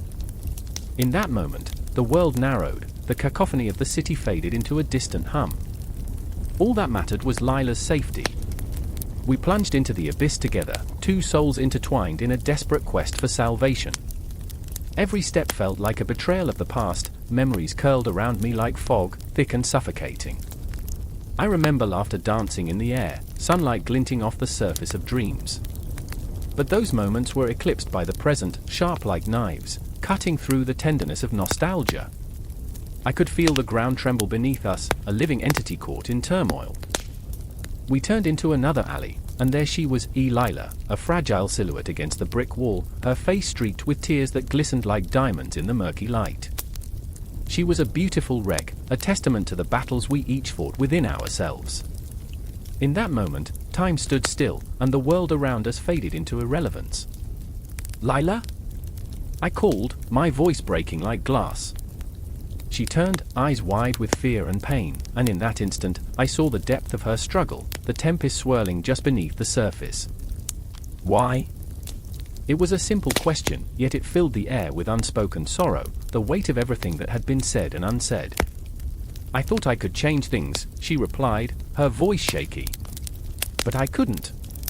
I'm losing myself." The admission hung in the air, heavy and suffocating, like smoke from a dying fire. I stepped closer, reaching out, but the distance felt insurmountable, a chasm filled with unfulfilled dreams and shattered hopes. "You're not alone," I whispered, my heart aching. "You never were." Marcus moved forward, fury radiating from him as he faced the specters of our past, the voices that had haunted us all. "This city isn't just bricks and stone, it's a living organism, and we're all part of its story," he said, his voice low yet fierce. "We can't let it consume us. Not now." The shadows flickered around us, and I felt it, the resonance of our collective stories, reverberating through the air, binding us together even in our darkest hour. Each tale weaved into the fabric of the city, every heartache echoing through time. I remember the stories that gave us strength, the laughter that painted our memories with light. We were more than just souls adrift, we were a tapestry of resilience, and we needed each other to survive. "Please, Lila," I pleaded, stepping closer, my breath hitching. "We can face this together. We can still write our story." Her eyes flickered with uncertainty, but beneath the fear, I saw something else, a spark, a glimmer of hope that had not yet been extinguished. It was the same spark that ignited our dreams, that drove us to challenge a world that often felt indifferent. As the chaos of the city pulsed around us, our hearts synchronized, echoing with the rhythm of shared struggles. I could feel the weight of every tale we had told, every fear we had faced, and I knew then that our stories mattered.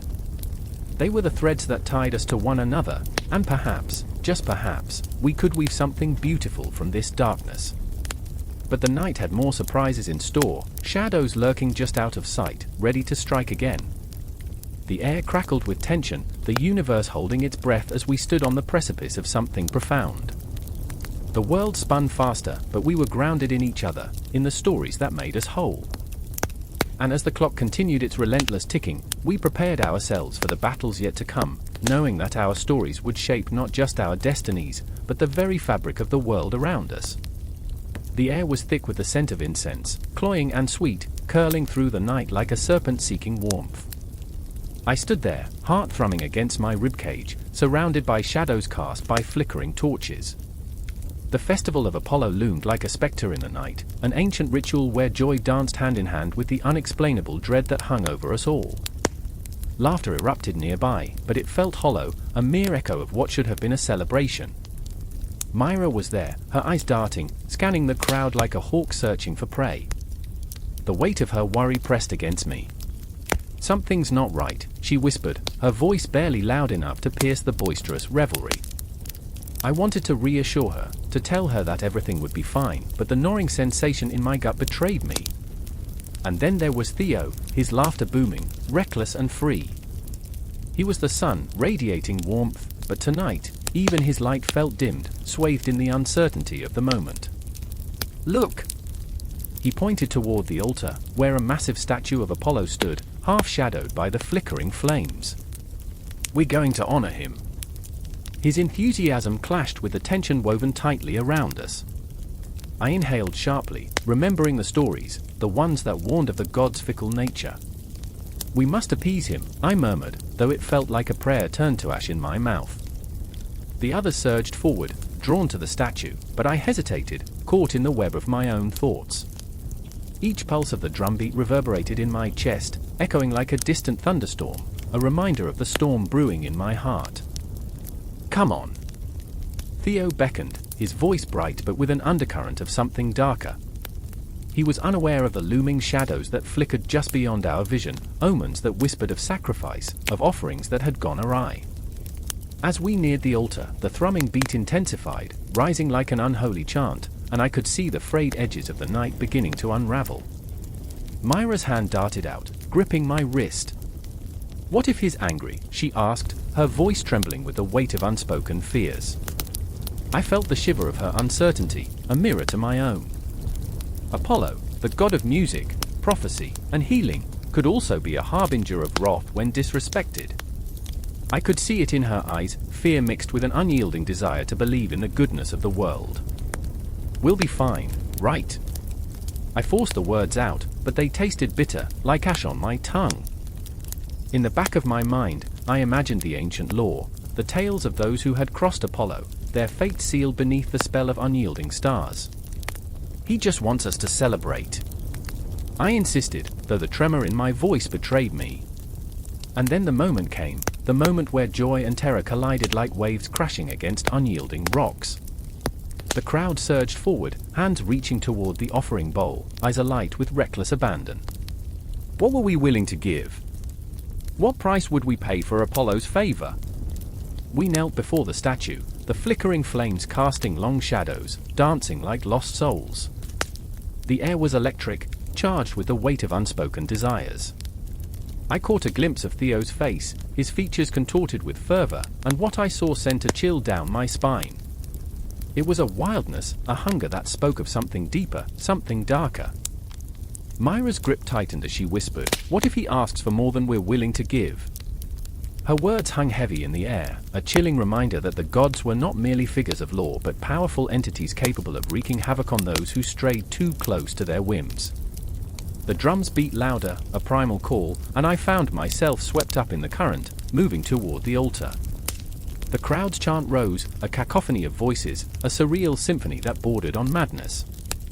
The wildness of it clawed at the edges of my sanity, urging me to participate, to surrender to the collective fervor.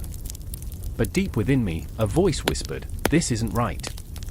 I was a spectator in a world teetering on the brink of catastrophe, a delicate balance between offering and demand.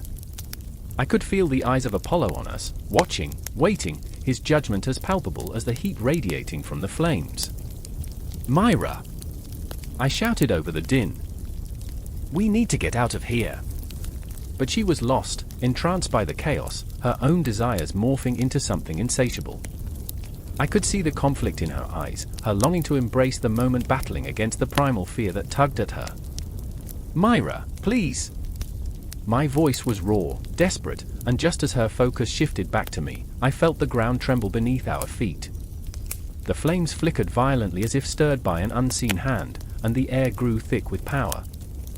Theo threw back his head, laughter bubbling from his lips, but it felt hollow, like a glass bell shattering into shards.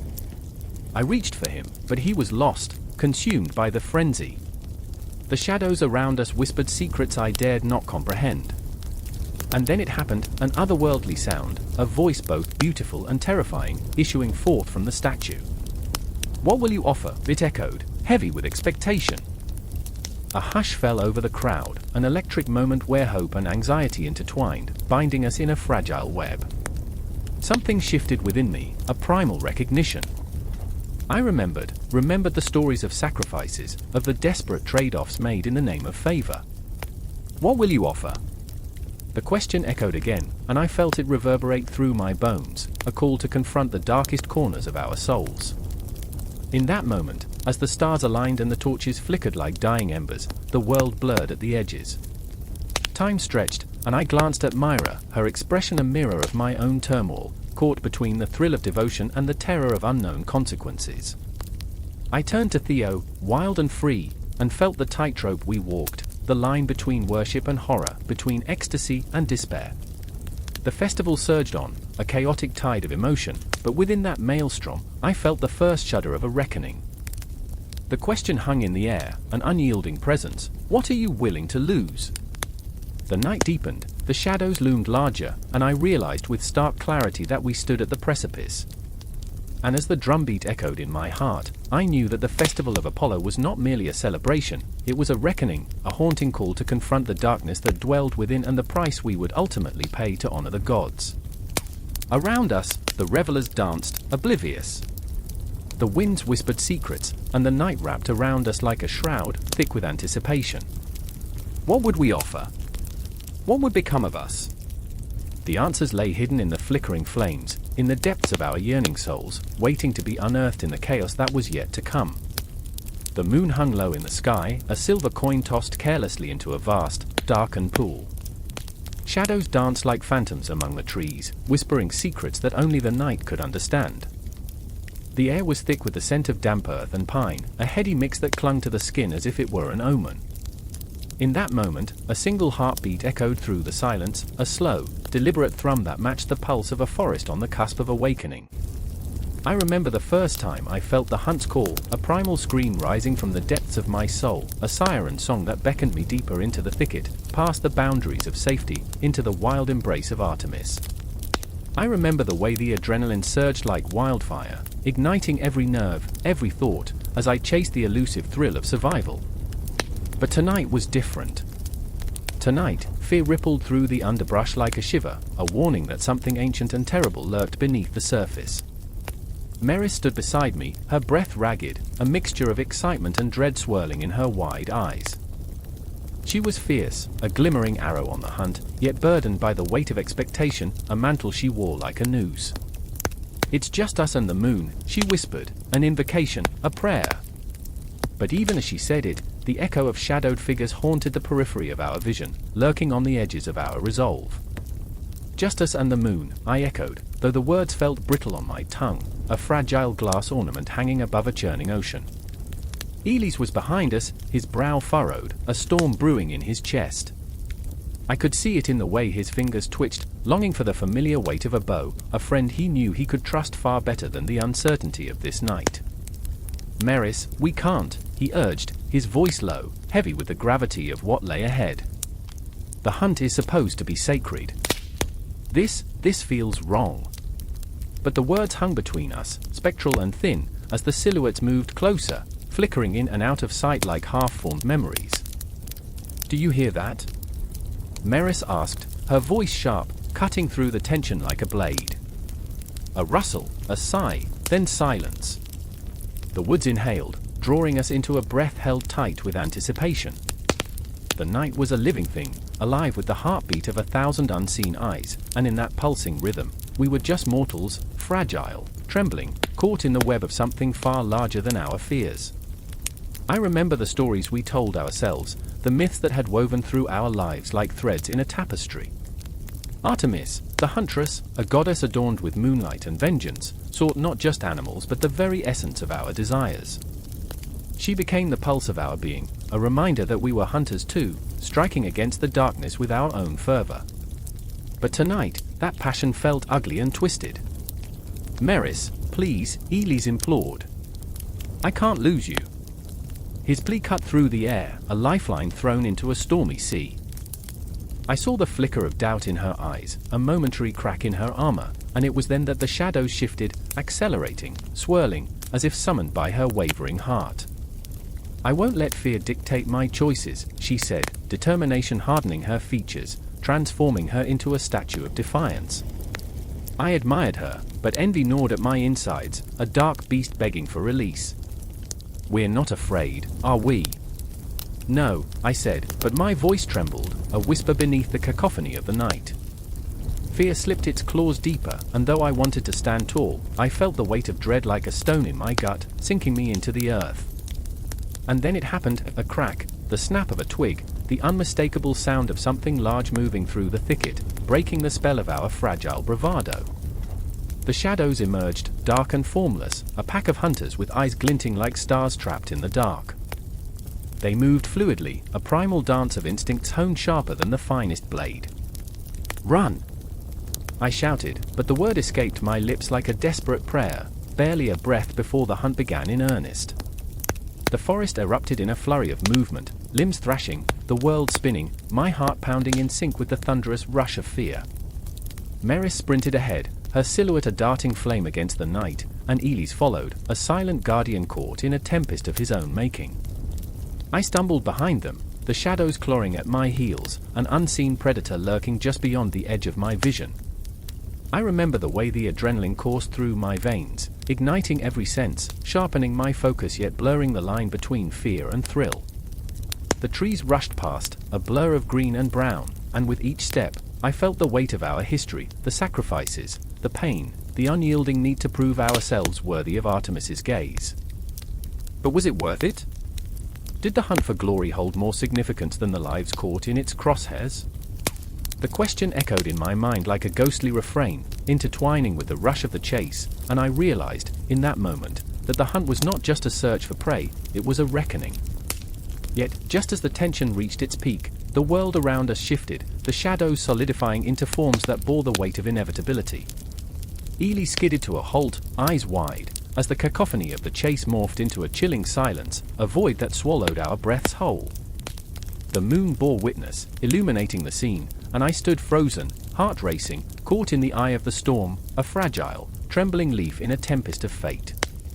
And there we were, three souls drawn together in the web of the hunt, standing at the precipice of something far greater than ourselves, uncertain if we would emerge unscathed or if the void would claim us as its own. The night stretched endlessly, a tapestry woven with threads of fear, desire, and that haunting call of Artemis, echoing in the depths of our souls, urging us onward into the unknown. The clock struck midnight, its heavy chime reverberating through the stillness like a funeral bell. In the heart of the ancient city, beneath a sky smeared with ink and loneliness, two figures stood at the edge of a crumbling rooftop, eyes locked, twins, tethered by fate yet severed by secrets. An electric charge hung between them, an unspoken grief wrapped in unshed tears. I could feel the weight of their shared history, thick as fog, smothering the air. Nico's hands trembled as he clutched the ledge, his knuckles pale against the stone.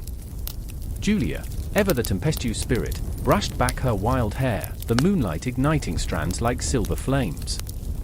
"You don't understand," she whispered, voice quaking like leaves in a storm. I had to do it. I could taste the bitterness, the fear laced with betrayal. In that moment, time fractured, a kaleidoscope of memories spiraling around them. I remembered childhood laughter echoing through sunlit meadows, their voices harmonizing, two halves of a whole. Now, every note was a dagger slicing through the fabric of their bond. "Do you think I wanted this?" Nico's voice broke, a haunting melody of despair. "You could have come to me, Julia. We always faced everything together. But that together felt like a ghost, fading with each breath, replaced by shadows and whispers.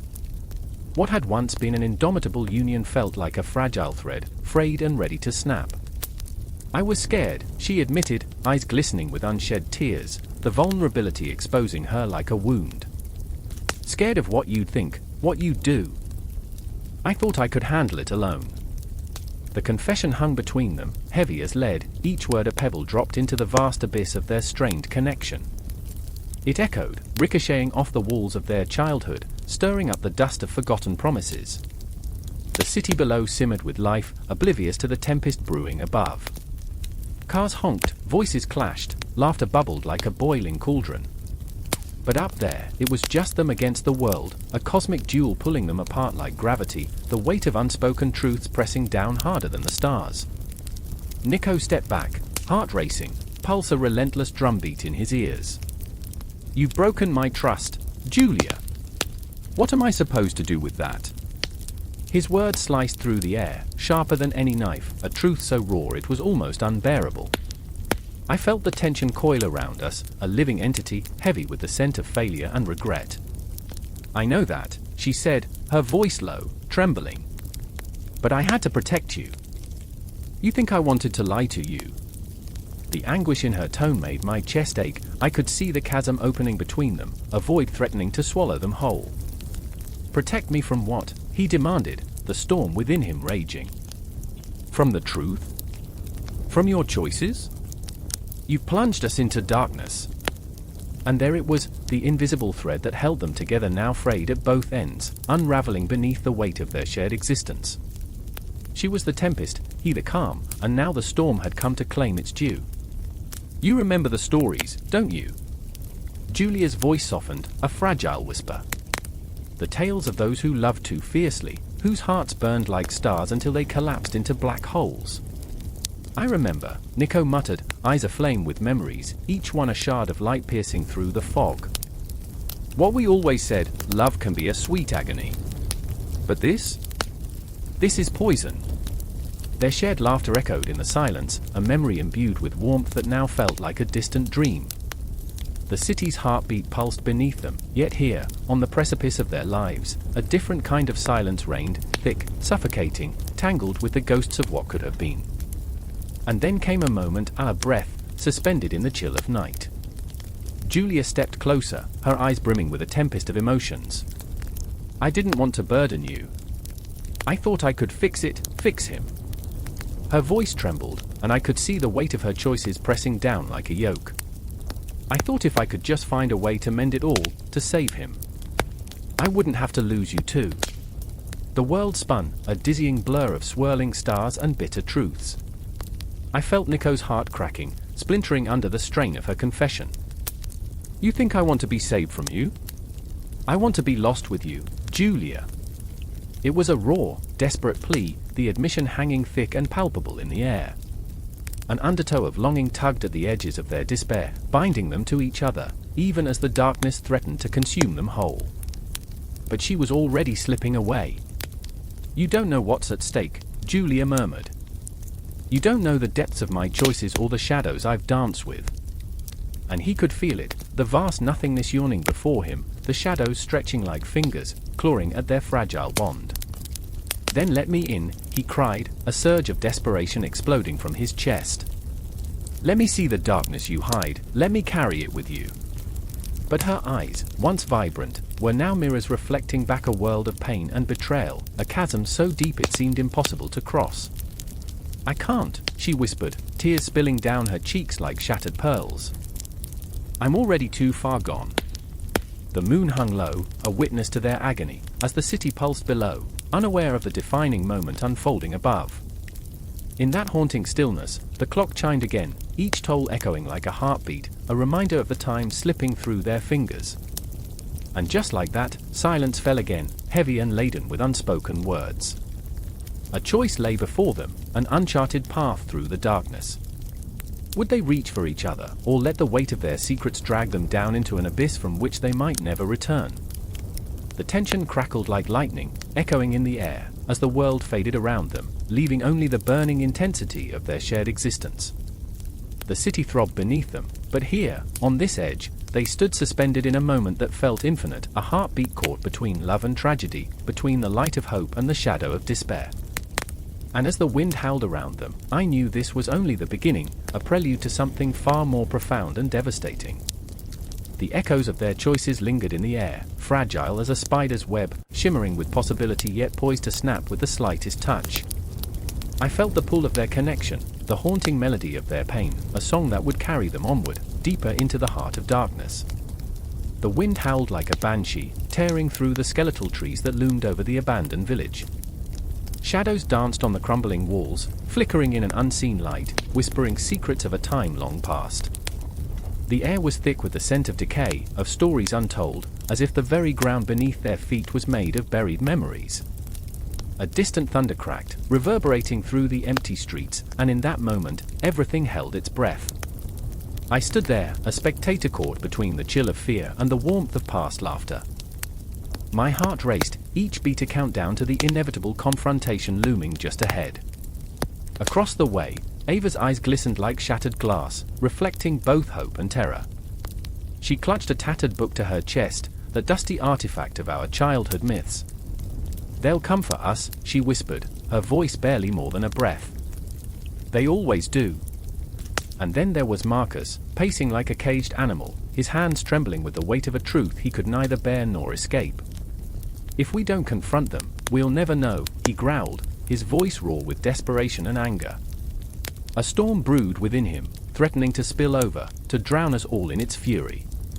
And I felt it, how he had always been the one to charge into the fray, to seek out the monsters lurking in the shadows.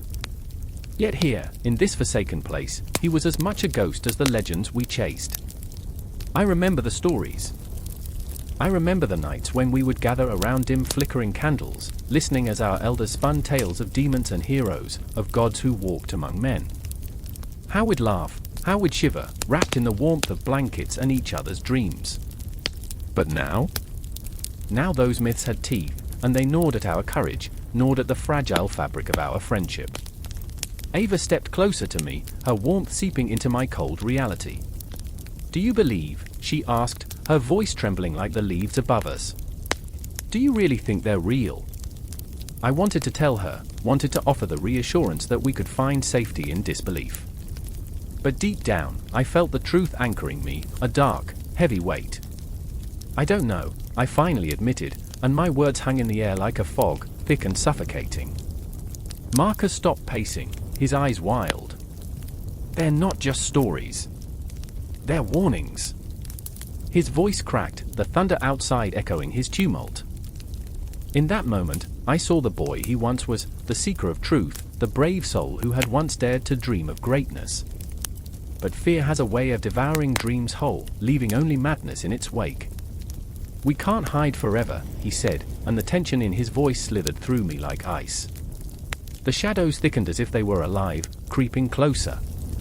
The air grew heavier, charged with unspoken words and unanswered questions. I felt the weight of the night pressing down, and every heartbeat echoed through the silence that followed. It was as if the universe itself was holding its breath, waiting for the first spark to ignite the dark. "Remember the story of the Wraith?" Ava asked, her eyes wide, her breath quickening. "The one that haunts the woods, devouring souls who dare to venture too far." I nodded, recalling the image of that spectral figure, cloaked in darkness, eyes glowing like dying embers. "What if it's here? What if it's watching us right now?" Her voice trembled with fear, and I felt her shiver against me, the reality of our situation seeping in like poison. Marcus scoffed, but his bravado faltered. "Legends are just stories meant to frighten children," he said, but even his conviction wavered, the doubt leaking through the cracks. The wind shrieked a haunting melody, almost mocking us, reminding us of the fragility of our beliefs. We were tangled in the web of our past, unable to escape the ghosts that lingered, waiting for a moment of weakness. And then, like a jolt of electricity, the ground trembled beneath us. A figure emerged from the shadows, a silhouette that seemed to draw the darkness closer, as though it were a part of it. My heart raced, panic coursing through my veins as I glanced at Ava, her expression frozen in horror. "Are you ready?" Marcus whispered, his bravado stripped away, the boy inside him fighting to escape. For a moment, time slowed, and I felt every heartbeat echo in the stillness. The figure drew nearer, and I caught the glint of something sharp, or a blade, perhaps, or the talon of a creature that should not exist. The legends came crashing back, flooding my mind with images of darkness and despair. I could hear my own breath, ragged and shallow, drowning out the thunder outside. As the figure stepped into the dim light, I saw its face, or what remained of it. A hollow gaze met mine, the eyes of a predator, cold and unfeeling. The air grew thick with dread, suffocating and electric. I could barely think, my mind racing to comprehend what was happening. "Run!" Marcus shouted, snapping me from my trance, and we turned to flee, the stories of our childhood morphing into a nightmarish reality. Ava grabbed my hand, her grip fierce and unyielding. I could feel her pulse matching mine, both of us racing, not just from the figure behind us but from the weight of every myth that had tethered us to this moment. In every step, I felt the echoes of those stories, the dreams we had once spun, weaving through the tapestry of our reality. But as we ran, I heard the whispers of our past clawing at the edges of my mind. "They will always come for you," they taunted, a chorus of voices melding into one. "You cannot escape your fate." And in that moment, the truth dawned on me, the myths had bled into our lives, transforming us into the very heroes and villains we had once so carelessly conjured. The night was alive, and we were caught in its grip. "Where do we go?" Ava gasped, her fear palpable, intertwining with my own. "What do we do?" I couldn't answer.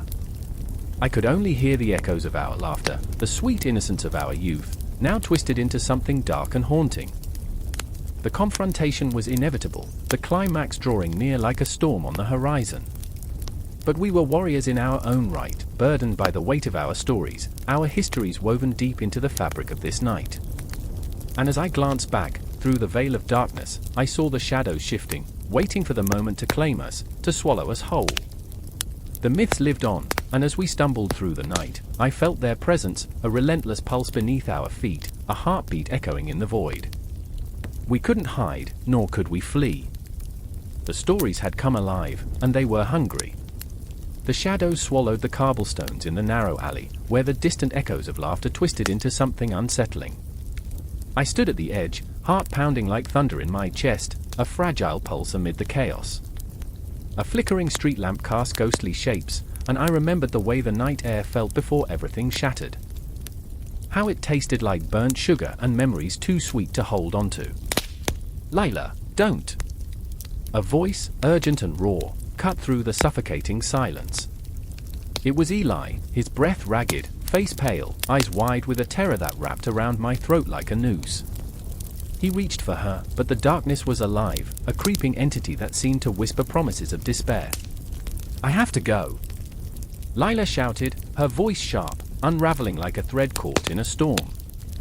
She took one step forward, and the world held its breath.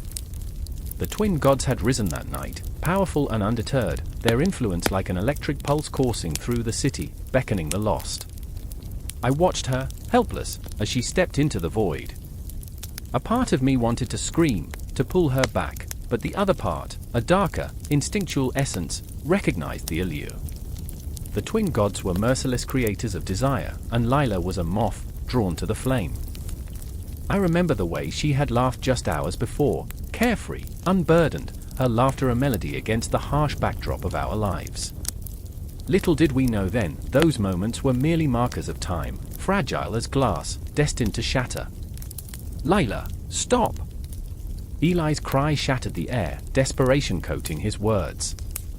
But she was already lost, eyes glazed, favoring the shadows with a smile that sent chills down my spine. The twin gods thrived on chaos, on uncertainty, their laughter mingling with the breeze, teasing us. "Do you remember the night we found that old clock?" I asked Eli, clutching at the memory as if it could anchor us. "The one that ticked backwards?" "We thought it was broken, but time never really breaks, does it?" he whispered, the weight of his realization hanging thick between us. Time stretched and twisted, wrapping around us like a noose, tightening, choking our breaths as if the very air conspired against us. Lila's silhouette danced ahead, becoming more ethereal with each passing second. The clock in my mind ticked louder, each beat echoing the frantic rhythm of my heart. I felt the shadows reach for me, their fingers cold and unyielding, reminding me of the ghosts we carried, the regrets, the fears, the love that had once burned bright and now flickered like a dying flame. "Eli, we can't let her go," I said, my voice trembling. The city had become a labyrinth, each corner a reflection of our fractured souls. "We can't let the gods take her." He nodded, eyes sharp like shards of glass, cutting through the encroaching darkness. Together, he vowed, though I could hear the uncertainty beneath his resolve. In that moment, we were more than just friends. We were warriors, fighting against the oppressive weight of fate, the looming specter of the twin gods. But what could we offer against such power? "Do you remember the stories?" I murmured, recalling the tales we shared beneath the old oak tree, where dreams mingled with reality. They said the gods would choose one to rule them all. Eli's gaze hardened. But they never mentioned what would happen to the rest of us. I knew then. The twin gods thrived on sacrifice, and our love, our friendship, was a thread in their tapestry of suffering. They fed on our fears, our desires, twisting them until they became grotesque caricatures of what once was. "Lila?" I screamed, my voice a raw edge, a desperate plea that echoed off the walls. Her figure turned, and for a moment, the shadows parted, revealing a glimpse of the girl I knew, the warmth in her smile, the light in her eyes. But it flickered, like a candle threatened by the breath of the wind. "Help me," she whispered, and it wasn't Lila anymore, it was the twin gods, the echo of their tantalizing call wrapped in her voice. Eli surged forward, arms outstretched, but the shadows lunged, dark tendrils grasping at him, pulling him back. "No! Lila," he cried, the sorrow in his voice reverberating through the very fabric of the night. And in that moment, I understood the fragility of it all. We were but puppets dancing to the rhythm of the cosmos, our strings pulled taut by the merciless hands of the gods. But we could not be mere spectators. I wouldn't let the darkness consume her without a fight. "Together," I whispered again, louder this time, the word reverberating in the hollow space between us. I stepped into the void, feeling the chill wrap around me, clinging like a second skin. Time warped, memories of laughter, of youthful dreams, and fleeting moments flooding back. The distant echoes of our childhood lingered, running through the fields under the sun, chasing dreams we grasped so dearly. But now, those dreams were shackled to the ground, weighed down by the gravity of the gods' wrath. "Fight!" I shouted, reaching for Lila as the shadows rippled around us, devouring the light. "Fight back!"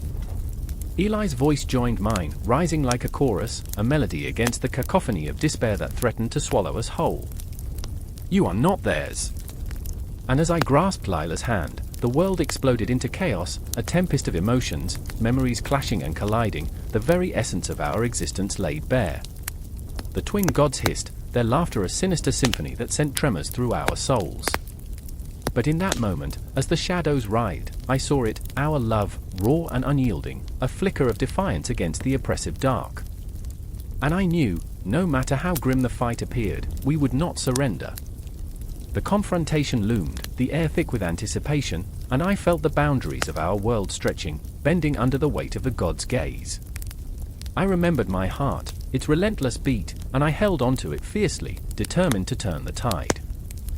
The night was alive, a canvas of emotions, each pulse a reminder of our fight against the inevitable. The twin gods would not have the last word, not as long as we stood together, defiant and unbroken. With each heartbeat, the stakes rose higher, the air crackling with an intensity that promised destruction and rebirth. Shadows loomed, but so did the light, and we were determined to carve our destiny, even if the gods themselves tried to tear us apart.